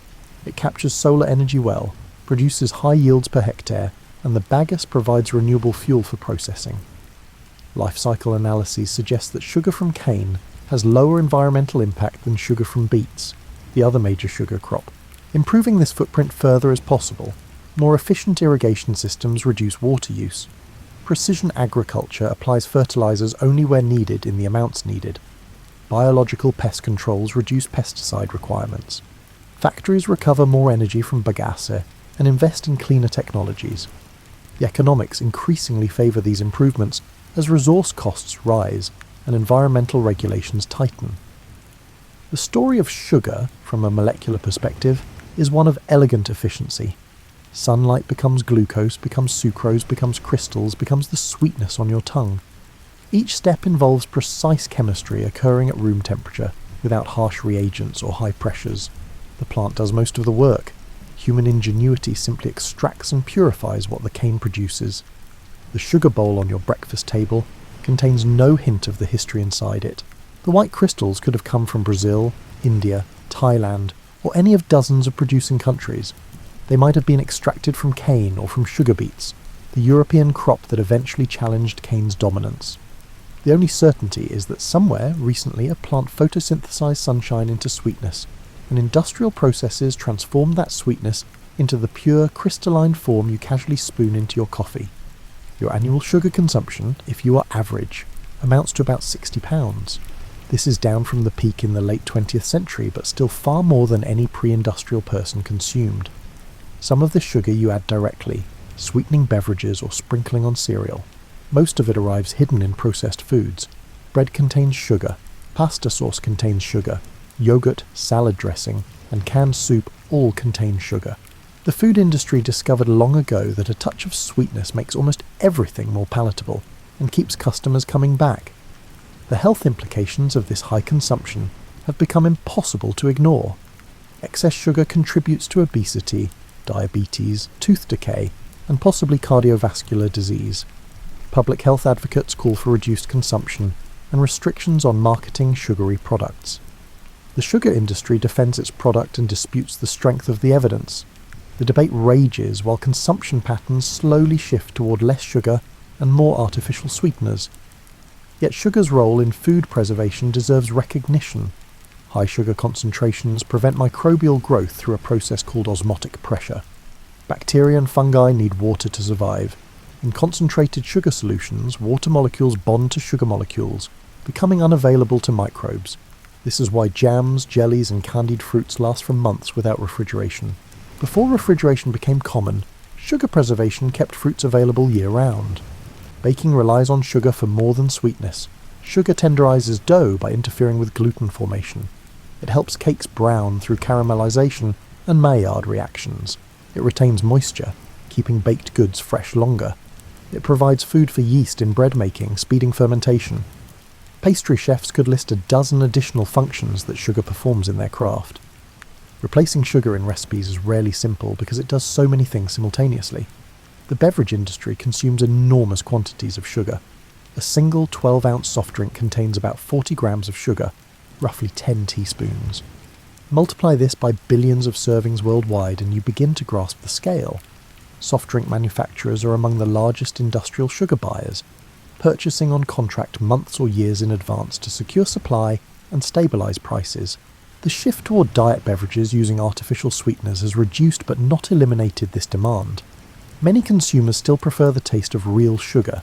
Some markets, particularly in developing countries, show growing rather than declining soft drink consumption. The industry projects continued strong demand for decades, though growth rates have slowed in health-conscious developed markets. Sugar's industrial uses extend well beyond food. Pharmaceutical companies use it as a base for syrups and an excipient in tablets. The cosmetics industry incorporates it into scrubs and exfoliants. Chemical manufacturers ferment it into acids, alcohols, and polymers. These non-food uses represent a small percentage of total production, but demonstrate sugar's versatility as a chemical feedstock. The economics of sugar are complex and often political. Many countries protect domestic sugar industries with tariffs and quotas. The United States maintains a price support system that keeps domestic sugar prices well above world market levels. The European Union subsidizes beet growers. These policies distort markets, creating winners and losers that lobby furiously to maintain or change the rules. World sugar prices fluctuate based on harvest outcomes in major producing countries. A drought in Brazil sends prices spiking. Bumper crops in India send them tumbling. Traders speculate on future prices, buying and selling contracts in global commodity markets. The price volatility creates risk for both growers and consumers, though futures markets offer hedging tools for those sophisticated enough to use them. Smallholder farmers in developing countries often struggle in this system. They produce sugar on a few acres, lack bargaining power with mills, and receive prices barely covering production costs. Fair trade initiatives try to address this by guaranteeing minimum prices and providing technical support. The impact is real but limited, affecting only a small fraction of global production. Large-scale plantations, particularly those owned by multinational corporations, have economic advantages that small farmers cannot match. They achieve economies of scale in planting, harvesting, and processing. They can afford modern equipment and technology. They have access to credit and expertise. The result is an industry trend toward consolidation, with production concentrating in larger, more efficient operations. The labour situation has improved from slavery and indentured servitude, but challenges remain. Cane cutting, where still done by hand, remains dangerous and poorly paid in many countries. Workers face heat stress, repetitive motion injuries, and exposure to agricultural chemicals. Labour rights organisations push for better conditions and wages. Progress happens slowly, often following scandals that expose particularly egregious situations. Mechanisation eliminates many of these jobs, creating a different problem. Former cane workers, often with limited education and few alternative skills, struggle to find new employment. Rural communities that depended on harvest season jobs face economic decline. The transition from labour-intensive to capital-intensive production creates winners and losers, and the losers rarely have political voice to shape outcomes. Environmental activists focus on different issues. Water pollution from fertiliser runoff damages rivers and coastal areas. Pesticide use harms non-target species. Habitat destruction for cane plantations reduces biodiversity. Burning fields before harvest, still practiced in some countries, produces air pollution and carbon emissions. The industry responds with sustainability initiatives, some genuine and some merely public relations. The potential for sugarcane as a renewable energy source complicates the environmental assessment. Brazil demonstrates that cane ethanol can replace petroleum in transportation. Bagasse can generate electricity, potentially with surplus for sale to the grid. These uses reduce dependence on fossil fuels and lower net carbon emissions. Whether sugar or fuel is the better use of cane is a question each country must answer, based on its own circumstances and priorities. Looking forward, global sugar consumption continues to rise, driven by population growth and economic development in Asia and Africa. China, India and Indonesia are major growth markets. Per capita consumption in these countries remains below Western levels, but is increasing. Meeting this demand will require expanded production or improved efficiency or both. Genetic modification offers one path to higher yields. Researchers have developed GM cane varieties with enhanced disease resistance, herbicide tolerance, and sugar content. However, public resistance to GM crops limits their adoption. Only a few countries allow commercial cultivation of GM sugarcane, and consumer acceptance remains uncertain even where cultivation is legal. Traditional breeding continues to deliver steady improvements. New varieties yield more sugar per hectare than those of a generation ago. They require less water and tolerate more variable weather. These gains accumulate slowly but steadily, raising productivity without the controversy surrounding genetic modification. The sugar industry faces a future of adaptation. Climate change, resource scarcity, changing consumer preferences, and evolving regulations all demand responses. The companies and countries that adapt successfully will thrive. Those that cling to old methods and assumptions will struggle. The plant itself, that remarkable grass from New Guinea, will continue doing what it has done for 9,000 years, converting sunlight into sweetness, regardless of the human drama surrounding it. The darkness outside your window is complete now. The story of sugarcane has carried you from ancient highlands to modern factories, from simple crushing between stones to industrial-scale refineries. You have followed this plant across oceans and through centuries, watching it shape economies and alter landscapes. The sweetness in your tea tomorrow morning connects you to this vast history, though you likely will not think of it while you sip. Sugarcane remains one of the most important crops on Earth.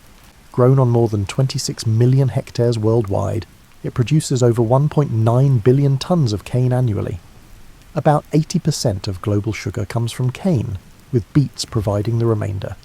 Brazil, India, China, Thailand, and Pakistan are the top producers, though dozens of countries grow it commercially.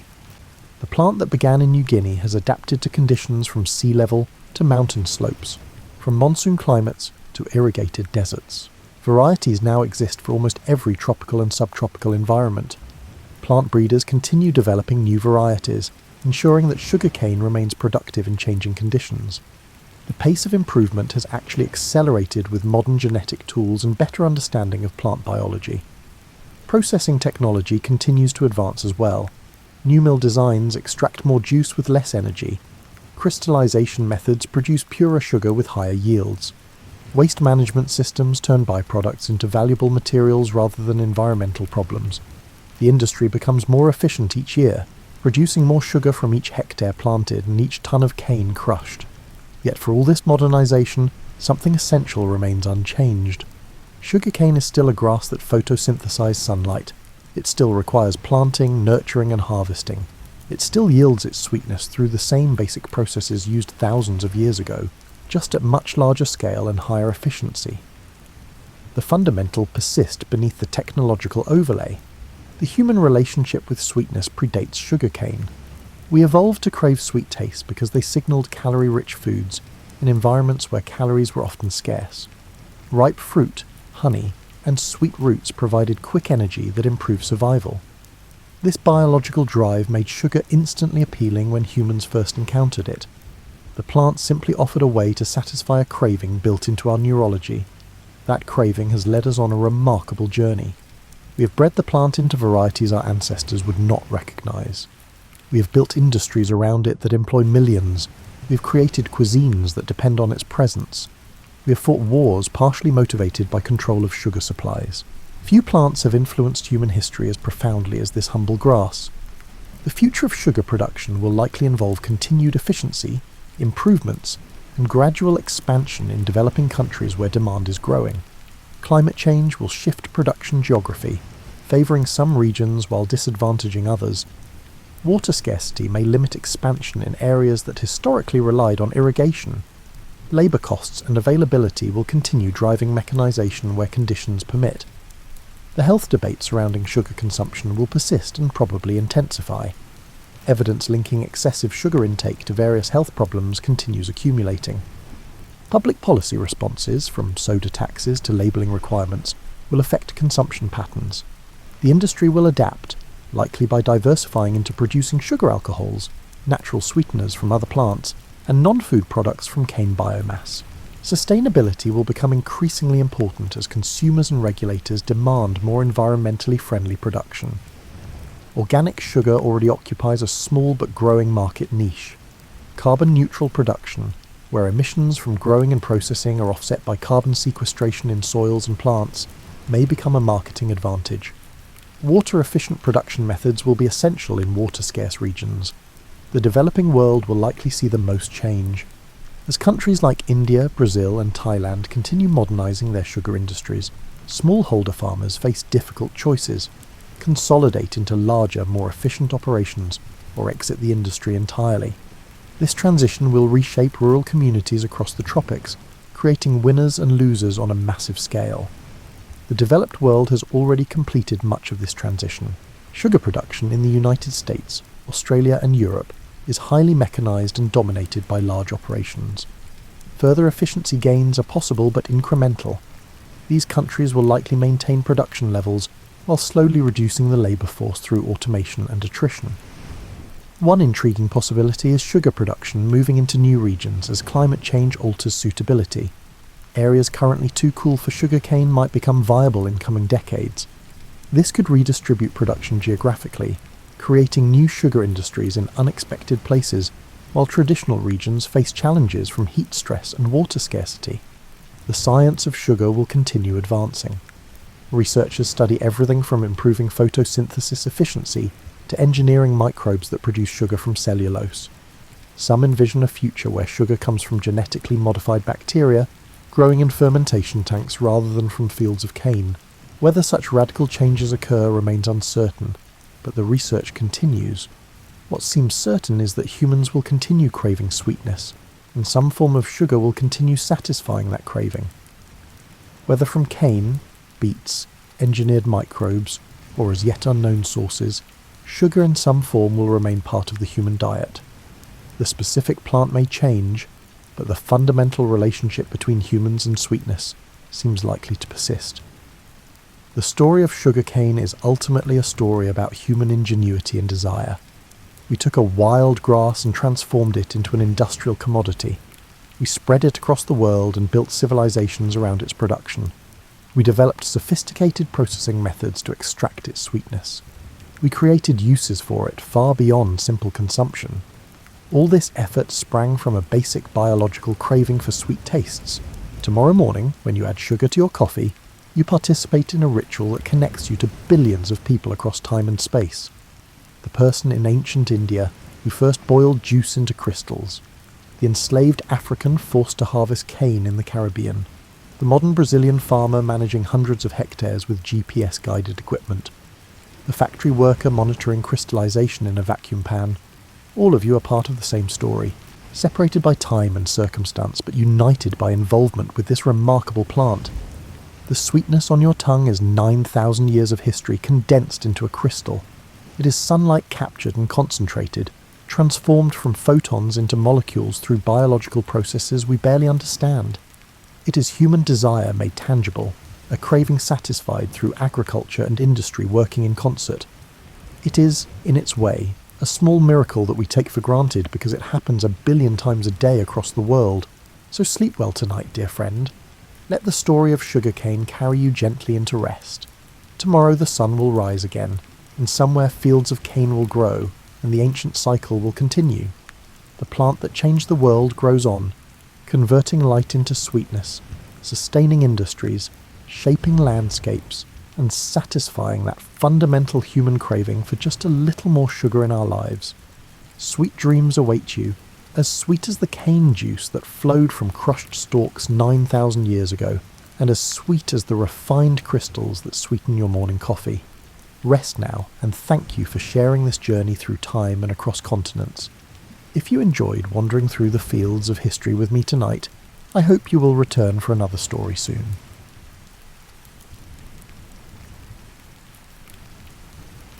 Imagine standing in Alexandria around 300 CE, when the great library still held the accumulated wisdom of the ancient world. The air smells of papyrus, lamp oil, and that particular mustiness that clings to places where knowledge lives. Somewhere in a modest workshop near the harbour, a practitioner hunches over a clay vessel, watching coloured smoke curl upward, while making careful notes on a wax tablet. This is where our story truly begins, though alchemy's roots stretch even further back into the fertile valleys of Mesopotamia and the temples of ancient Egypt. The word alchemy itself carries the memory of this Egyptian origin, al from Arabic, and chem possibly from the ancient Egyptian word for their own land, the black soil of the Nile Delta. Black earth, the source of life and fertility, where transformation happened every year as floods receded and crops emerged. The earliest alchemists weren't trying to get rich quick or discover some magical shortcut. They were observers who noticed that the world was full of transformations. Clay became pottery in the kiln's heat. Grapes fermented into wine. Copper and tin, two relatively soft metals, could be combined to create bronze, something harder and more useful than either parent material. If such dramatic changes were possible, what else might be transformed given the right conditions, the right knowledge, and the right touch? In ancient Egypt, the embalmers held specialised knowledge about preserving bodies, a literal attempt to defeat death and decay. The metalworkers understood how to extract pure metals from rocky ores, transforming dull stones into gleaming gold and silver. The perfume makers could capture the essence of flowers in oils that lasted long after the blooms had withered. Each craft involved taking something ordinary and elevating it to a higher state. These weren't separate practices in the ancient mind. They were all part of understanding nature's patterns, its hidden connections. The priest-physicians who made medicines from plants and minerals were also studying the stars because they believed everything was connected in a grand cosmic web. Your health is related to the planet's positions, the seasons turning, and the balance of elements within your body. Greek philosophers, particularly those influenced by Egyptian wisdom traditions, began systematizing these observations into theories. They proposed that all matter consisted of four fundamental elements: earth, water, air, and fire, combined in different proportions. Change one element to another, adjust the proportions, and you could theoretically transform any substance into any other substance. Lead into gold wasn't absurd within this framework. It was just extremely difficult practical work. This is crucial to understand as you drift towards sleep. Alchemy wasn't the practice of foolish people chasing impossible dreams. It was the best attempt available, given the knowledge of the time, to understand and work with the material world. The alchemists were the ancestors of modern chemists, pharmacists, and materials scientists. working without benefit of atomic theory or the periodic table, but with careful observation and genuine curiosity. The Hellenistic world of Alexandria brought together Egyptian practical knowledge, Greek philosophical speculation, and incoming ideas from Persia and India. In this intellectual melting pot, alchemy began to take recognizable form. Practitioners started writing treatises, developing specialized equipment, and establishing a tradition that would spread across continents and survive for nearly 2,000 years.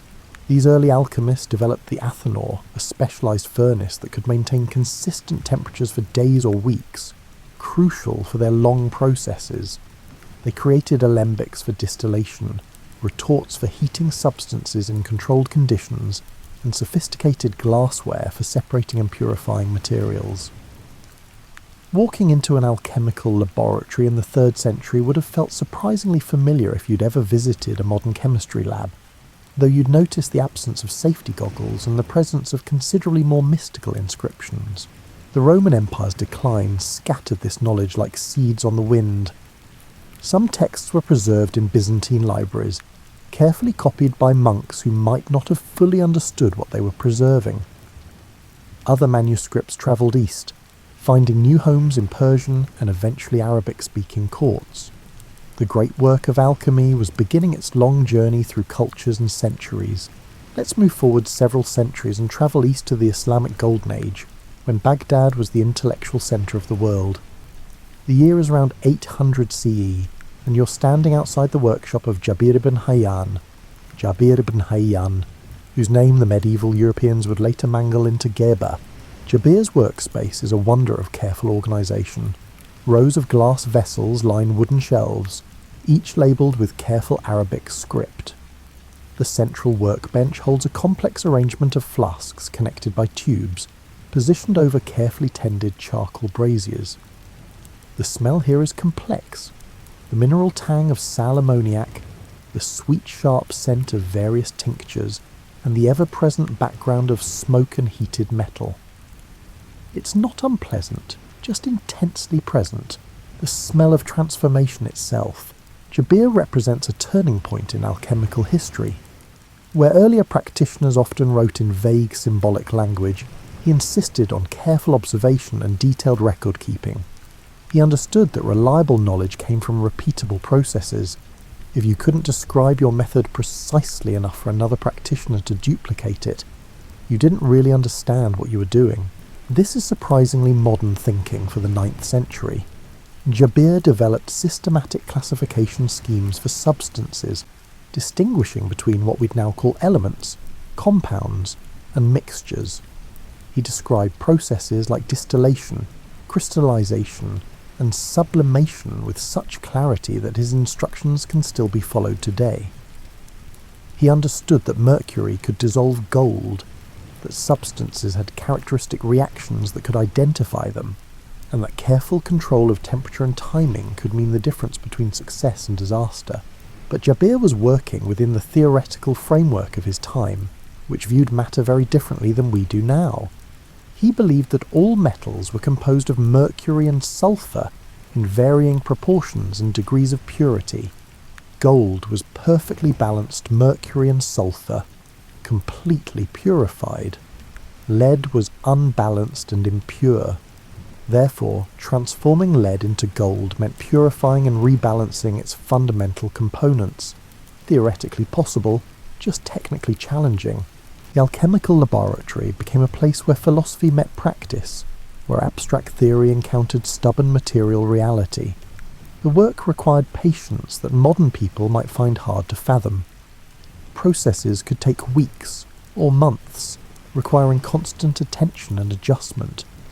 The alchemists learned to read subtle signs, slight colour changes in a solution, the quality of vapours rising from a heated flask, and the way crystals formed along the edges of a cooling vessel. Fire was the great transformer, but it had to be understood in all its moods. A gentle heat that barely warmed the hand could accomplish things that intense flames would destroy. The athanor, that specialized furnace, was designed to provide this patient steady heat. Some alchemical operations supposedly required maintaining specific temperatures for 40 days and 40 nights, the same period Christ spent in the wilderness, and probably not coincidentally, the vessels themselves took on sacred significance. The alembic, used for distillation, became a symbol of purification, crude matter being vaporized, rising upward, and condensing into a purer form. The retort, with its long curved neck, contained and controlled transformations, preventing precious vapours from escaping. Even the simple mortar and pestle, grinding and mixing ingredients, represented the breaking down of old forms to create new combinations. Islamic alchemists like Jabir worked in a culture that valued learning and saw no contradiction between scientific investigation and spiritual practice. The Quran itself encouraged believers to observe nature and discover God's patterns in creation. Alchemy fit perfectly into this worldview.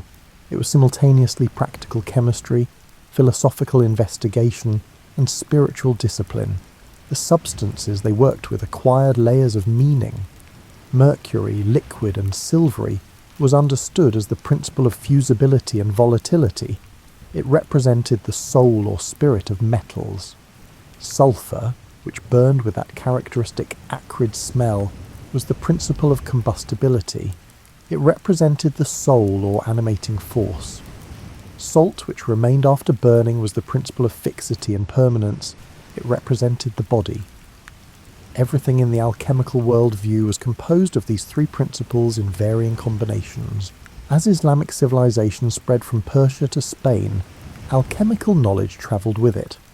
Libraries in Cordoba and Toledo accumulated texts in Arabic, Persian, and Greek. When Christian scholars began learning Arabic and translating these works into Latin in the 12th and 13th centuries, they discovered an intellectual treasure that would reshape European thought. The flame and the vessel, heat and container, process and patience.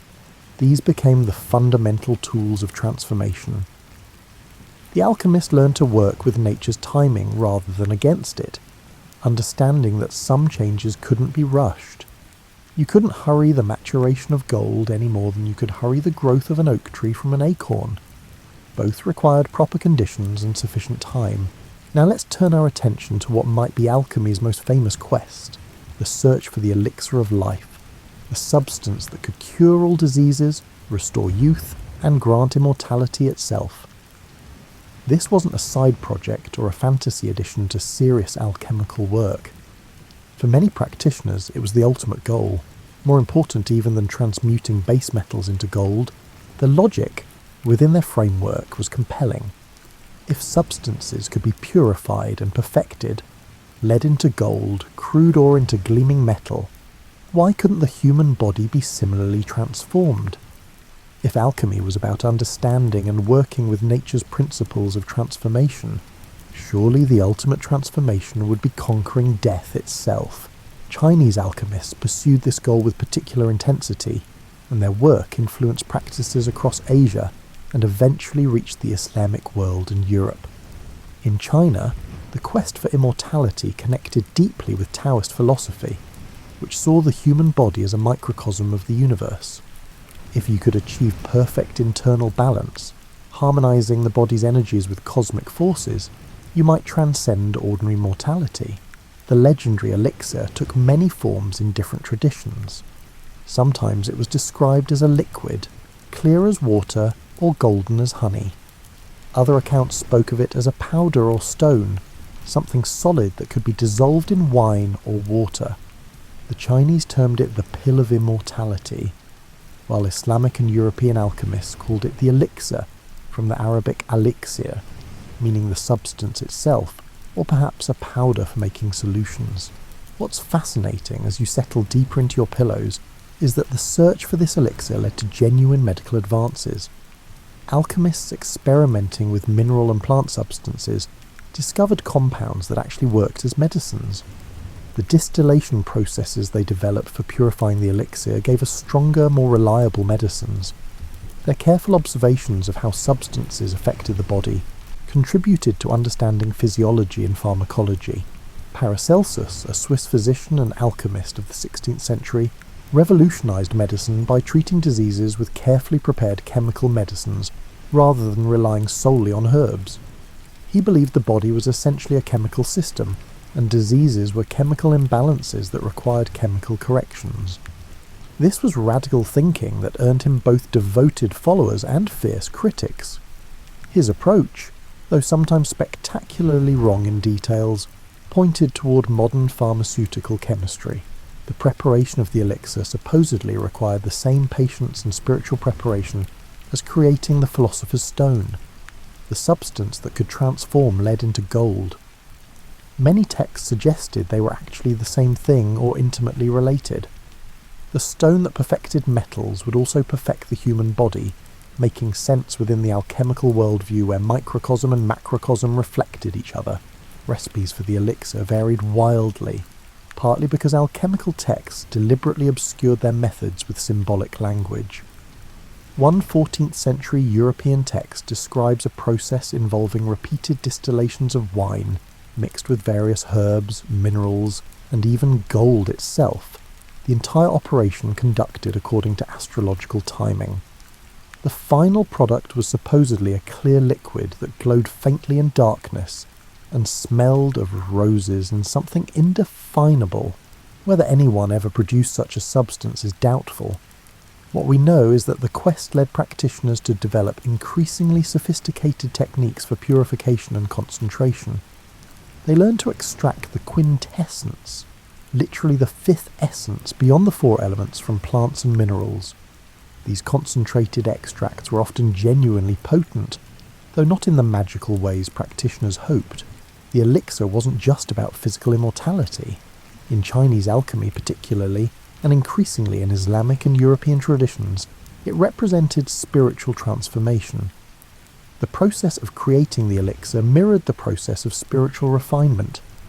Just as crude matter had to be broken down, purified, and reconstituted at a higher level, so too the alchemist's soul underwent trials, purifications, and ultimate transformation. This spiritual dimension became increasingly important in European alchemy, especially as the medieval period gave way to the Renaissance. The alchemist's laboratory became a place of meditation and prayer as much as chemical experimentation. The long hours watching vessels heat, observing slow colour changes, and waiting for crystallizations, these became opportunities for contemplation. Some alchemists claimed that the work couldn't succeed without proper spiritual preparation. They spoke of necessary prayers, fasting, and meditation. The laboratory work was inseparable from inner work. You couldn't perfect matter without perfecting yourself. The elixir that granted immortality wasn't just a substance you swallowed. It was the culmination of a complete transformation of both matter and spirit. Chinese emperors, desperate for immortality, sometimes consumed alchemical preparations with disastrous results. Mercury and arsenic, both common ingredients in elixir recipes, are quite toxic. The irony of dying from ingesting substances meant to grant eternal life wasn't lost on observers, yet the quest continued, driven by that deeply human resistance to accepting mortality. In gentler forms, the search for the elixir gave us contributions to herbal medicine that persist today. The careful distillation of plant essences led to understanding how to concentrate active ingredients. The documentation of which substances affected which conditions, though often mixed with symbolic language and false theories, contained genuine observations that informed later medical practice. As you drift towards sleep, let's meet some of the remarkable individuals who devoted their lives to the alchemical arts. These weren't foolish or credulous people. They were often the most learned scholars of their time, applying the best available methods to questions that still fascinate us.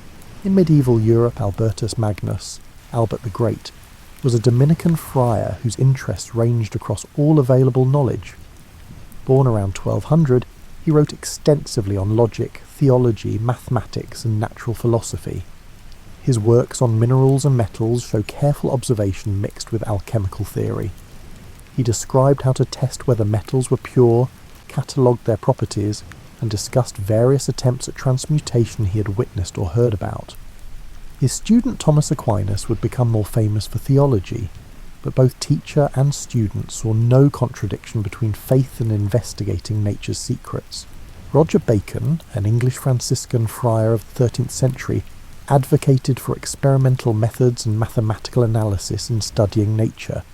He wrote about alchemy as both a practical art and a philosophical pursuit, distinguishing between genuine investigation and charlatans who promised quick gold while delivering only expensive disappointment.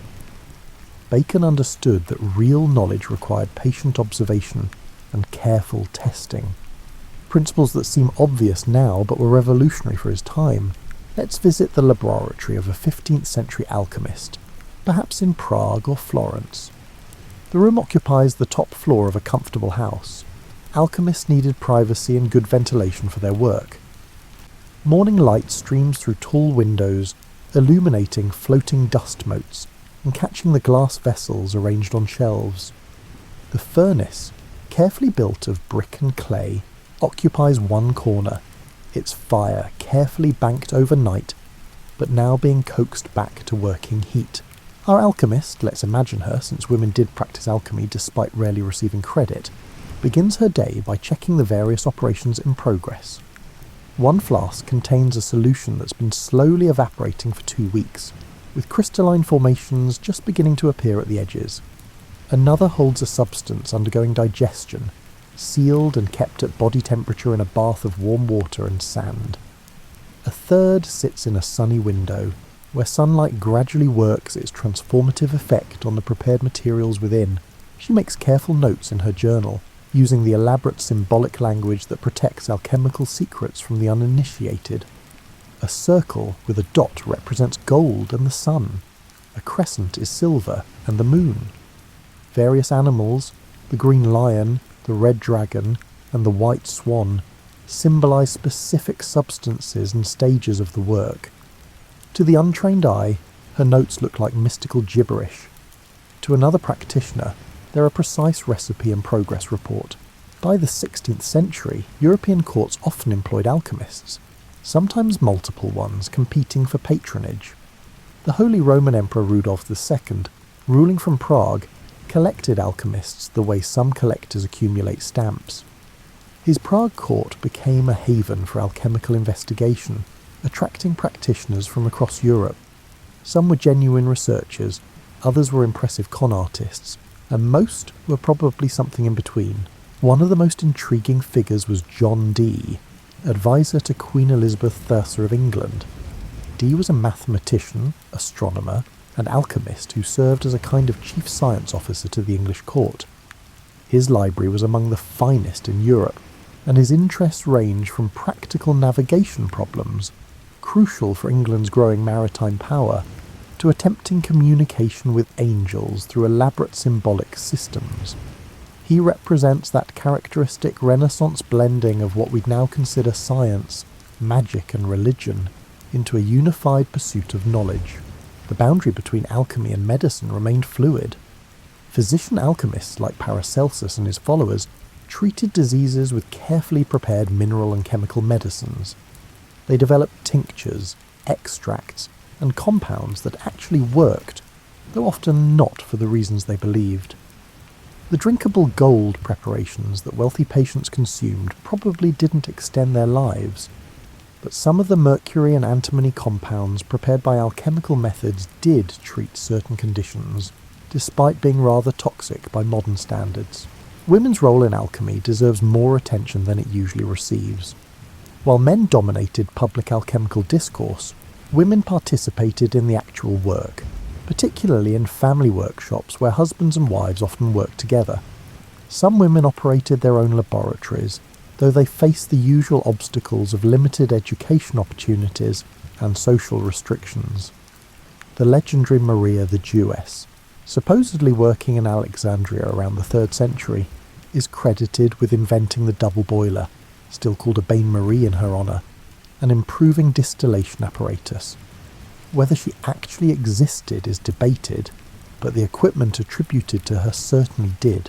Moving into the 17th century, we find alchemy at a crossroads. Some practitioners were beginning to strip away the symbolic language and focus purely on material transformations they could observe and measure. Others doubled down on the spiritual and philosophical dimensions, seeing alchemy primarily as a path to inner transformation that happened to involve laboratory work as its vehicle. Both groups claimed to represent true alchemy, and arguably both were right. Alchemy had always contained both dimensions. Robert Boyle, working in mid-17th century England, conducted careful experiments testing alchemical claims while developing what we'd recognise as modern chemistry. He's famous for Boyle's law describing gas behaviour, but he also performed numerous experiments on transmutation, approaching it as a testable hypothesis rather than an article of faith. His work demonstrates the transitional period when alchemy was gradually becoming chemistry. One of alchemy's most distinctive features was its elaborate symbolic language. Settle deeper under your blankets while we explore why alchemists wrote in code and what those strange symbols actually meant. Part of the motivation was simple professional secrecy. If you believed you'd discovered important knowledge, perhaps how to transmute metals or create powerful medicines, you might reasonably want to control who could access that information. Writing in symbolic language meant only trained practitioners could understand your texts, protecting your discoveries from theft or misuse, but the symbolism served deeper purposes. Alchemical operations were complex, involving multiple substances and stages unfolding over time. The symbolic language provided a rich, flexible vocabulary for describing processes that ordinary words couldn't quite capture. When an alchemist wrote about the green lion devouring the sun, they weren't being deliberately obscure for fun. They were using established terminology to describe a specific chemical interaction, probably involving vitriol and gold. The symbols drew from multiple sources. Astrological signs represented metals. Gold was the sun, silver the moon, copper Venus, iron Mars, tin Jupiter, lead Saturn, and Mercury, both the metal and the god, was Mercury. This wasn't arbitrary. The metals and planets were thought to share essential qualities. Gold, like the sun, was perfect, incorruptible and radiant. Lead, like Saturn, was heavy, cold and sluggish. Animals populated alchemical texts with specific meanings. The dragon represented raw, chaotic matter, or sometimes specific chemicals depending on context. The lion might represent gold, or a stage of the work characterized by intense activity. The phoenix, dying and reborn from its ashes, symbolized dissolution and reconstitution, the destruction of old forms and emergence of new, purified ones. The pelican, mythically feeding its young with its own blood, represented circulation processes where distilled vapours repeatedly fell back into the vessel.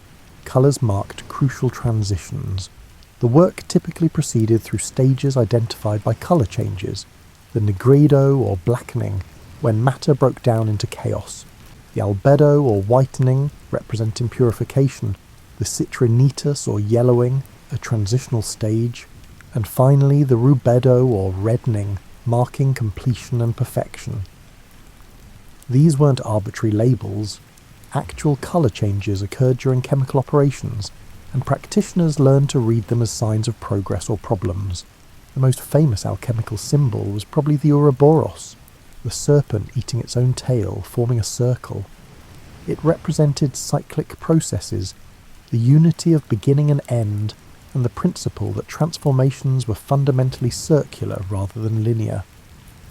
What began as one substance became another, but the underlying essence persisted through transformation, like the snake continuously consuming and regenerating itself.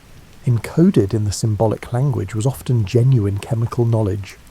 The philosophical egg described sealed vessels where materials underwent transformation, isolated from outside interference. The marriage of sun and moon referred to combining gold and silver, or more abstractly, uniting opposing principles. The bath of the king meant dissolving gold in special acids. Once you learned the code, detailed instructions were actually preserved in these seemingly mystical texts. But the symbols also carried philosophical and spiritual dimensions. The breaking down of matter into prime components, the solve of solvet coagula, dissolve and coagulate, paralleled the mystic's dissolution of ego and everyday consciousness. The reconstitution into something purer and more perfect mirrored spiritual rebirth. The alchemist working in their laboratory was also, ideally, working on themselves, and the symbolic language captured both dimensions simultaneously. Alchemical illustrations became increasingly elaborate in printed books from the 15th century onward. These images showed complex allegorical scenes, kings and queens bathing together in pools, eagles and toads consuming each other, and hermaphroditic figures combining masculine and feminine qualities. On one level, these illustrated specific chemical operations. On another, they mapped psychological and spiritual transformations. The effective alchemist could read both messages simultaneously. This multi-layered communication created problems. Texts meant as straightforward laboratory instructions could be read as pure spiritual allegory. Conversely, writings primarily about inner transformation got interpreted as literal recipes for making gold. Misunderstandings multiplied across centuries and language translations. An Arabic text written primarily about spiritual development might reach a medieval European reader who tried to follow it as practical chemistry instructions, producing baffling and dangerous results. The symbolic language also permitted creative ambiguity that protected alchemists from dangerous accusations.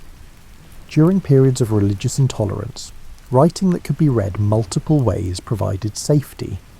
If challenged about potentially heretical ideas, one could always claim the text was merely about chemical procedures, not theological speculation. If accused of fraud, one could insist the writing was symbolic spiritual instruction, not literal promises about making gold. Some alchemists, particularly in later periods, used the symbolic language almost as a meditation practice. The act of encoding knowledge in symbols, or decoding others' symbolic texts, became a form of contemplative exercise. Wrestling with meaning, holding multiple interpretations simultaneously, and developing the mental flexibility to see connections between seemingly unrelated domains. All of this trained the mind in ways practitioners found valuable, regardless of whether they ever succeeded at transmutation. As you drift toward that threshold between waking and sleeping, let's explore how alchemy gradually transformed into chemistry, how the mystical became methodical, and the symbolic gave way to the systematic. The transition wasn't sudden or complete. Throughout the 17th century, natural philosophers, the era's scientists, often worked in both modes. They might spend mornings attempting transmutation experiments and afternoons measuring gas pressures or calculating planetary orbits. The boundaries between alchemy, chemistry, physics, and even theology remained fluid. Isaac Newton, now remembered primarily for physics and mathematics, devoted enormous energy to alchemical investigation. His private papers, unpublished during his lifetime, contain extensive notes on alchemical texts and records of his own experiments. For Newton, alchemy represented an attempt to understand nature's fundamental forces, the same goal that motivated his work on gravity and motion. He saw no contradiction between calculating planetary orbits and attempting to transmute metals. Both were investigations into God's natural laws, but certain developments began distinguishing chemistry from alchemy. The crucial shift was toward precise measurement and quantification. Alchemists had always observed their materials carefully, but chemical pioneers started weighing everything: reactants before mixing, products after reactions, and even gases that escaped during processes. This obsessive measuring revealed patterns that qualitative observation missed. When you measure carefully, you discover conservation. Matter doesn't disappear or appear magically during reactions. It transforms while maintaining constant total weight. This was devastating for certain alchemical claims while validating others. The idea that lead could become gold looked increasingly doubtful, when precise measurements showed that such transformations never actually produced weight changes, consistent with one element becoming another. Yet the reality of chemical reactions, where new substances emerge with completely different properties than their starting materials, was confirmed and extended. The development of better apparatus accelerated this transition. Improved vacuum pumps allowed studying gases more carefully. More precise thermometers enabled maintaining specific temperatures. better balances detected tiny weight changes. Standardized glassware made experiments more reproducible. The physical conditions of laboratory work were becoming more controlled, and with greater control came more reliable results. Antoine Lavoisier, working in late 18th century France, exemplifies chemistry's emergence as a modern science. He demolished phlogiston theory, the idea that combustible materials contained a fire element released during burning, by showing that burning actually involved combination with oxygen, and that careful weighing proved this. His insistence on precise measurement, systematic experimentation, and clear nomenclature helped establish chemistry as a distinct discipline with standardized methods. The language changed along with the methods. Chemical nomenclature became more systematic, describing compounds based on their composition rather than using traditional alchemical names or symbols. Vitriol became sulfuric acid. Sal ammoniac became ammonium chloride. The transition from poetic symbolic names to descriptive systematic terminology marked a fundamental shift in how practitioners thought about their materials. Professional organisation changed too. The old model of master alchemists working in private laboratories, occasionally taking apprentices, gave way to university positions, scientific societies, and published research in specialised journals. Priestley, Cavendish, Scheele, and others were discovering new gases, new elements, and new compounds, and immediately publishing their methods and results for others to verify and extend. The solitary seeker became the collaborative researcher, yet alchemy didn't simply die. It persisted, transformed in several forms.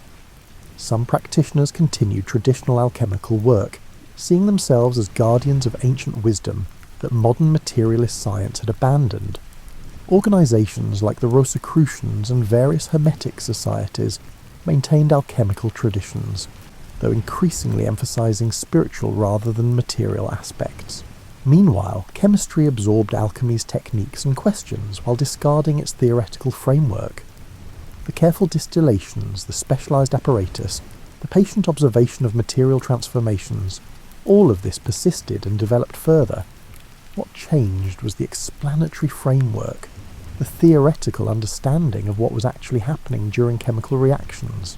The 19th century's chemical triumphs, the periodic table organising elements, molecular theory explaining how atoms combine, and analytical techniques identifying substances, provided frameworks for understanding that alchemists had lacked. It turned out lead couldn't become gold through chemical means because elements are fundamental. They can't be transformed into each other by chemical processes. The alchemists weren't fools, but they were working without crucial information about matter's actual structure. Interestingly, 20th century physics achieved what alchemists had claimed was possible: actual transmutation of elements. Nuclear reactions can indeed transform lead into gold by altering atomic nuclei. The cost and difficulty make it completely impractical, but it's theoretically and practically possible. So in a strange sense, the alchemist's dream was valid, just achievable only through means they never imagined, requiring understanding matter at scales far beyond what their apparatus could access. The transformation from alchemy to chemistry illustrates how scientific understanding develops. Alchemy wasn't entirely wrong. It correctly identified that substances could transform into other substances, that matter had hidden properties that careful investigation could reveal, and that systematic practice could produce reliable results. What it lacked was the correct theoretical framework for explaining observations and predicting outcomes. Once that framework developed, chemistry could progress rapidly while alchemy became history. Now, as your breathing slows and your thoughts begin that pleasant drift toward dreams, let's consider what the alchemical quest means for us today, centuries after the last serious attempts at transmuting lead into gold. The obvious legacy is chemistry itself. Modern pharmaceuticals, material science, industrial processes, and environmental analysis. Every time you take a medicine, appreciate a colourful synthetic fabric, or rely on a battery, you're benefiting from knowledge that traces back through chemistry to alchemy.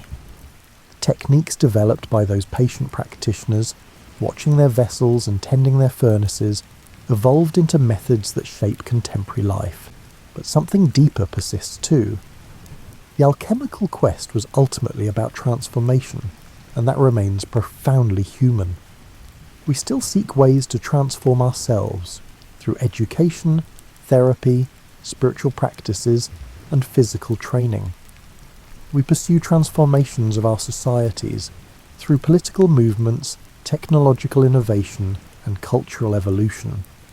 The specific goal of turning lead into gold may be abandoned, but the underlying dream of transformation continues. Modern science pursues transformations that would have dazzled alchemists. We transform energy into matter in particle accelerators. We transform genetic information, editing DNA to cure diseases or create new organisms. We transform sand and metals into computers that hold libraries worth of knowledge. We even manipulate individual atoms, positioning them precisely using techniques the alchemists couldn't have imagined. In a sense, we've realized their dreams through different paths. The search for life extension continues too, though now through molecular biology, genetic engineering and pharmacology rather than through elixirs. Scientists investigate aging mechanisms, seeking ways to slow or reverse the processes that eventually destroy us. We haven't achieved immortality, but human lifespans have dramatically increased through medical advances that owe their methodology, if not their specific techniques, to alchemy's patient investigation of how substances affect the body. Contemporary interest in alchemy often focuses on its psychological and spiritual dimensions. Carl Jung extensively studied alchemical texts, seeing in them symbols for psychological processes. The alchemical transformation of base metals into gold became, in his framework, a metaphor for psychological development, transforming the crude, unconscious aspects of personality into something more refined and integrated. Whether the alchemists themselves saw their work this way is debatable, but Jung's interpretation gave alchemical symbolism new relevance. Some find in alchemy a reminder that knowledge isn't purely objective and technical. The alchemists believed the practitioner's spiritual state mattered, that you couldn't separate the experiment from the experimenter, and that transformation of matter required transformation of self. Modern science, with its emphasis on objectivity and reproducibility, officially rejects this. A chemical reaction should work the same, regardless of who performs it. Yet anyone who's done laboratory work knows that skill, patience, and even intuition matter. The best scientists, like the best alchemists, bring something personal to their practice that transcends pure technique. The alchemical emphasis on direct experience and hands-on practice remains relevant. You couldn't learn alchemy just from books. You had to actually work in the laboratory, gaining embodied knowledge of how substances behaved, developing sensitivity to subtle changes, and cultivating patience through long processes. This contrasts with modern education's often abstract theoretical approach. There's renewed appreciation for hands-on learning, for knowledge that lives in the body and hands, not just the head. Environmental movements sometimes invoke alchemical language when discussing the transformation of industrial processes, cleaning polluted sites, or developing sustainable practices. The alchemical ideal of working with nature rather than against it, understanding material processes deeply enough to guide them wisely, respects limits while achieving meaningful transformations. This resonates with contemporary efforts towards sustainability. The alchemical tradition reminds us that science has history, that current understanding emerged from long development, and that even seemingly strange or outdated practices often contained valuable insights. Dismissing alchemy as mere superstition misses how it represented the best available attempts to understand matter, how it developed techniques we still use, and how it asked questions we continue pondering. Most fundamentally, alchemy embodies the enduring human conviction that transformation is possible. The world isn't fixed or finished. Matter can be changed, improved, and perfected. So can we. The alchemist standing before their Athanor, patiently working toward that distant goal of the Philosopher's Stone, was enacting a hope that remains central to human experience. The belief that things can be better, that effort and knowledge can elevate existence, and that the ordinary might become extraordinary. A sleep gently beckons. Imagine yourself in an alchemist's laboratory, not from any specific time or place, but from the timeless realm where such spaces exist in our collective imagination. The light is golden and soft, filtering through high windows. Glass vessels catch and hold the light, transforming it into subtle rainbows. The furnace breathes quietly in its corner, maintaining its patient heat.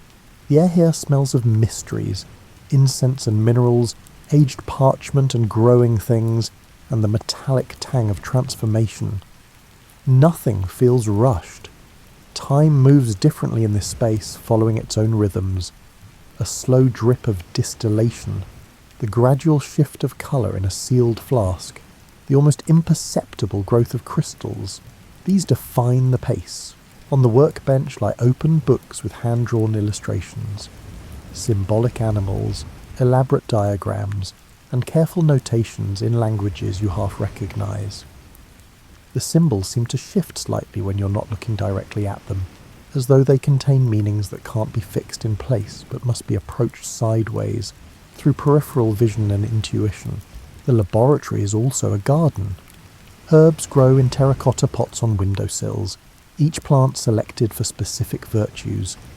Roses for their essence, rosemary for remembrance, sage for wisdom, and rue for healing. Their living presence reminds you that alchemy worked with nature's processes, not against them. Transformation requires patience, proper conditions, and respect for natural timing. In this laboratory, you understand what the alchemists sought. Not just gold or immortality, though those would be nice. They sought understanding of matter, of transformation, of the hidden connections between all things. They wanted to participate actively in creation's ongoing work rather than being passive observers.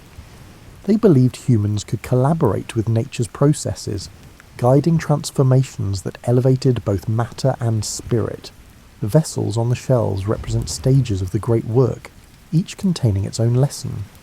One holds Negredo, the black stage of dissolution where old forms break down, necessary before anything new can emerge. Another contains Albedo, the white stage of purification where essential qualities separate from dross. A third glows with Citrinitas, the golden yellowing that promises approaching completion.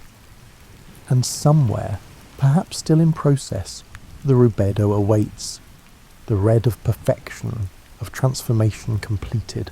You understand now that the alchemist's laboratory was always two places at once. An actual workspace with real apparatus and materials, and a symbolic space representing inner transformation. The external work of purifying substances mirrored the internal work of refining consciousness. The patience required for long chemical processes cultivated spiritual patience. The failures and setbacks in the laboratory taught humility and persistence. Success, when it came, arrived as much from personal growth as from technical skill. The philosopher's stone, you realise in this drowsy state between waking and dreams, was never just a magical object. It represented perfected understanding, the state where the alchemist had so completely mastered their practice, so thoroughly transformed themselves that transformation of materials became almost effortless. The stone was the practitioner's own perfected skill and wisdom, accumulated through years of patient work. And the elixir of life? Perhaps it was never meant to be swallowed. Perhaps it was the practice itself, the engagement with meaningful work, the pursuit of understanding, the connection to traditions stretching back millennia, the sense of participating in something larger than oneself. The alchemists who devoted themselves to the great work often lived with an intensity and purpose that gave their days a richness ordinary life lacked. Maybe that was its own form of immortality. In this dream laboratory, time collapses. Jabir ibn Hayyan, works at one bench, carefully recording observations in precise Arabic script. Albertus Magnus tends a distillation at another, occasionally making notes for his students. Maria the Jewess adjusts her double boiler. checking the temperature with experienced fingers. Paracelsus crushes minerals in a mortar, preparing medicines that will genuinely heal. They work companionably, these figures from different centuries and cultures united by their shared quest. They're not competing or hoarding secrets now. In this timeless space, they share knowledge freely, each contributing their piece to the great puzzle of understanding matter and transformation. The symbolic language they once used to obscure becomes a bridge, connecting insights across cultures and epochs. The green lion, the red dragon, the philosophical Mercury. These symbols let them communicate experiences that ordinary words can't quite capture. Through the laboratory windows you glimpse gardens and wilderness beyond. The natural world that was always alchemy's true teacher. The alchemists learned by observing natural transformations, ore to metal, grape to wine, and seed to flower. Their laboratory work was an attempt to understand and consciously guide processes that nature performed spontaneously. They weren't trying to break nature's laws, but to discover and work within them. The furnace glows steady and warm, neither too hot nor too cold. It's maintained this perfect balance for centuries, maybe forever. Its patient heat represents what the alchemists knew. Transformation requires sustained, gentle effort over time. You can't hurry the great work. Flash and force accomplish nothing, but steady application, proper conditions, and sufficient time can achieve what seems impossible. On a shelf you notice a row of sealed vessels, each containing materials at different stages of transformation. Some have been here for days, others for months, and some perhaps for years. Each opens at its proper time, not a moment sooner. The sealed vessel, vas hermeticum, the hermetic vessel, protects transformations in progress from outside interference. Some processes need isolation and protection. Until they reach completion, you feel yourself becoming drowsy, the laboratory's golden light softening further. The gentle sounds, liquid dripping, furnace breathing, occasional clink of glass, become a lullaby. This is a good place to rest. The great work continues whether you wake or sleep, proceeding at its own pace, requiring nothing from you now except trust in the process. The alchemists understood something we sometimes forget. Not everything worth doing can be finished quickly. Some achievements require years, decades, or even lifetimes of patient effort. The work itself becomes the reward, the daily practice, the gradual accumulation of skill and understanding, and the small advances that slowly compound into mastery. They also knew that failure was part of the process. Most experiments didn't succeed.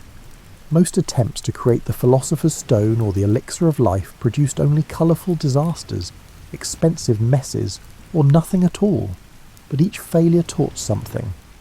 The alchemists learned what didn't work, which was often more useful than knowing what theoretically should work. Knowledge grew through a patient accumulation of both successes and instructive failures. As your consciousness drifts towards sleep, the laboratory around you becomes less defined, its edges softening into dream. But certain truths remain clear. Transformation is possible. Matter can change its form while retaining its underlying essence. So can we. The person you are today contains the potential for the person you might become, just as lead theoretically contained gold, or at least the alchemists believed it did, and their belief led them to develop chemistry. Patience matters. Nothing worth achieving happens instantly. The most profound transformations require time, attention, and sustained effort. Quick fixes rarely last, but patient work, returning day after day to your practice, accumulates into genuine change. Process and outcome intertwine. The alchemist seeking gold learned chemistry. The practitioner pursuing the elixir developed pharmacology.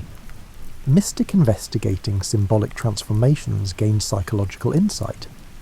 The journey shapes the traveller as much as the destination. Everything connects. The alchemists weren't wrong to see connections between metals and planets, between laboratory work and spiritual practice, and between microcosm and a macrocosm. They were recognizing a deep truth. Reality is interconnected in ways that rigid categorical thinking misses. The boundaries between disciplines, between matter and spirit, between inner and outer. These are useful fictions, not fundamental truths. Mystery remains. For all that modern science has explained, much remains unknown. We've mapped matter down to quarks and leptons, but consciousness remains mysterious. We've decoded DNA, but life's emergence is still puzzling. We've calculated the universe's age, but its ultimate nature remains debatable. The alchemist's humility before mystery, their recognition that knowledge was always partial and understanding always incomplete, deserves remembering. The vessels on the shelves shimmer and fade as sleep takes you. Their contents continue their slow transformations, whether observed or not. The great work proceeds. Somewhere, in laboratories around the world, people are still investigating transformations, different methods, different goals, but the same fundamental human drive to understand, to change, to elevate matter and spirit towards something better. The alchemists would recognize this continuity.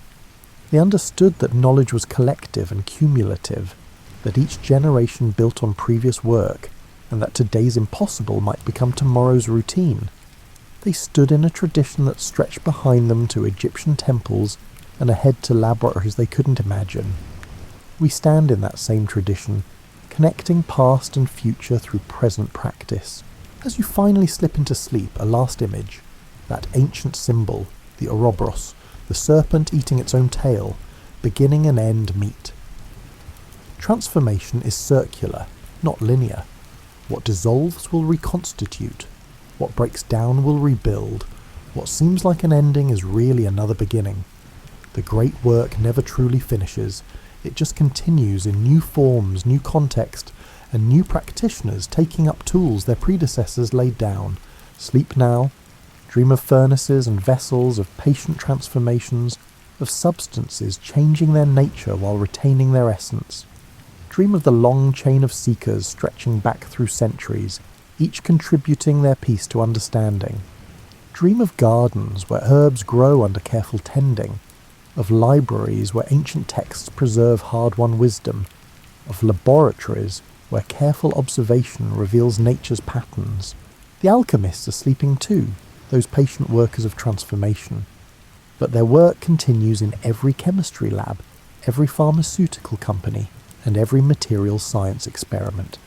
It continues in every garden where someone tends plants, in every kitchen where ingredients transform into meals, and in every mind where learning transforms ignorance into understanding. The great work is never finished because there's always more to learn, more to discover, and more to understand. The philosopher's stone remains eternally just beyond reach, which is perhaps exactly as it should be. The seeking matters more than the finding. The question matters more than the answer. The transformation of the seeker matters more than the discovery of the sought. Rest easy. The furnace burns steadily. The vessels contain their slow miracles. Time unfolds at its own pace.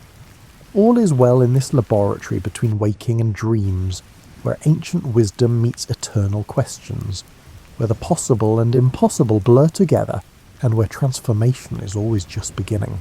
The golden light fades to comfortable darkness. The sounds of the laboratory become the sound of your own breathing, steady and slow. The scent of transformation becomes the familiar smell of your pillow and blankets.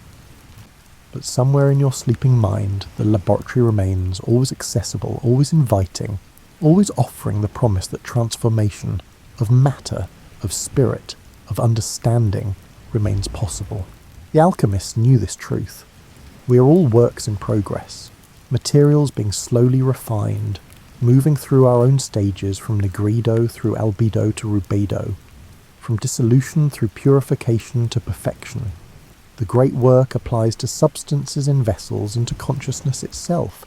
We are simultaneously the alchemist and the material, the practitioner and the practice, the seeker and the sought. Sleep deeply, transform while you rest. Tomorrow you'll wake changed in small ways, continuing your own great work, your own patient transformation. The alchemists would approve. They understood that the most important laboratory is consciousness itself, and the most crucial transformation happens within. Good night. May your dreams be golden and your rest transformative. The great work continues, as it always has and always will, in laboratories both physical and imaginal, tended by practitioners both waking and sleeping, pursuing that eternal quest to understand, to change, to elevate, to transform the base into the precious, the crude into the refined, and the ordinary into the extraordinary.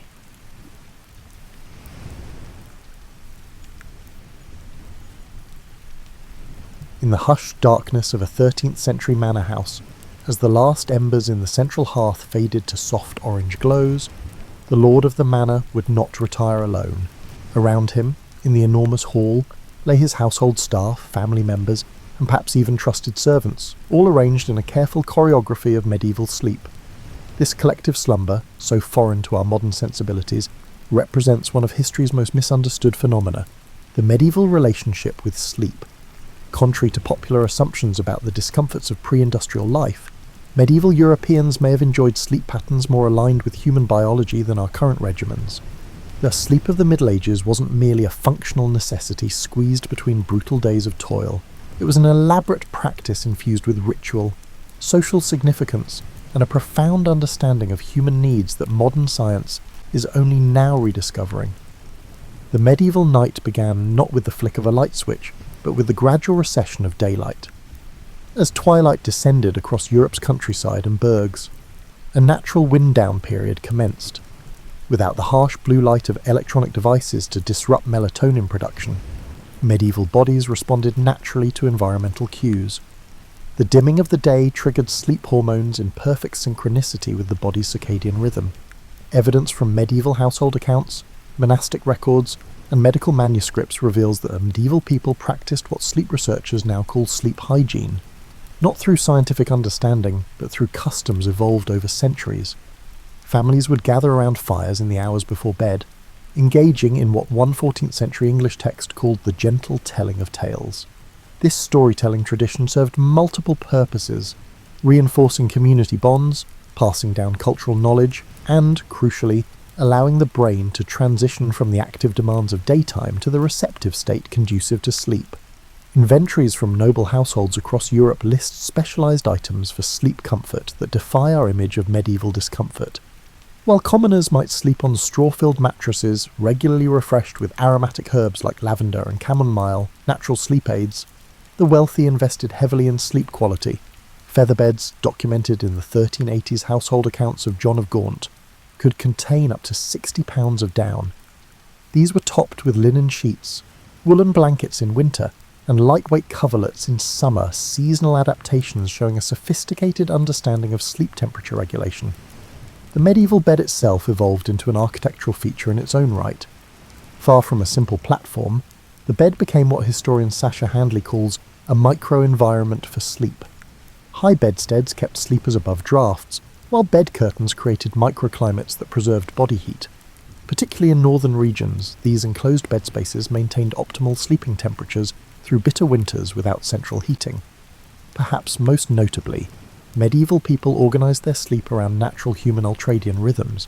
Medical texts from Salerno's famed medical school advised sleeping with the head slightly elevated, and on the right side initially for proper digestion. Then turning to the left side in deep sleep advice that echoes modern recommendations for optimizing airway positioning during sleep. Despite the absence of memory foam or adjustable bases, medieval sleepers customized their experience through ingenious means. Illuminated manuscripts show various pillow configurations, from cylindrical bolsters supporting the neck to smaller cushions tucked under elbows or knees. Personalized comfort adaptations we've rediscovered through ergonomic design. Archaeological findings from cesspits in London and York have revealed remains of medicinal herbs commonly used for sleep, including valerian root and passion flower, showing sophisticated pharmacological approaches to sleep management. The physical arrangements for sleep extended beyond beds. Manor houses and even modest dwellings were designed with sleeping areas positioned to maximize morning light exposure, an architectural feature that modern chronobiologists recognize for its importance in maintaining healthy circadian rhythms. East-facing bedchambers allowed sleepers to wake naturally with the sunrise, reinforcing their internal body clocks in ways that modern blackout curtains and alarm clocks disrupt. What truly distinguished medieval sleep, however, was its social nature. Unlike our privatised, individualised approach to sleep, medieval slumber was communal. This behaviour wasn't merely for practical reasons like shared warmth or protection, although these benefits were real, but reflected a fundamentally different conception of sleep as a vulnerable yet shared human experience. Even kings were rarely alone while sleeping, attended by trusted chamberlains who slept at the foot of the royal bed, creating a sleep culture where the boundaries between private and public were permeable in ways we might find uncomfortable, but that provided unique psychological benefits. People didn't expect to sleep all night in medieval Europe when darkness fell. The idea that people should sleep 8 hours is post-industrial. Medieval medical records, diaries, household histories, and literary sources show a quite distinct pattern. First sleep and second sleep separated by a nighttime wakeful quiet. This biphasic sleep pattern was common throughout social strata. After going to bed at nightfall, medieval people had a 4-hour first sleep or dead sleep. After waking up naturally for 1 to 2 hours, they went back to second sleep until daybreak. Medieval folks used this midnight awakening as a natural window of consciousness, not sleeplessness. European monastery church records provide some of the best evidence of this interval. The monastic rule of St. Benedict scheduled midnight prayers, matines, during the wakeful hour to accommodate this natural sleep divide. Instead of fighting their biology to stay awake for devotions, monks synchronized their spiritual practices with human sleep architecture. The significance of midnight awakening goes beyond religion. Medical manuscripts from Salerno and Montpellier, Europe's top medical schools, show that doctors believed midnight waking was crucial for health. The 13th century physician Aldebrandon of Siena said that this wakeful period allowed the vapours of food to be properly distributed through the body, a pre-scientific knowledge of how sleep stages affect digestion and metabolism. This nightly waking gave regular households an unusual opportunity. It was common for homeowners to check on their property, bank fires for the second sleep, and examine their security. The 14th century guide for parish priests recommends middle night marital intercourse because the body is rested but the mind clear. The recommendation implies a profound awareness of how restful sleep influences mood and physical receptivity. Interestingly, this wakeful interlude produced various types of consciousness that current neuroscience has only recently learned to detect. Neurologists call the state between first and second sleep hypnopompic consciousness, which boosts creativity, imagery, and emotional processing. Medieval folks innately understood and practiced this distinct mental condition. Court records and diaries show how midnight wakers considered legal issues. A 15th century Ghent judge said he made his toughest decisions after consulting his thoughts in the watch between sleeps, believing it provided deeper moral insight than daylight deliberation. Craftspeople conceived new designs, farmers planned seasonal rotations, and merchants planned business initiatives during this contemplative period. Wakefulness had emotional and social benefits. Larger medieval households described night talking, intimate chats during midnight waking. These nighttime conversations allowed for exceptional emotional honesty, unlike daytime contacts confined by societal hierarchy and public presentation. A 14th century English noblewoman's diary says she learned her husband's innermost worries only in the watch between sleeps, when souls speak more truly. This split sleep pattern boosted creativity. Chaucer writes poetry during his watching times, and illuminated manuscripts often state they were written in the midnight thinking time. Medieval dream interpretation guides distinguished between dreams during first sleep, processing daily events, and those during second sleep, prophetic or insight-bearing, due to the quality of thoughts during this period. Archaeology confirms this practice's prevalence. Medieval home excavations sometimes reveal little oil lamps for nighttime activities. In household inventories across social classes, night tables with writing tools, miniature prayer books, and meditation tools are common.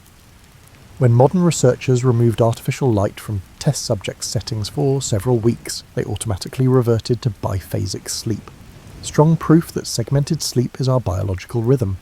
Medieval people honoured this cycle rather than pushing continuous sleep, aligning with their evolved sleep architecture in ways modern civilization rarely allows. Psychological benefits make segmented sleep valuable. The midnight wake-up allowed memory consolidation and emotional processing. Modern sleep science shows that disrupted sleep can improve memory formation. A 15th century French physician advised pupils to reread difficult material before bed and allow the mind to work upon it in the midnight watching. Medieval folks knew the value of this processing time.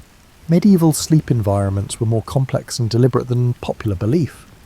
Medieval sleeping arrangements were frequently utilitarian marvels that represented considerable household investments and years of comfort technology, unlike the crude, unpleasant platforms depicted in modern media.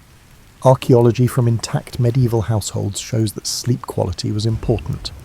Excavated 13th century merchant homes in London showed specialised floor designs with insulating materials packed beneath sleeping areas, including wool, straw, and even feathers in wealthier homes, to block the cold from stone or packed earth floors.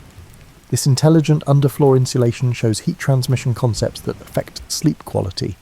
Medieval sleep revolved around the bed, which evolved quickly. Bed technology improved by the 13th century from simple raised platforms. Estate inventories from around Europe reveal more sophisticated bed designs with specialised comfort components. The bed's hardwood frame, termed the bedstock, has mortise and tenon joints allowing minor flexibility without squeaking, which 14th century Florence Carpenter Guild laws required for undisturbed rest. Medieval mattress technology improved constantly. Peasant homes still used straw-filled beds, although they were more advanced. Traditional European farming groups using medieval methods used straw beds, not loose straw piled into sacks. Specially selected straw, oat straw, was recommended for its softness. Completely dried to prevent mould and broken to provide a springier texture was used. Most homes emptied and refilled these beds seasonally. For the wealthy, mattress technology evolved. By the 14th century, merchants and artists used wool-filled mattresses, while feather beds were the height of medieval sleep luxury. These were constructed sleep surfaces, not feather sacks. Guild regulations from 14th century Paris required feather beds to be built with particular weights of different feather varieties piled for compression and rebound. The most sumptuous examples had goose down on top and stiffer feathers underneath for stability, similar to modern high-end mattresses. Medieval pillows are often forgotten sleep technologies. Modern pillows are uniform, whereas medieval pillows were individualized. Archaeological evidence and household inventories show at least 4 pillow types: neck bolsters for spinal alignment, softer head pillows for comfort, wedge pillows for medical conditions, particularly respiratory issues, and smaller support pillows for positioning. Salerno medical writings advise lifting the head for digestion disorders and supporting the legs for back pain. Bed sheets were also designed for sleep comfort. Linen sheets were valued for their breathability and moisture-wicking capacity. Even small houses had many sets of linens and regular laundry records. In winter, woolen blankets provided insulation, while silk or light wool coverlets gave summer warmth. Seasonal bedding rotation shows a profound awareness of how ambient temperature influences sleep quality. Equally inventive was sleeping room climate control. Bed curtains were attractive and microclimatic. Fully enclosed bed curtains conserved body heat in winter. Large medieval houses recorded various curtain weights for different seasons, with summer curtains blocking insects, allowing airflow. This seasonal sleep environment adaptation shows a comprehensive awareness of how ambient variables affect rest quality. Medieval dwellings also showed excellent sleep management. Sound-dampening interior shutters were common in metropolitan bedrooms. In intact York and Bruges homes, archaeologists found woven rush mats put on walls near public streets as early sound insulation. Medieval folks recognized noise pollution as a sleep disruptor and addressed it with intentional design. Medieval sleep was influenced by aromatherapy. Domestic and archaeological records show aromatic herbs in bedding. These were lavender and chamomile for relaxation, mint and rosemary for insect repellent, and dried rose petals for fragrance. For decades, home manuals have recommended inserting little herb-filled sachets into pillowcases to improve sleep. Researchers even reviewed illumination for its impact on sleep quality. Medieval dwellings used candles or rushlights in bedrooms for specific purposes. When affordable, beeswax candles were recommended near beds because they smoke less than tallow. Rushlights, manufactured by immersing river rushes in fat, burned longer and dimmed to help people fall asleep. These thoughtful evening light selections follow recent advice to avoid bright light before bed. Medieval sleep environments were sophisticated enough to regulate nighttime temperature. Bed warming technologies improved in Northern Europe. Early medieval hot stones evolved into warming pans equipped with adjustable handles and ventilated lids, which diffused heat evenly without causing burns.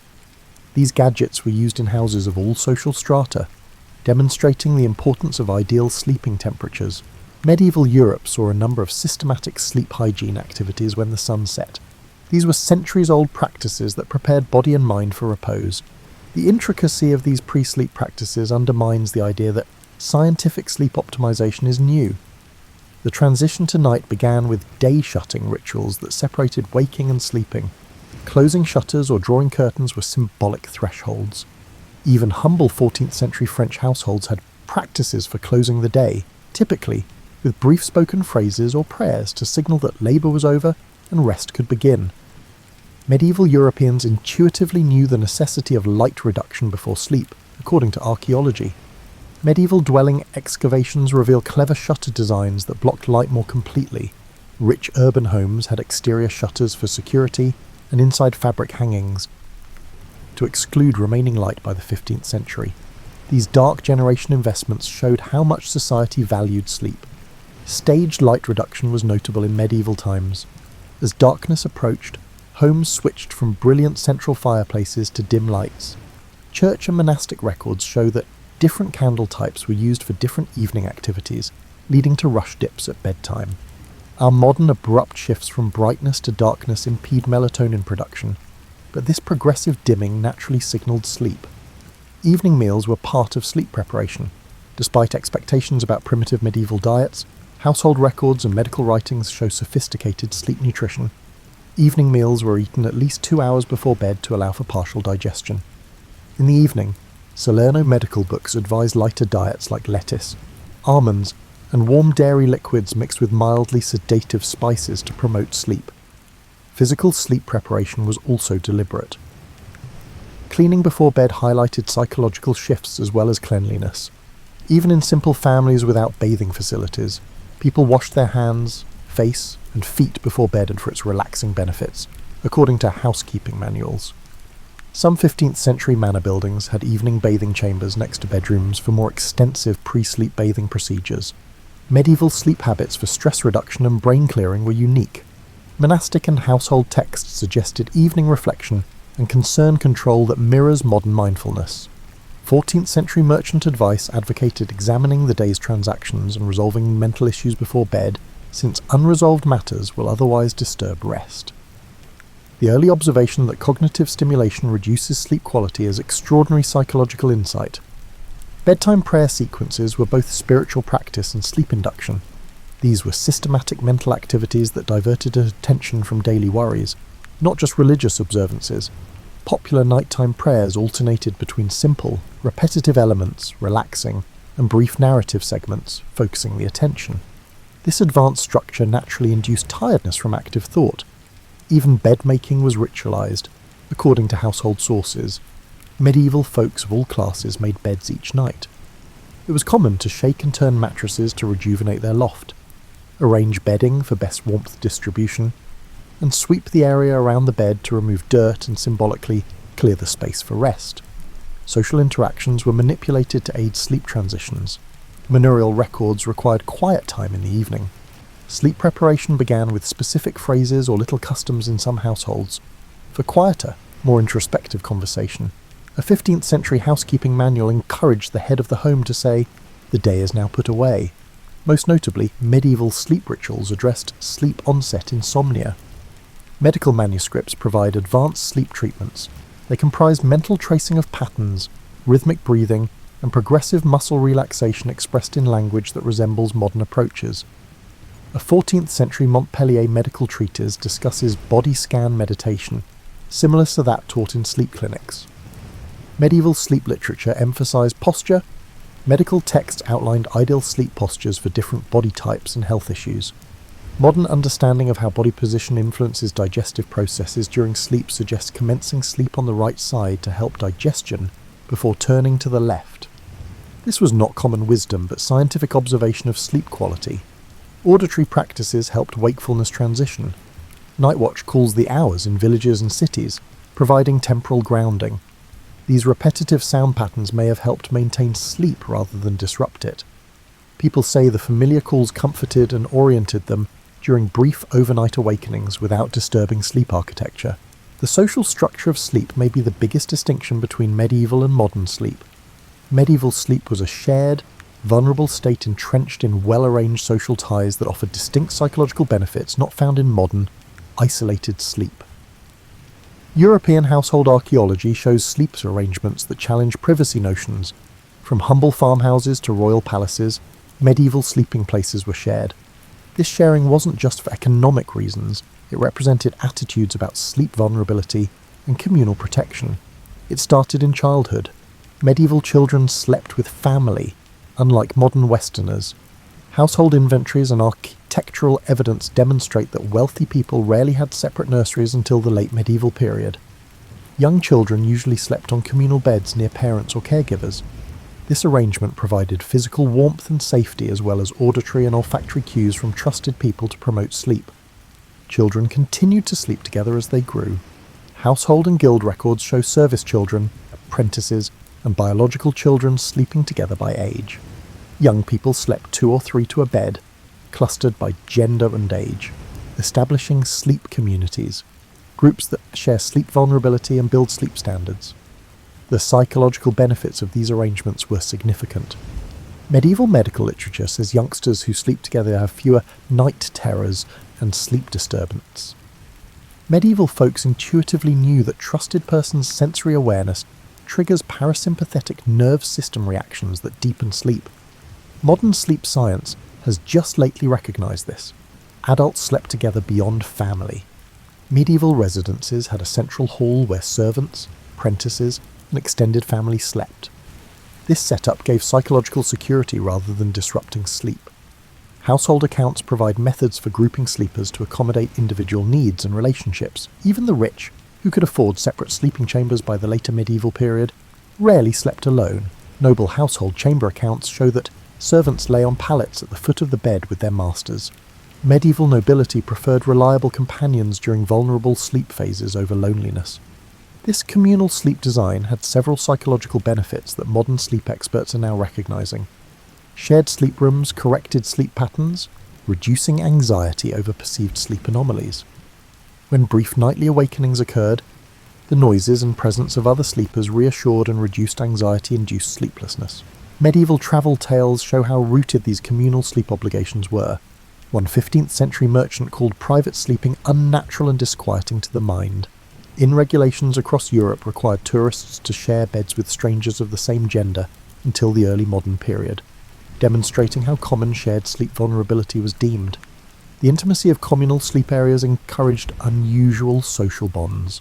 Medieval stories emphasize pre-sleep discussions for resolving conflicts and improving relationships.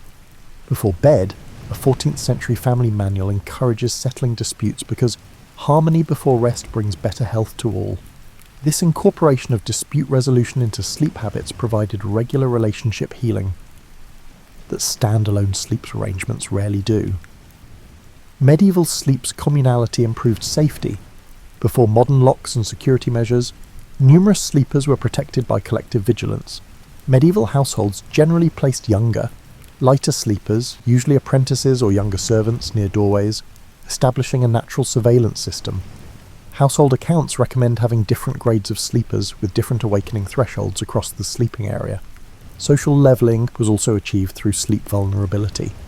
Daytime activities were hierarchical, but sleep momentarily lowered status. Snoring, shifting postures, and the universal weakness of unconsciousness made even high-status people seem more real to their subordinates, according to historical reports. This periodic reminder of shared humanity softened medieval social hierarchies. The communal sleep environment helped vulnerable populations more than our private sleep arrangements. Shared sleeping arrangements helped new mothers care for their babies at night. Village records and household narratives show that nursing mothers slept near other women who could help with evening feedings and child calming. Instead of being separated, older people were included in home sleeping arrangements, allowing the collective to adapt their natural sleep habits. Community sleep normalized nightly distress, which was important for psychological wellness. Nightmares and anxiousness were immediately relieved. Medical writings from the time prescribe a trusted sleeping companion's voice to comfort people awakening from terrible dreams, which is easier in shared sleep places than in our secluded bedrooms. Sleep historians now recognise the shift from communal to privatised sleeping, which began among the wealthy in the late medieval period, but didn't reach most communities until much later. This shift had mixed effects on human psychology. While privatising sleep increased individual control, it eliminated many of the security and social benefits of communal sleep. Medieval understanding of dreams and nighttime consciousness was highly developed, predicting modern findings concerning dreams' effects on emotion, creativity, and problem-solving.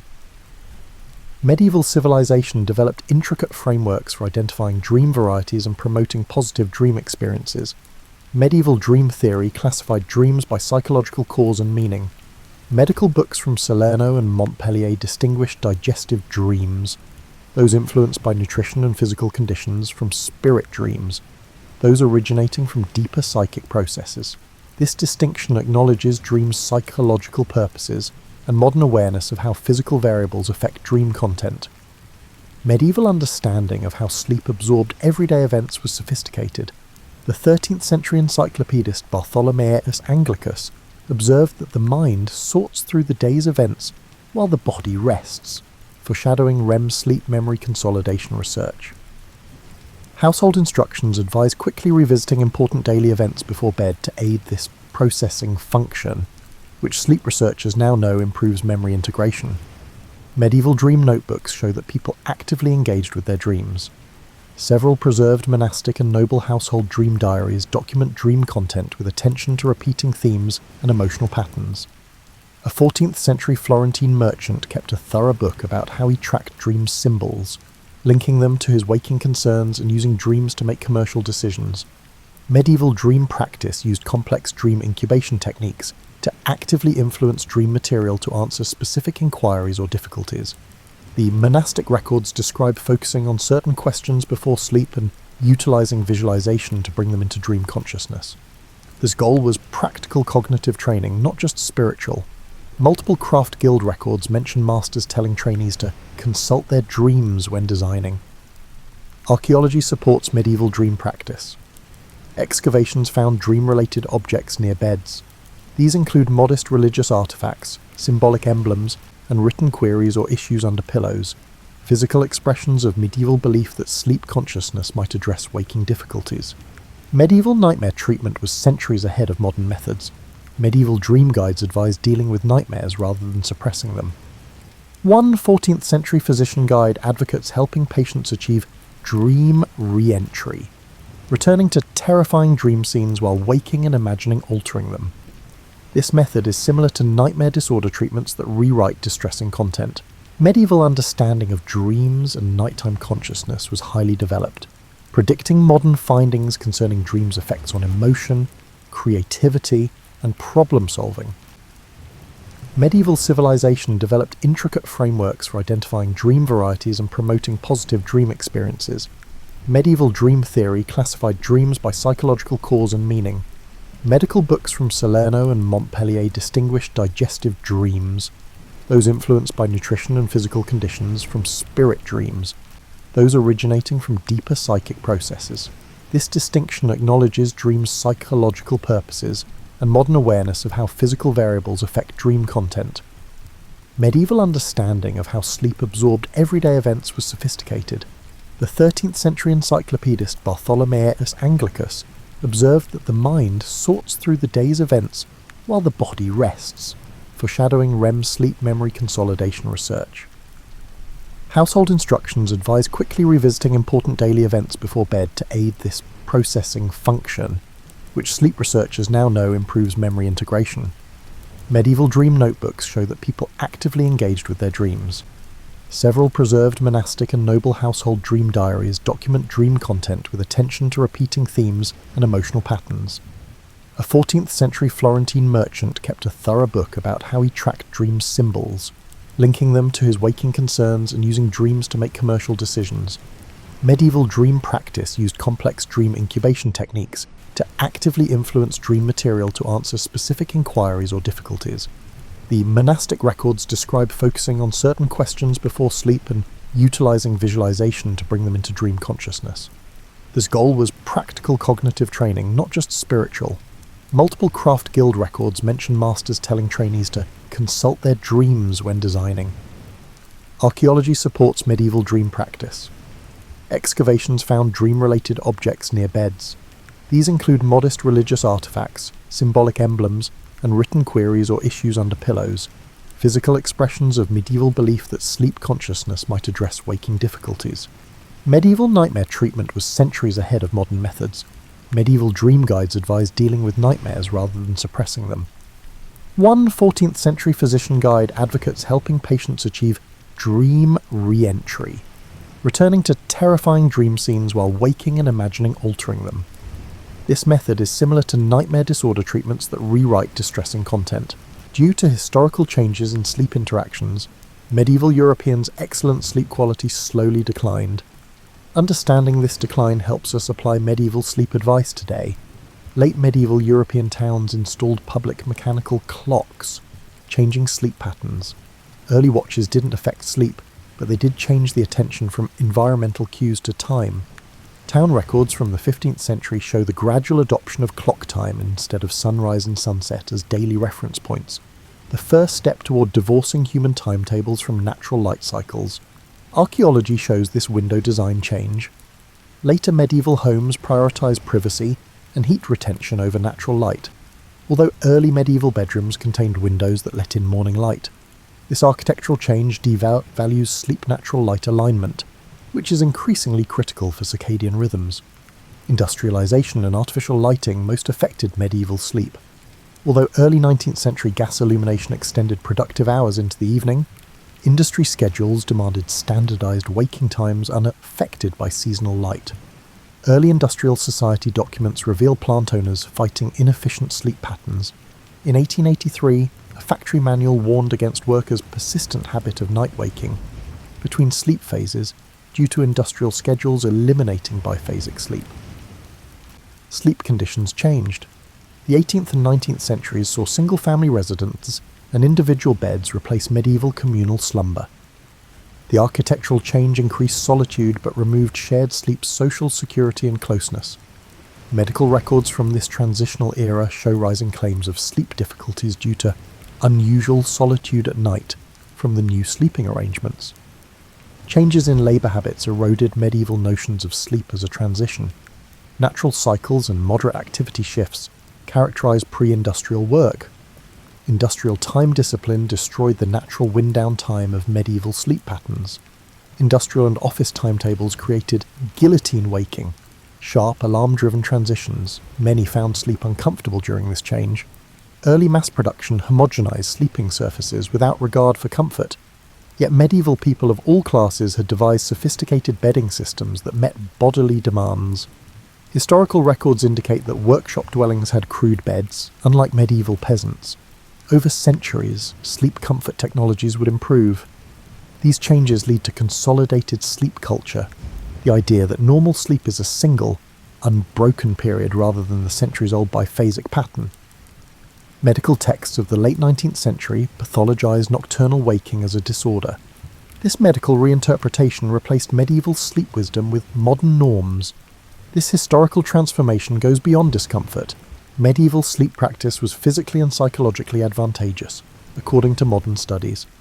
With unprecedented rates of insomnia, sleep-disordered breathing, and circadian rhythm issues, sleep professionals call the global sleep crisis caused by suppression of natural sleep patterns. The loss of medieval sleep's midnight waking period is notable. A normal sleep break was essential biologically and psychologically. Neurological research found this interval had brainwave patterns that supported creativity and emotional processing. Industrial and post-industrial sleep practices eliminated this cognitive state by requiring continuous sleep. Medieval slumber societies offered psychological stability that modern ones lack.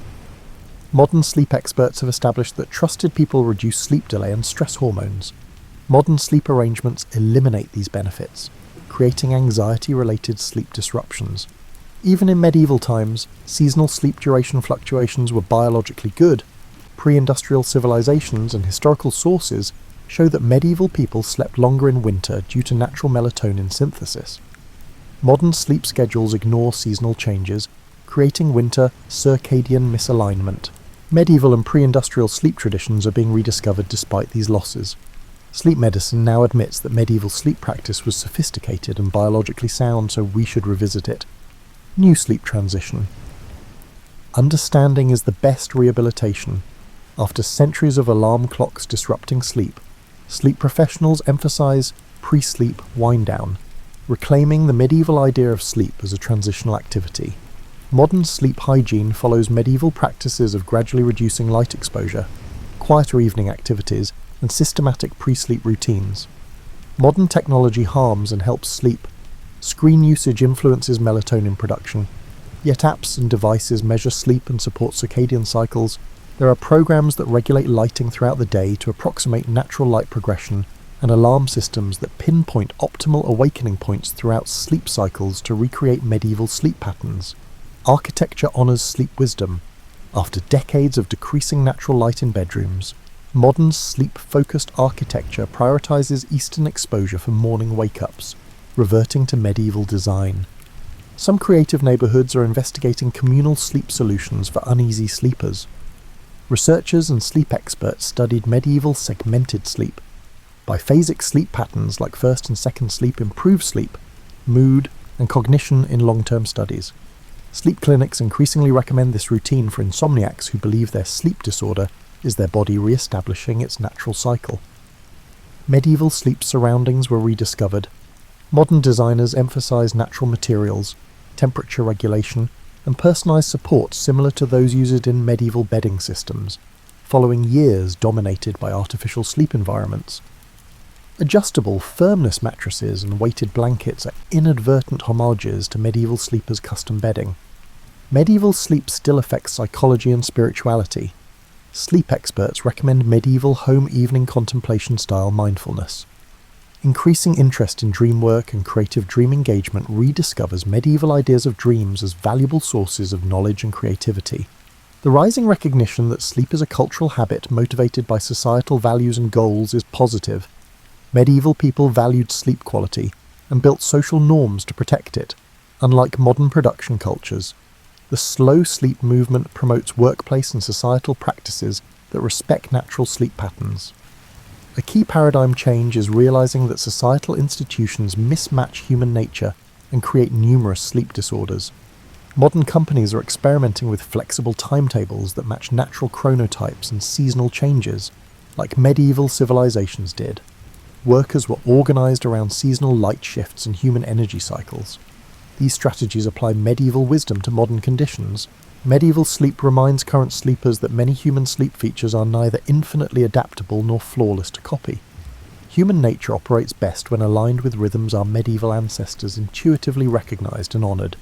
Despite great pressure to conform to industrial and post-industrial sleep demands, medieval sleep teaches us to examine whose pre-industrial sleep expertise remains physically and psychologically helpful, not to reject comfort or technical progress.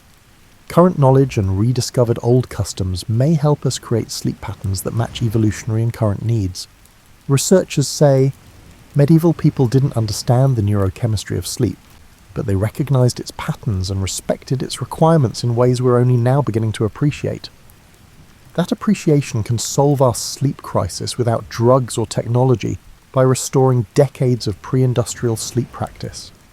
Medieval sleep advice is more than just history.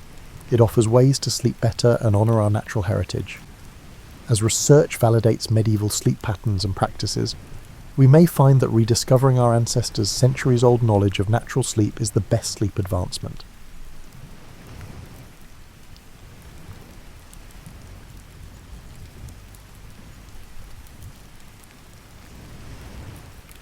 George Washington's formative years unfolded against the rustic backdrop of mid-18th century Virginia.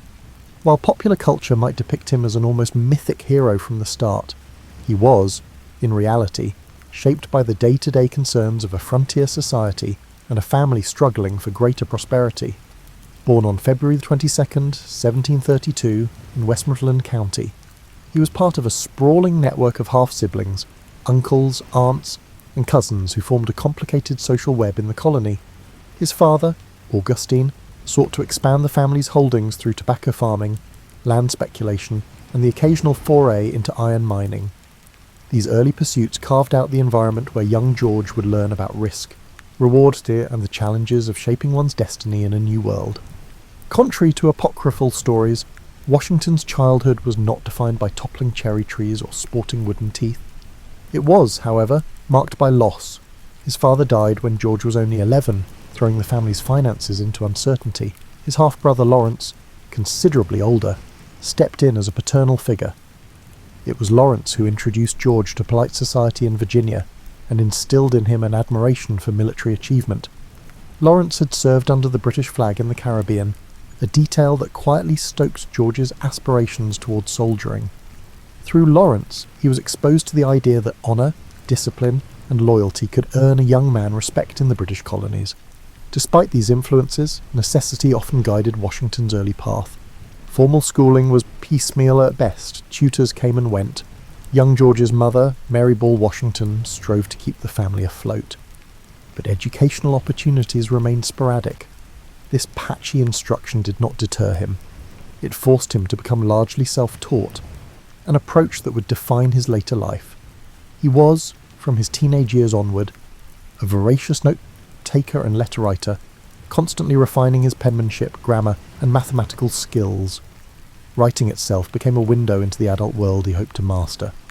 One of his initial breakthroughs came in the realm of surveying, a skill both profitable and adventurous in colonial Virginia. Land in those days was currency, and individuals who could map uncharted territories were in high demand.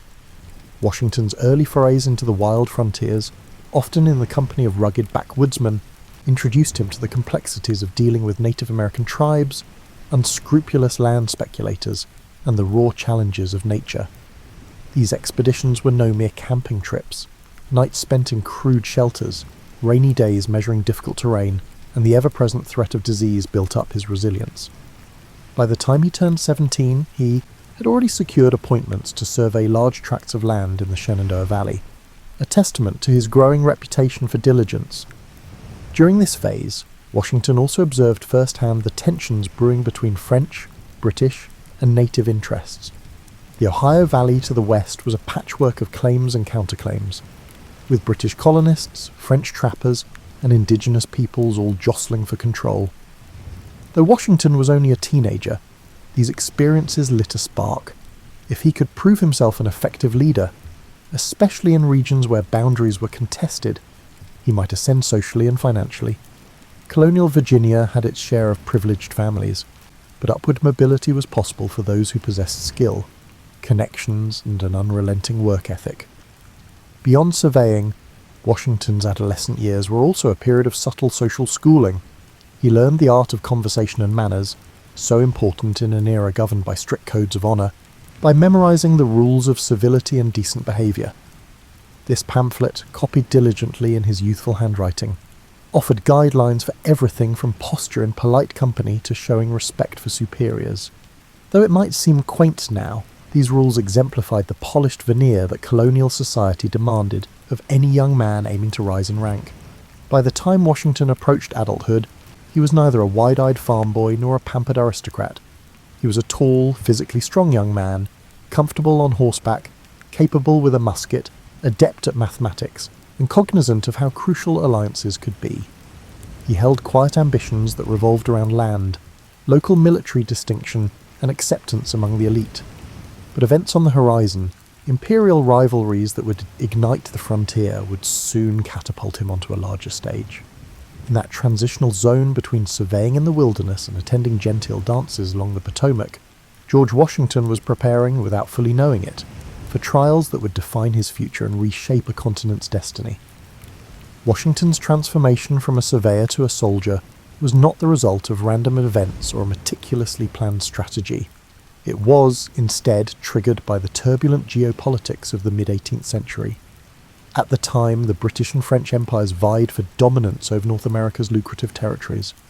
The frontier regions of the Ohio Valley, thick with forests and fur-bearing wildlife, became a flashpoint for competing claims.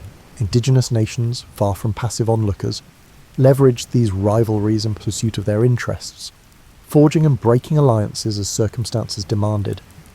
In 1753, Virginia's Lieutenant Governor, Robert Dinwiddie, sought someone intrepid and resourceful to deliver a warning to French forces building forts near the forks of the Ohio.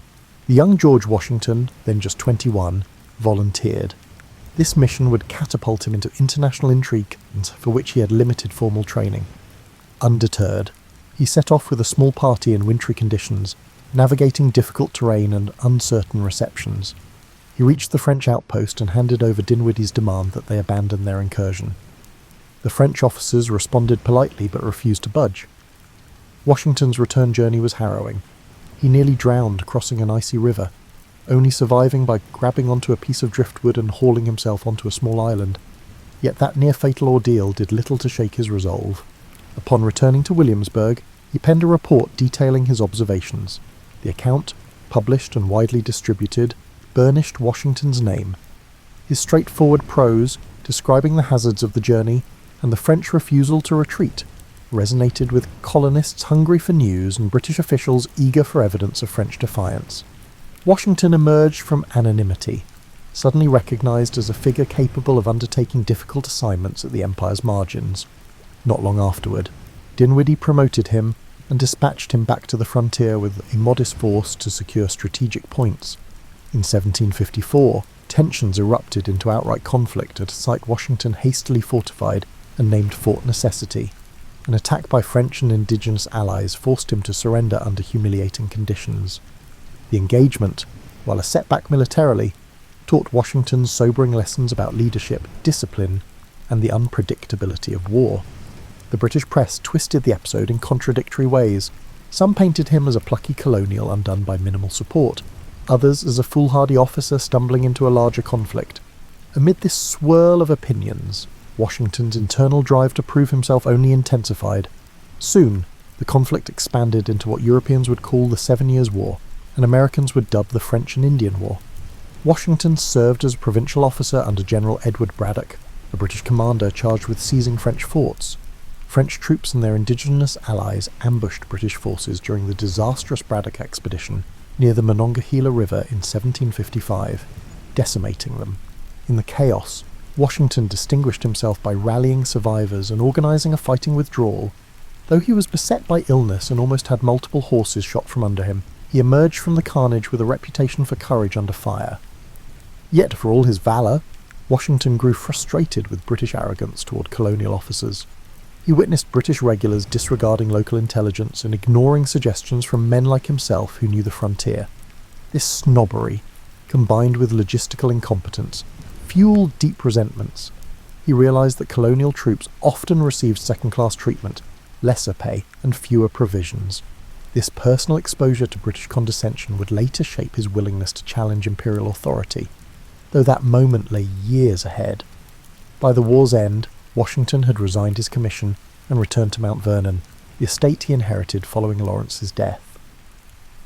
The war had left him with real combat experience and the seeds of an emerging identity, part loyal British subject, part colonial leader increasingly sceptical of imperial attitudes.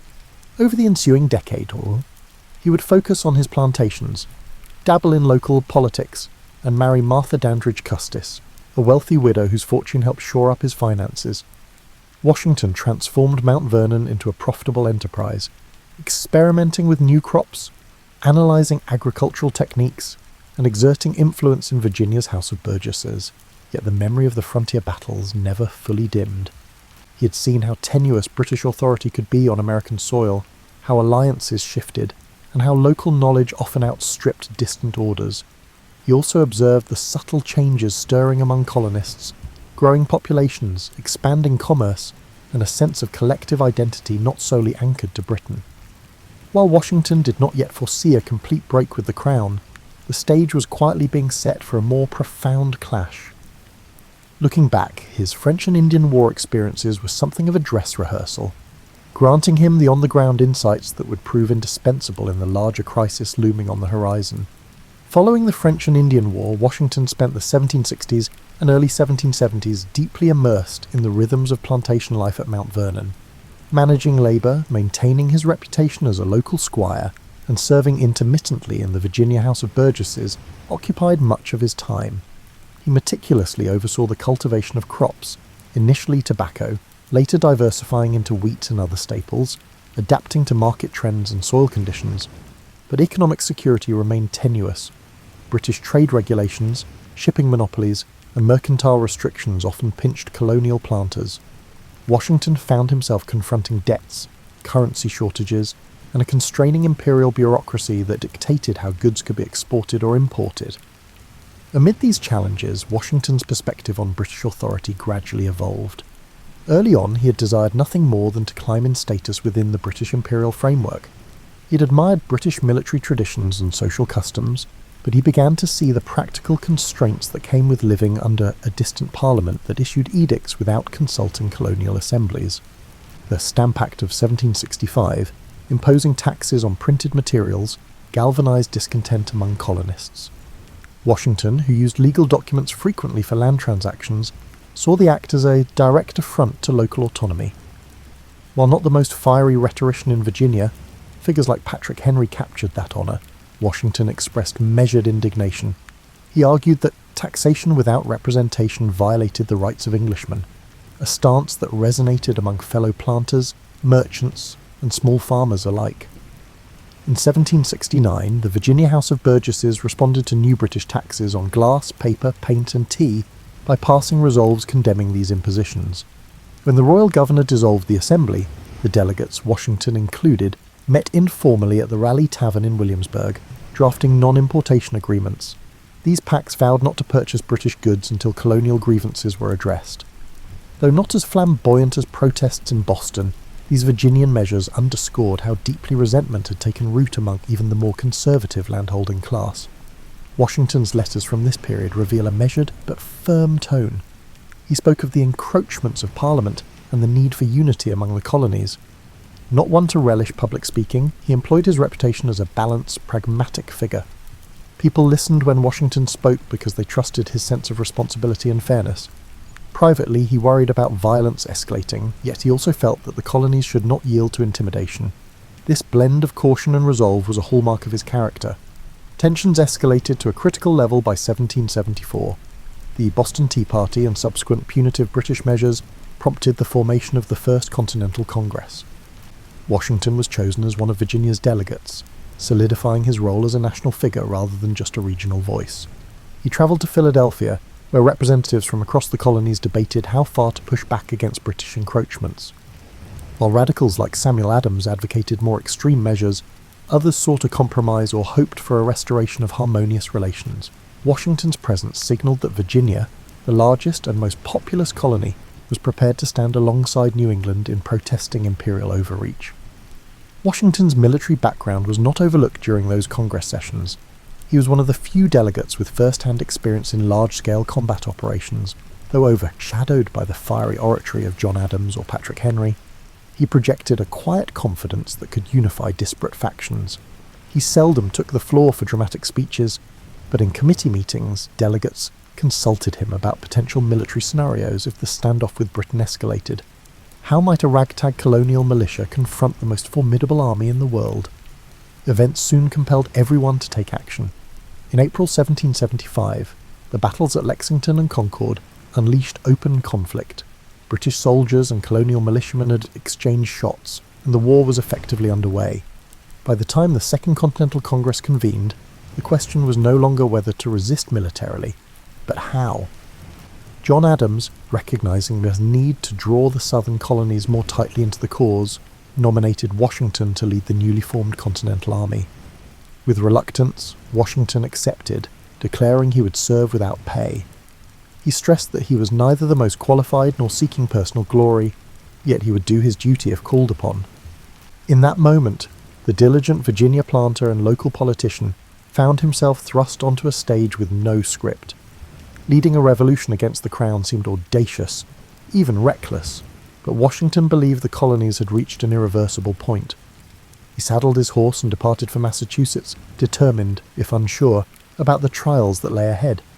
His leadership would soon be tested in ways few could have imagined, both by the might of British forces and by the fractious nature of a fledgling nation still discovering its collective identity. Washington's appointment as the Commander-in-Chief of the Continental Army paved the way for a challenging battle against the most formidable military force of the era. Arriving in Cambridge, Massachusetts, in July 1775, he took command of a collection of militias besieging British-held Boston. What he found was a disorganised force lacking supplies, uniforms, and consistent discipline. Militias from different colonies held different loyalties, varied drastically in training, and often viewed each other with suspicion. Washington realised that to stand any chance against the British, he had to forge these disparate units into a cohesive army with a shared purpose. Early on, Washington faced a series of strategic dilemmas. Despite the often romanticised notion of the Continental Army's underdog valour, the reality was messy.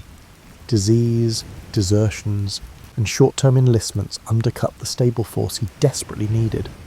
British troops in Boston were well supplied by sea, so a direct assault seemed suicidal. Instead, Washington imposed discipline, orchestrated siege lines, and introduced stricter regulations. Over time, he acquired cannon from Fort Ticonderoga, famously transporting them across difficult winter terrain under Henry Knox's oversight. By March 76, artillery on Dorchester Heights forced the British to evacuate Boston. Although it was a bloodless victory for the Americans, Washington understood that the war had barely begun. The British Navy and Army could and would strike at more critical ports. Washington's next trials unfolded in New York. Anticipating a major British offensive, he shifted his army to defend Manhattan and its surroundings. The British arrived in force under General William Howe, and by late summer, in 1776, Washington's men endured a crushing defeat at the Battle of Long Island. A series of retreats followed, culminating in the British seizing New York City. Morale plummeted. Many soldiers deserted, others questioned Washington's competence.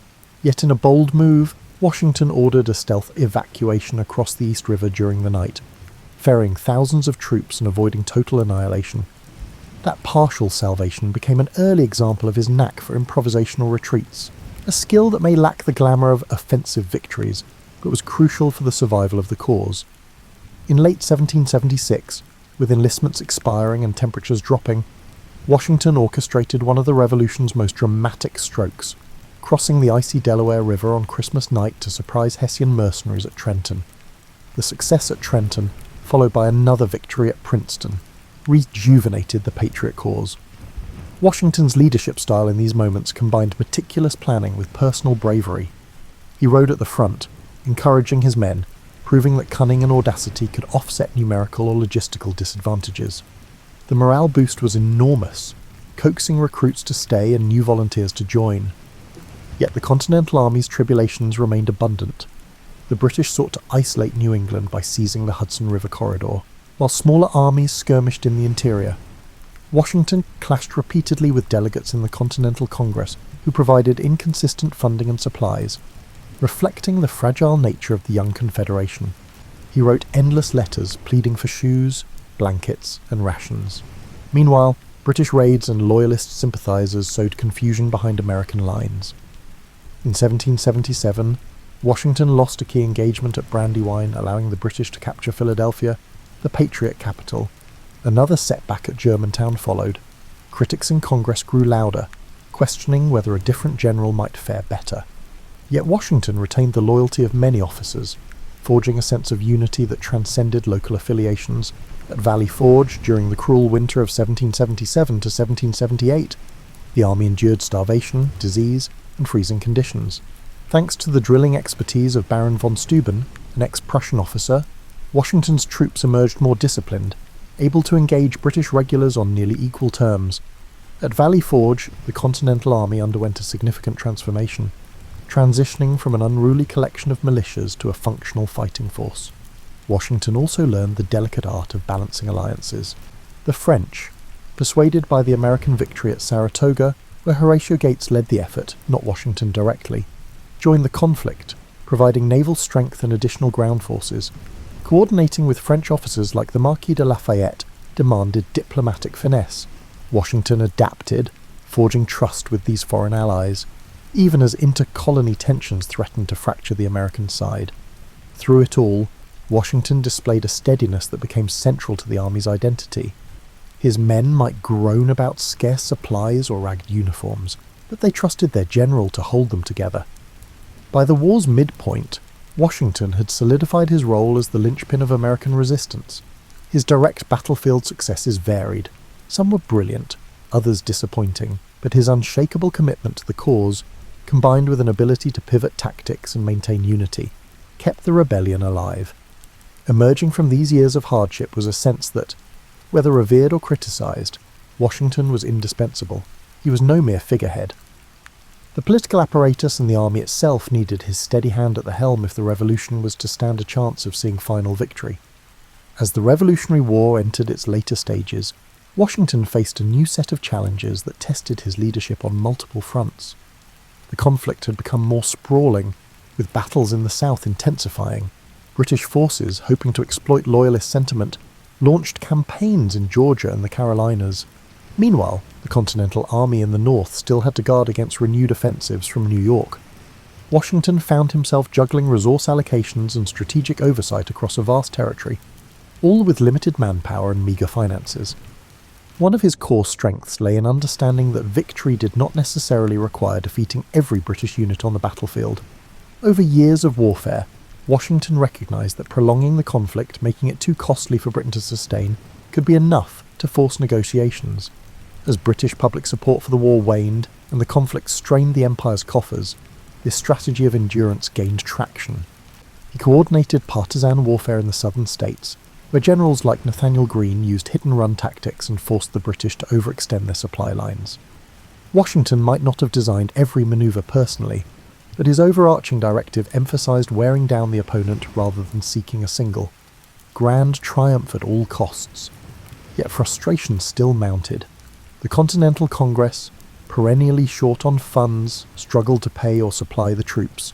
Inflation ran rampant, and the paper currency they issued, known as Continentals, lost much of its value. Sometimes, entire regiments threatened mutiny over unpaid wages and lack of food. Washington wrote urgent letters, balancing pleas and warnings. Desertion could unravel the entire revolution, but the men's hardships were genuine. He balanced his empathy for his soldiers' suffering with the need to uphold discipline. Against this turbulent backdrop, French assistance played a decisive role.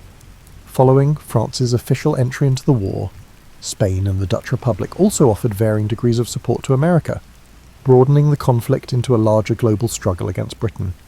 Washington worked with French admirals and generals who, like Admiral de Grasse and General Rochambeau, brought naval superiority and well-trained troops. Diplomatic synergy was crucial. Washington, never fluent in French, relied on interpreters and the goodwill of allies like Lafayette to maintain strong communication. Joint operations required patience and compromise. The French Navy's schedules and European political priorities often constrained quick action. The culmination of these alliances and strategies took shape in 1781 at Yorktown, Virginia.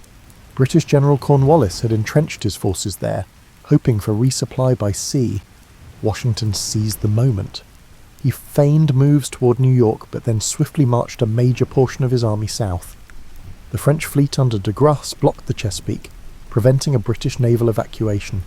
Trapped and under constant bombardment, Cornwallis surrendered in October 1781. The victory at Yorktown did not instantly end the war, but it was the decisive blow that shattered Britain's willingness to continue. Negotiations in Europe soon began, leading to the 1783 Treaty of Paris, recognising American independence. Washington's role in the final phase showcased two defining traits of his leadership: adaptability and a knack for collaboration. He was not a tactical genius in the mould of Napoleon, but he excelled in forging unity among diverse groups with clashing egos and conflicting interests. He also grasped the psychological dimension of war. Victory could be achieved as much through morale and diplomatic pressure as through battlefield conquests. Under his guidance, the Continental Army endured for 8 grueling years, culminating in a capitulation that many had deemed impossible. When peace was finally secured, Washington stunned the world by resigning his commission and returning to private life rather than seizing power. In a time when victorious generals in Europe often leveraged military success to become dictators or monarchs, his gesture was nearly unprecedented. He sent a farewell address to the army, bidding an emotional goodbye to the officers who had become like family through shared hardships. Then he returned to Mount Vernon, longing for quiet days overseeing his estate. In the public imagination, he became the embodiment of Roman republican virtue, akin to Cincinnatus leaving his plough to defend the nation and then returning to his farm. Yet the young republic soon discovered that independence would not solve every problem. War debts, disputes among the states, and a weak central government under the Articles of Confederation threatened the stability of the new nation. Calls for a stronger national framework grew louder, and once again, the gaze of the fledgling country turned to Washington. Would he remain a private citizen, or would he use his stature to help shape the governance of the country he had been so instrumental in forging? The next chapter of his life, and indeed of the nation's, would hinge on how he answered that question. After returning to Mount Vernon in 1783, Washington tried to refocus on his plantations, hoping for a respite from public affairs. Yet the fragile state of the post-war Union soon pulled him back into the spotlight. Under the Articles of Confederation, the federal government lacked authority to tax, regulate commerce effectively, or settle disputes among states. Economic turmoil loomed large. Debts from the war weighed on every state, and the absence of a cohesive national policy bred friction. Insurrections such as Shays' Rebellion in Massachusetts highlighted how easily unrest might spiral if the central government could not act decisively. Leaders across the states recognized the dire need for reforms, and Washington was a natural figure to help spearhead them. Though initially hesitant, he feared public service would once again swallow his private life, he came around to the idea that a stronger government framework was essential to preserve the Union. In 1787, he agreed to preside over the Constitutional Convention in Philadelphia. This gathering, intended first to revise the Articles, soon morphed into a wholesale creation of a new constitution. Washington did not speak often during the debates, but his mere presence lent gravity to the proceedings. Delegates disagreed vigorously over representation, slavery, and executive power. Yet most recognized that Washington's approval would be critical for winning public acceptance of any proposed constitution. His role was largely that of mediator and symbol of unity. He allowed men like James Madison, Alexander Hamilton, and Benjamin Franklin to articulate competing ideas. But whenever debate grew contentious, the image of Washington, seated at the front, reminded them that the Revolution's integrity and the future of Republican governance were at stake. By September 1787, the delegates crafted a new constitution that incorporated a more robust federal government, tempered by a system of checks and balances. Although not perfect, it was a revolutionary experiment in structured liberty. Washington's endorsement carried enormous weight during the ratification process, especially in Virginia. Reluctant anti-federalists found it difficult to argue that the Constitution masked tyranny when Washington vouched for it. Once the Constitution became law, calls for Washington to serve as the first president were unanimous in their intensity. He was the linchpin who could lend immediate legitimacy to the new system. Despite personal reservations, he was aging, and the toll of public life was no small burden. He reluctantly accepted the role.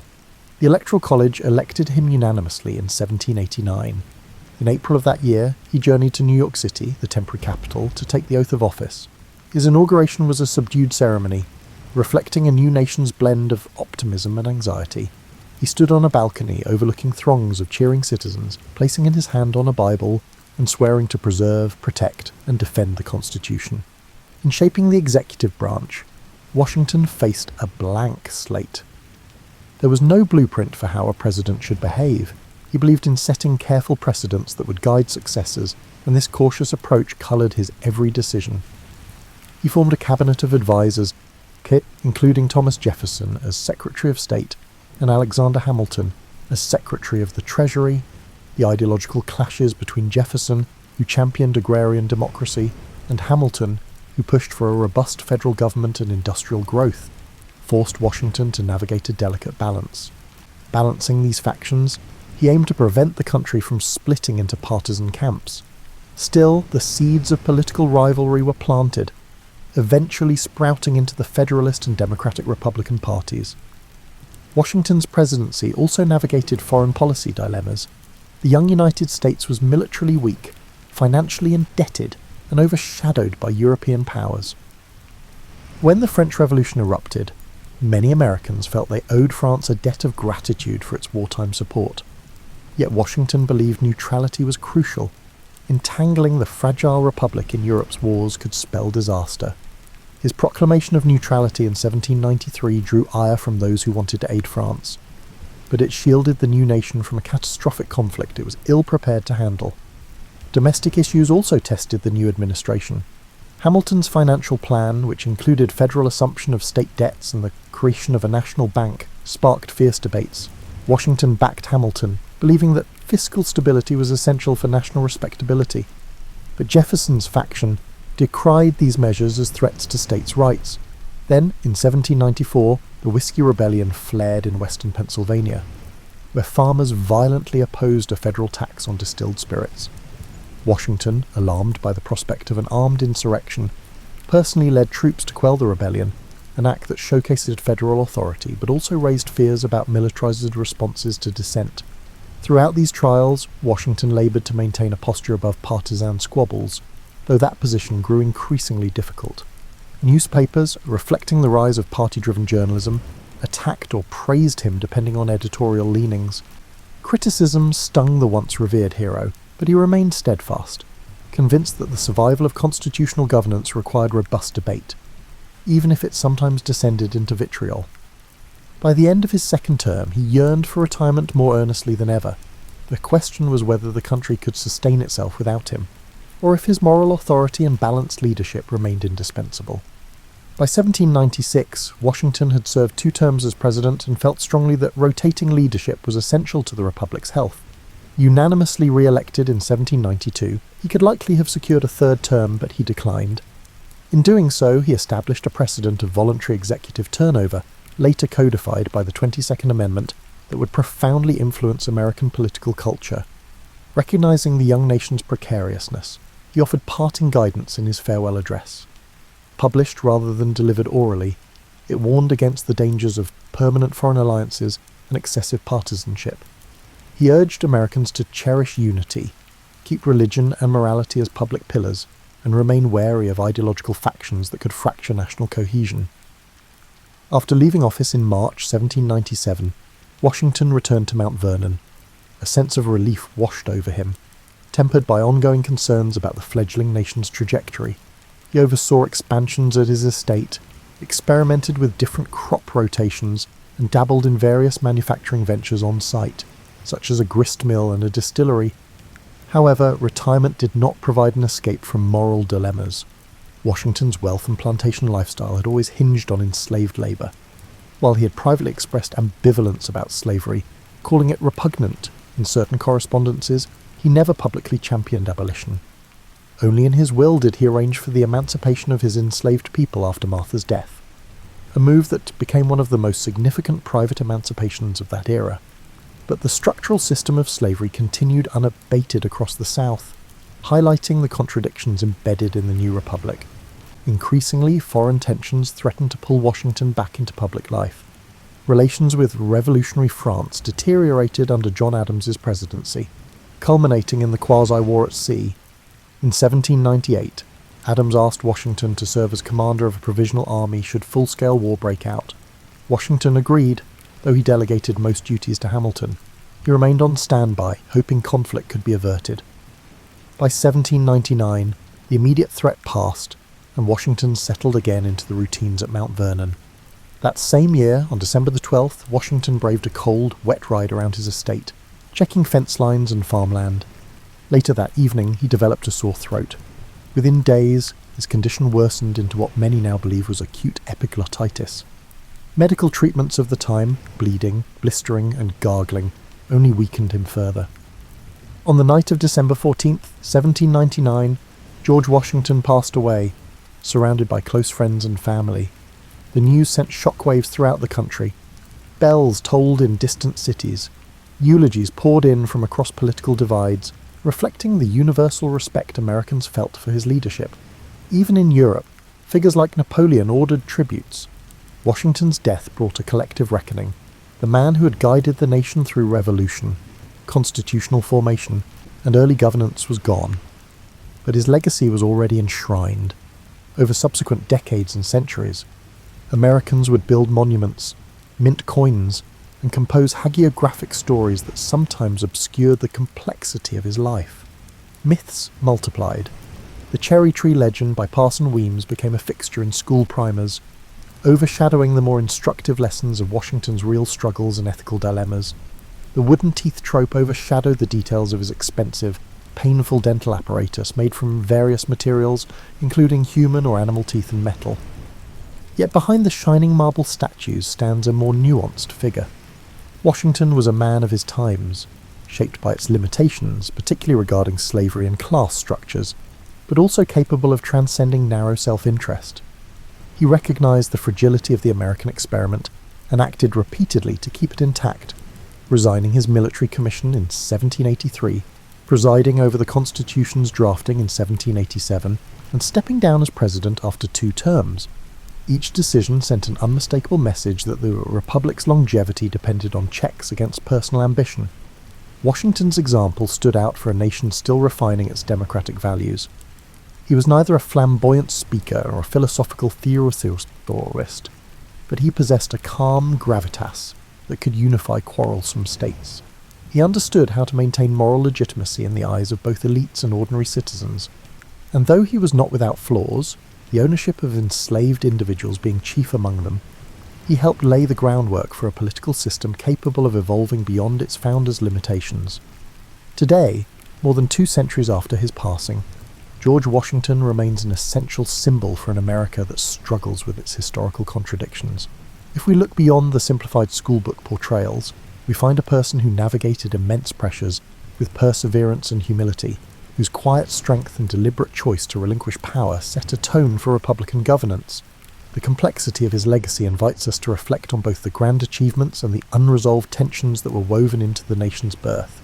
A poignant reminder that even foundational heroes stand on shifting terrain, forging a path for future generations to walk upon.